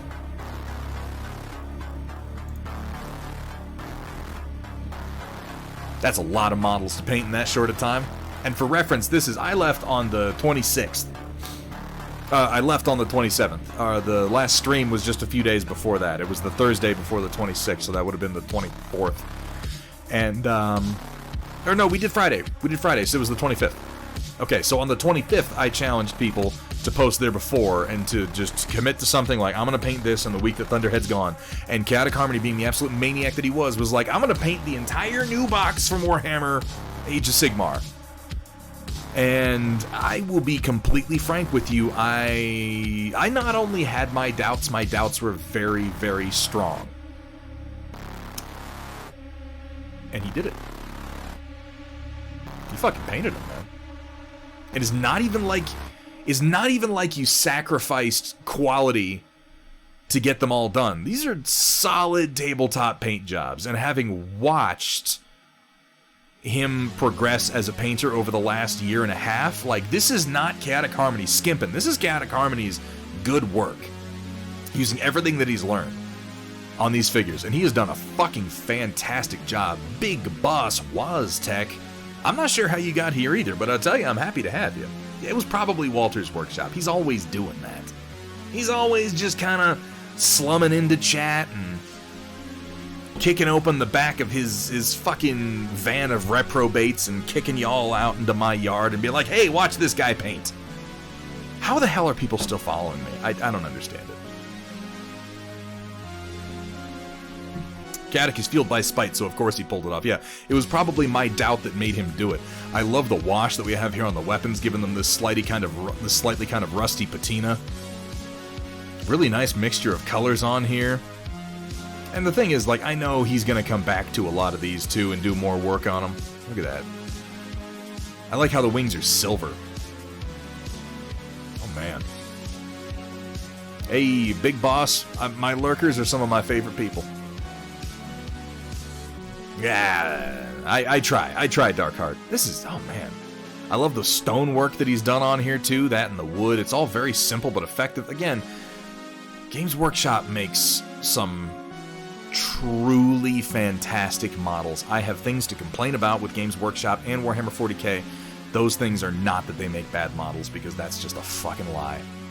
This is gorgeous. Lovely work, Chaotic Harmony. And dude,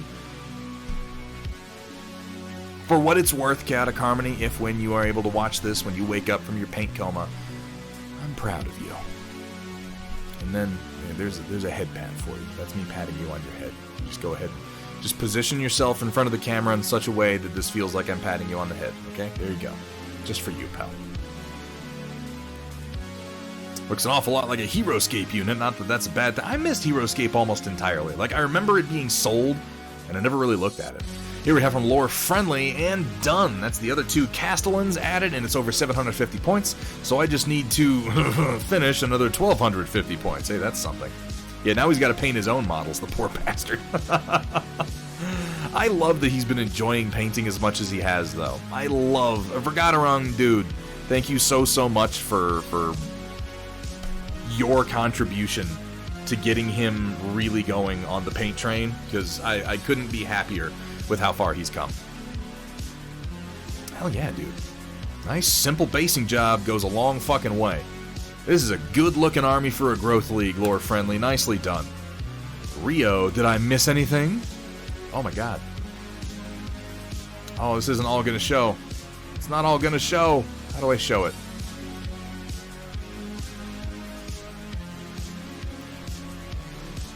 Hang on a second. Let me open this up in another window here first so I can get a look at what we've got here. This is a huge image. Titan Blarg on the left. Def Space. Oh, it's me as a Titan, but also as Isaac Clarke. Very curious about tacos and stomping a necromorph. I see. I'm gonna try to get this larger so I can show it to you. Starfar Squadrons. The combination of bullshit here is insane. There's a missile sticking out of me, and I have a band-aid on my wing. I'm still very curious about tacos. Among Sus. Rio, you... Oh my god. And Saturday Night Fever with the classic Blunder Thud wielding his own severed arm holding a mace. Let me see if I can make this larger so you guys can actually see it. Hang on.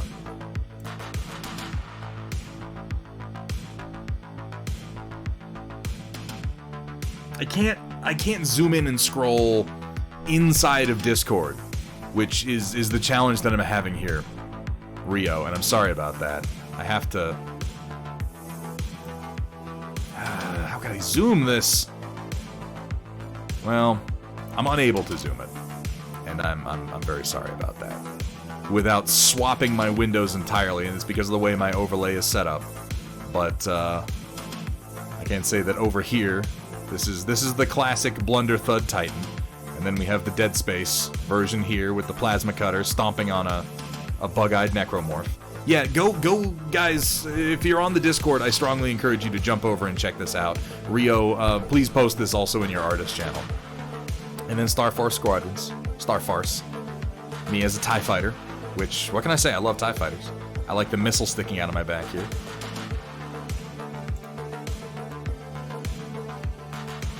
Let's scoot to the side a little bit here. Oh, shush. Inconsistent lines, my ass, Rio. Among Us, which we haven't done Among Us in a while. We need to do some more community gaming nights. I particularly like this one, Rio. This one's one of my favorites, and you did this in like one night after I started playing Chivalry 2. You get that extra reach from wielding your own severed arm. And he's even like... You even went to the trouble of doing the like double strap chest that I wear on my Vanguard with the same style of helmet that I wear. Rio, you're an incredibly talented artist, man, and thank you for doing this. Now, let me adjust this back here. Alright.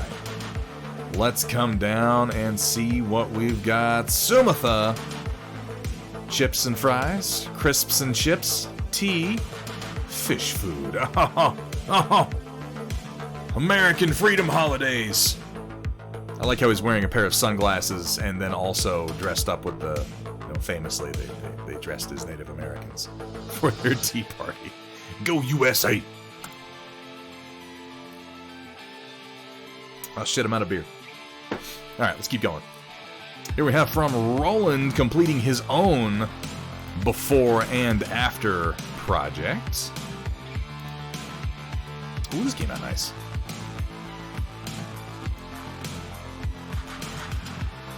Hang on, I need to adjust my window so I can still see chat. There we go. You know, I do need another beer. It's true. I do need another beer. All right. Hang on 1 second. 1 second, guys. I'll be right back.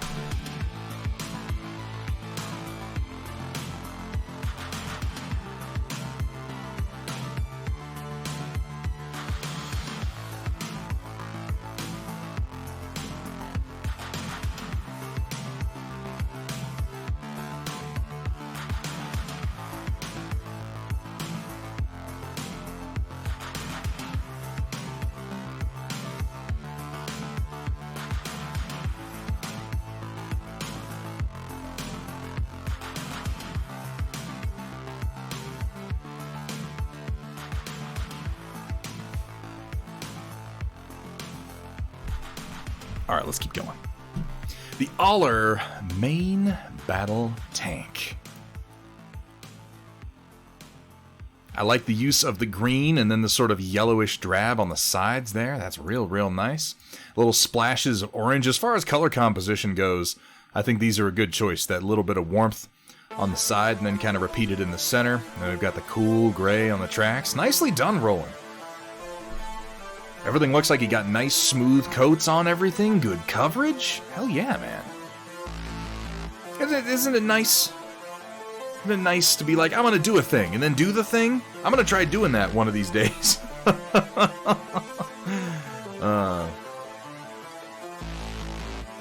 Cha-cha-cha-cha. That's for you, White Wolf. This is before the wash. Do we have an after picture with the wash done? Or before the dry brush? Dude, washing and dry brushing are such incredibly potent. Such just incredibly potent techniques. Tuesday? Alright, I'm looking forward to seeing it rolling. All in all, though, your base coats look nice and smooth, man. I can't wait to see what a little bit of shading and highlighting with the wash and dry brush does to it.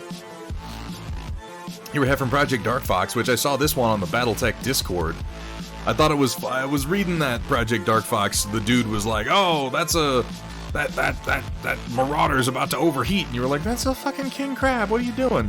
Who confuses a king crab for a Marauder? I have no idea what was going on there. This is so cool. This is so fucking cool. I love the busted up streets with the big footprints in them because streets are not designed to support something like Battle Max.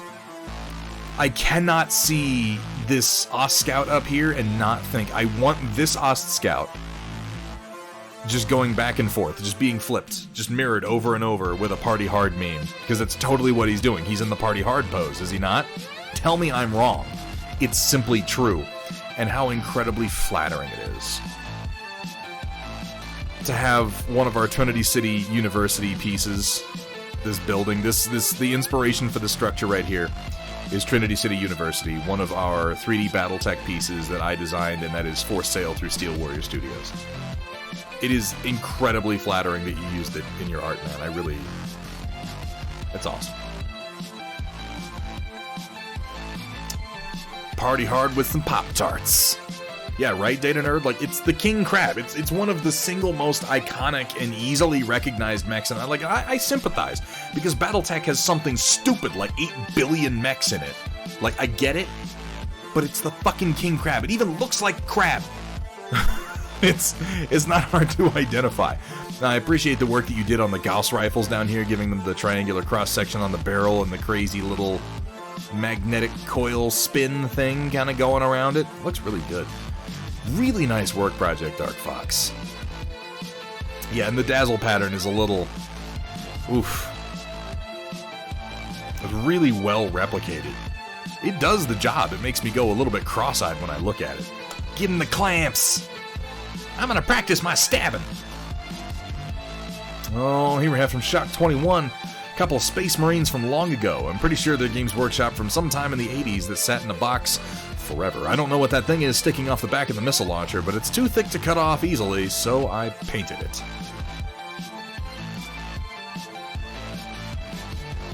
I think if I had to deal with it drawing the rest, yeah, I'd imagine all those lines could throw you off a little bit.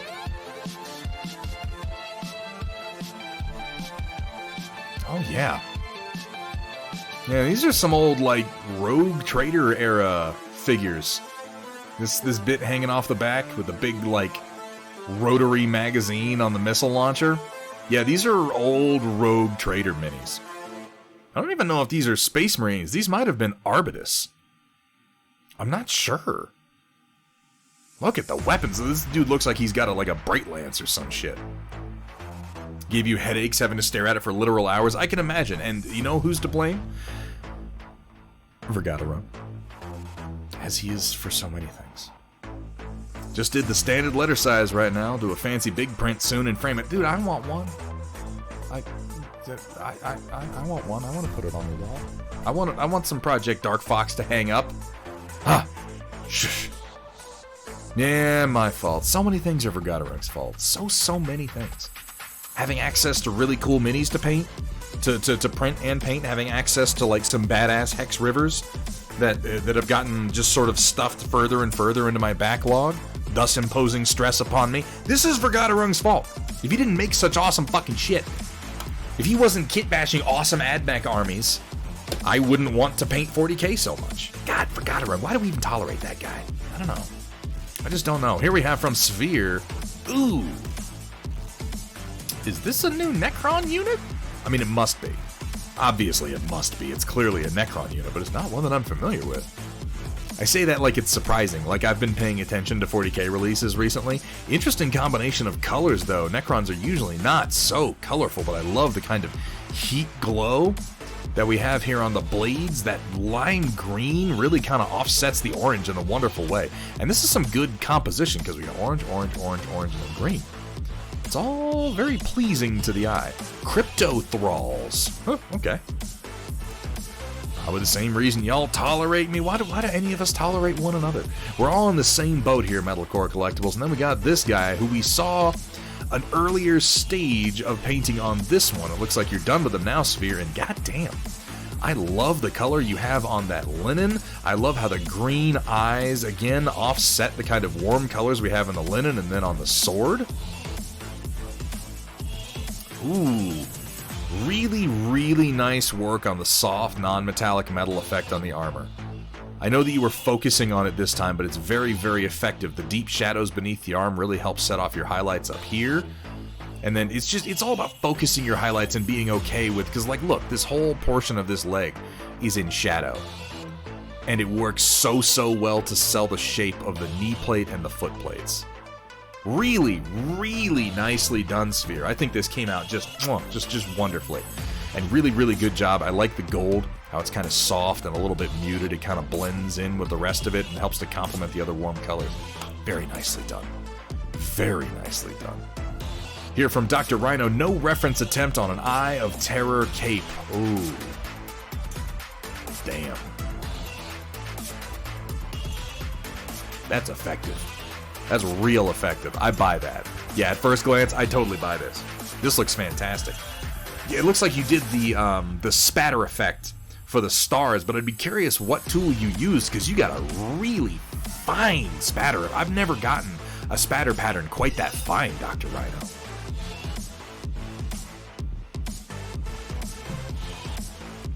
If I were going to guess, I would say maybe if you put a thick white paint into an airbrush and you over pressurized it, and then the tiniest brush and a paperclip. Okay, I was going in the wrong direction. So you took and you just kind of run the paperclip over the bristles. That's, yeah. Damn. I don't have anything to say about this, Dr. Rhino. I have nothing to say about this besides bravo. This looks fantastic.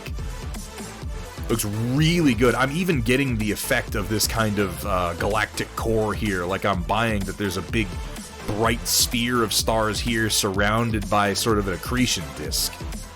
Like, this looks really good.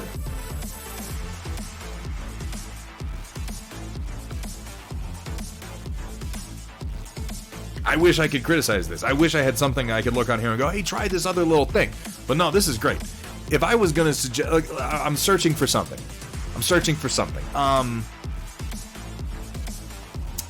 Maybe the occasional little shining starburst, like a little crosshatch starburst in here. would help, but I don't even think that would. Honestly, your nebula clouds and your galactic rings, and then this the wound of the Eye of Terror over here, like, it's recognizable and the colors are all spot on. This is really good. Yeah. Damn, Dr. Rhino. Damn, bro. Well done. Here we have from Cyber Knight, Magnatorius Maximus, our very own Metalcore collectibles. No Thunderhead has seen these on Facebook, but too bad, you'll get it here anyways. Finished painting the fuselage parts for now. God, this is a great looking set. This is a great looking set, and so modular. And guys, again, you really need to go ahead and hit !Metalcore in chat and go check out the rest of Metalcore's catalog, because if you like the idea of vehicles that are as posable and modular as this, because look how many pieces they break down into and how many options you have for how to build them. All of his kits are like this. Every single one of his kits are like this. This is not a one-off. This is his design philosophy, and it's incredibly well done. Also, those hills are pretty nice looking, bro. I wonder who made those. Really, though, fantastic paint job all around. Damn. I really do like this triple rack one. Nicely done. Oh, just something to give you a chuckle with some crossover art I did on stream the other day. Also something from our Jackbox game yesterday. Oh, actually I was the imposter, but killing is such a hassle. Oh, that's wonderful.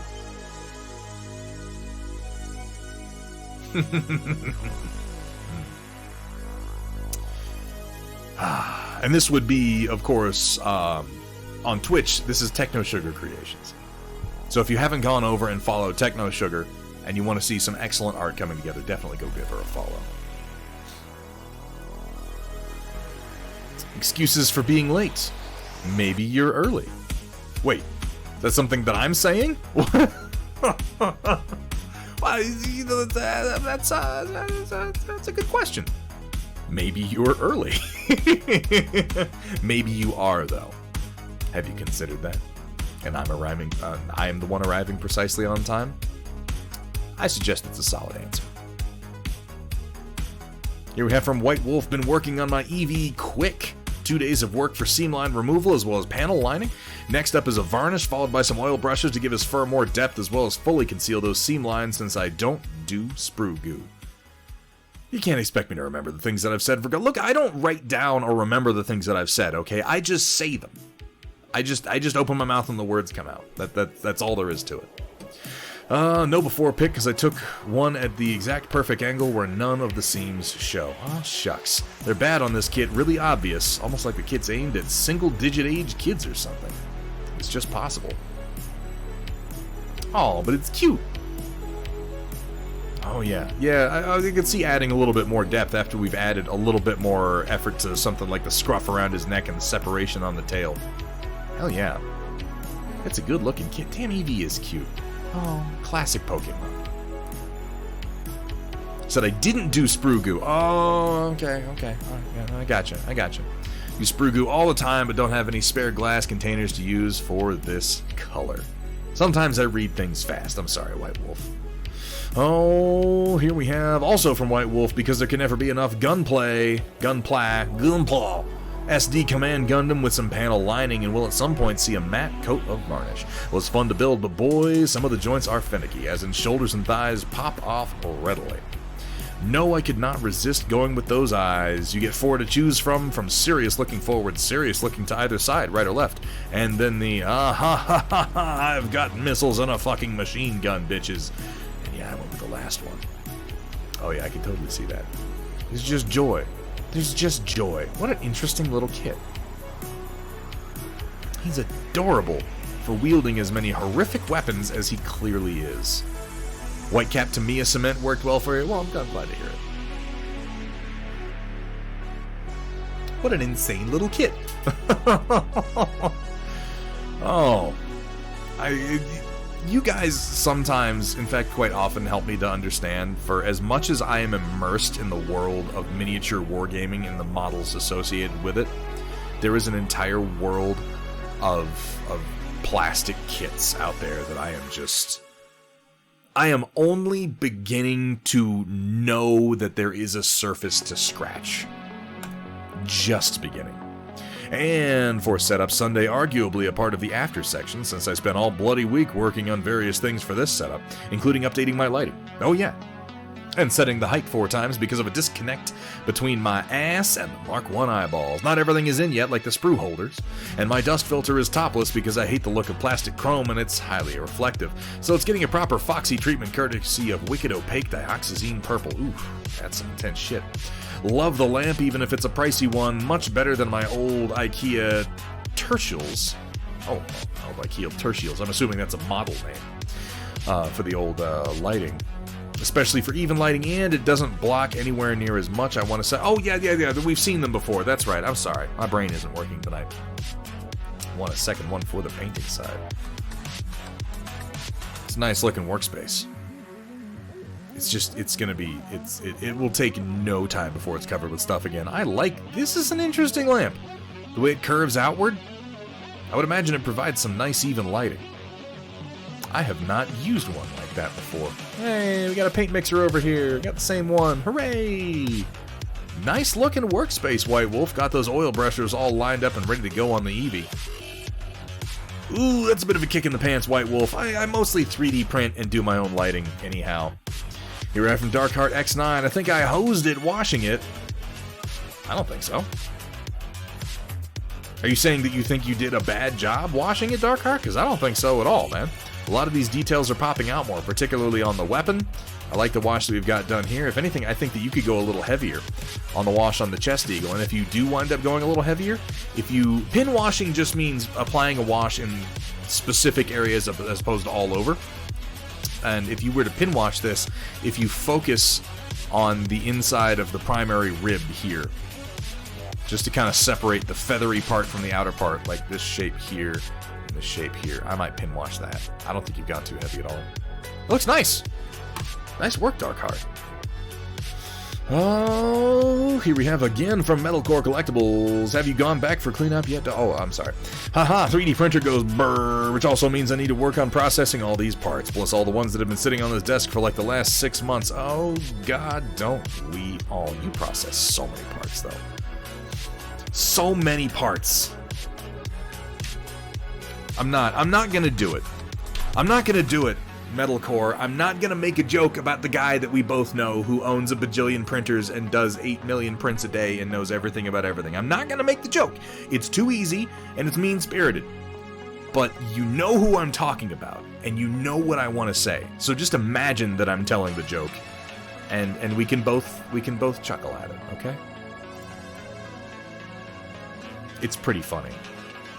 Particularly now that the posts are all like about the new printer that he had, even though he had printers before that, apparently, but obviously didn't. Okay, I'm gonna leave it alone. It's mean and silly. Where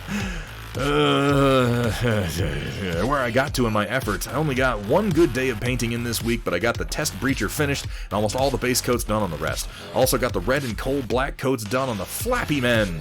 Put it next to the Destroyer for comparison, and also the Manipulus and Dominus I converted. Oh, AdMech names. Fucking shit!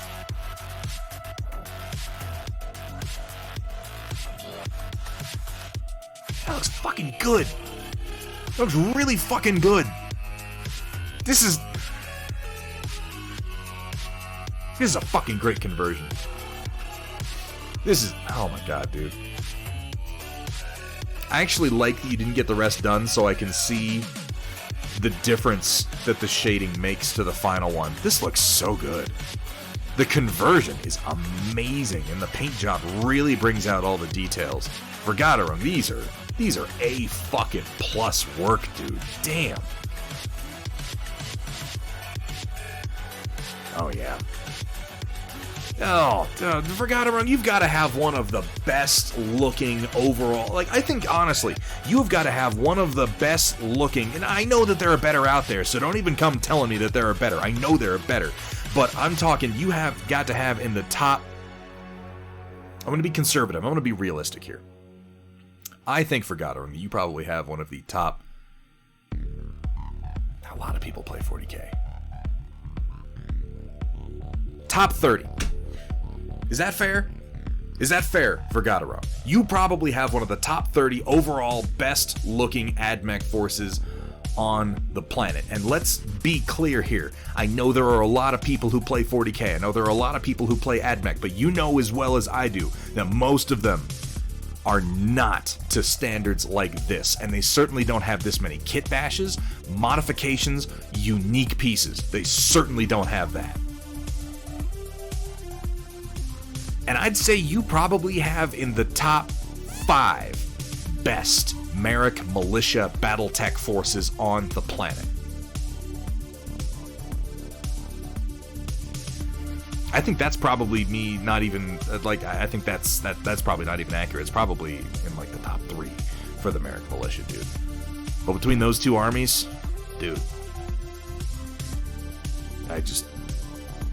I'm very impressed for Gadarung. I am very impressed with your armies overall. Darkheart, here's for you. God damn it, for Gadarung. Gotta give me a chance to catch up.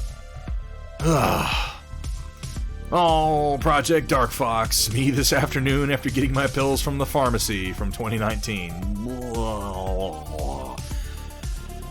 I know that feeling.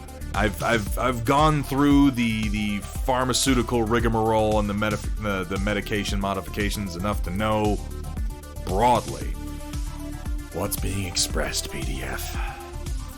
But damn it, you've had so much good art lately, man. So much. That is going to bring us to the end of the Storm Report, and thus to the end of tonight's stream. Hey, my camera's all worked. I'm excited. I'm excited that I haven't... You know what? We've only had one technical issue today, and it was at the very beginning of the stream. And that's not half bad. Let's figure out who we're rating, folks, because there are some talented streamers out there that we need to go check out. I know a lot of you are probably heading out for the night here in the near future, but I do ask that if you're here at this point in the stream, stick around for just a few minutes. Because I don't just raid random people that I don't watch. I try to put you guys into a stream that is going to have something that will really interest you. Now let's see. We can do Teal Security tonight. We've got Wombat Combat Prime painting some Skitari. And we've got Altered Man art. Altered Man's painting in oils. Let me make sure that he's not wrapping up, because I like Altered Man and I'd very much like to raid him. He's been going for 9 hours. Let me just make sure he's not about to stop. Because he is a very, very talented oil painter and a good dude. He's right in the middle of a paint job that's blowing my fucking mind. Okay, yeah, no, we're rating him. We are rating Altered Man art, and we're doing it just as fast as we can, because I love this dude.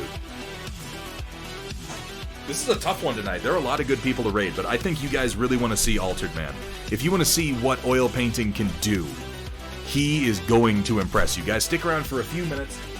Just check out the stream and consider dropping him a follow if you like what you see, which I strongly suspect that you will. I love this dude. Oh my god, you guys, thank you so much for coming out tonight. I know it's the 4th of July. I know a lot of you probably had better things to do, or maybe you didn't. You know, I don't know. I certainly didn't. But it is fantastic to be back. That break was really great. It helped me recharge a lot of my creative batteries. I'm glad to be back. I'm glad to be painting. I'm glad to be back here with you fine folks. I'm glad to be back at the painting desk. We have a lot of work to do this summer, so we've got a lot of projects to catch up on, and I am hoping to make this a damn productive one. I hope you are too. Thank you again, everybody, for joining me. Thank you to everybody who contributed to the Storm Report. Thank you to everybody who did your before and afters over the course of the break. And as always, a huge thank you to my mod team. Without them, none of this would be possible. Project Dark Fox, Kursala, Riot Sister, oh my god, you guys. Thank you to Data Nerd for all of your help, and a huge thank you to Roland for being my external brain. We're going to be back on Tuesday, finishing up some of this heavy gear work in oil. Thursday, we're going to be doing some 3D modeling on some pretty cool stuff. You're going to want to be there. And then Sunday, we're back to Conquest in oil. I am going to go get something to eat. So until next time, folks, keep on painting.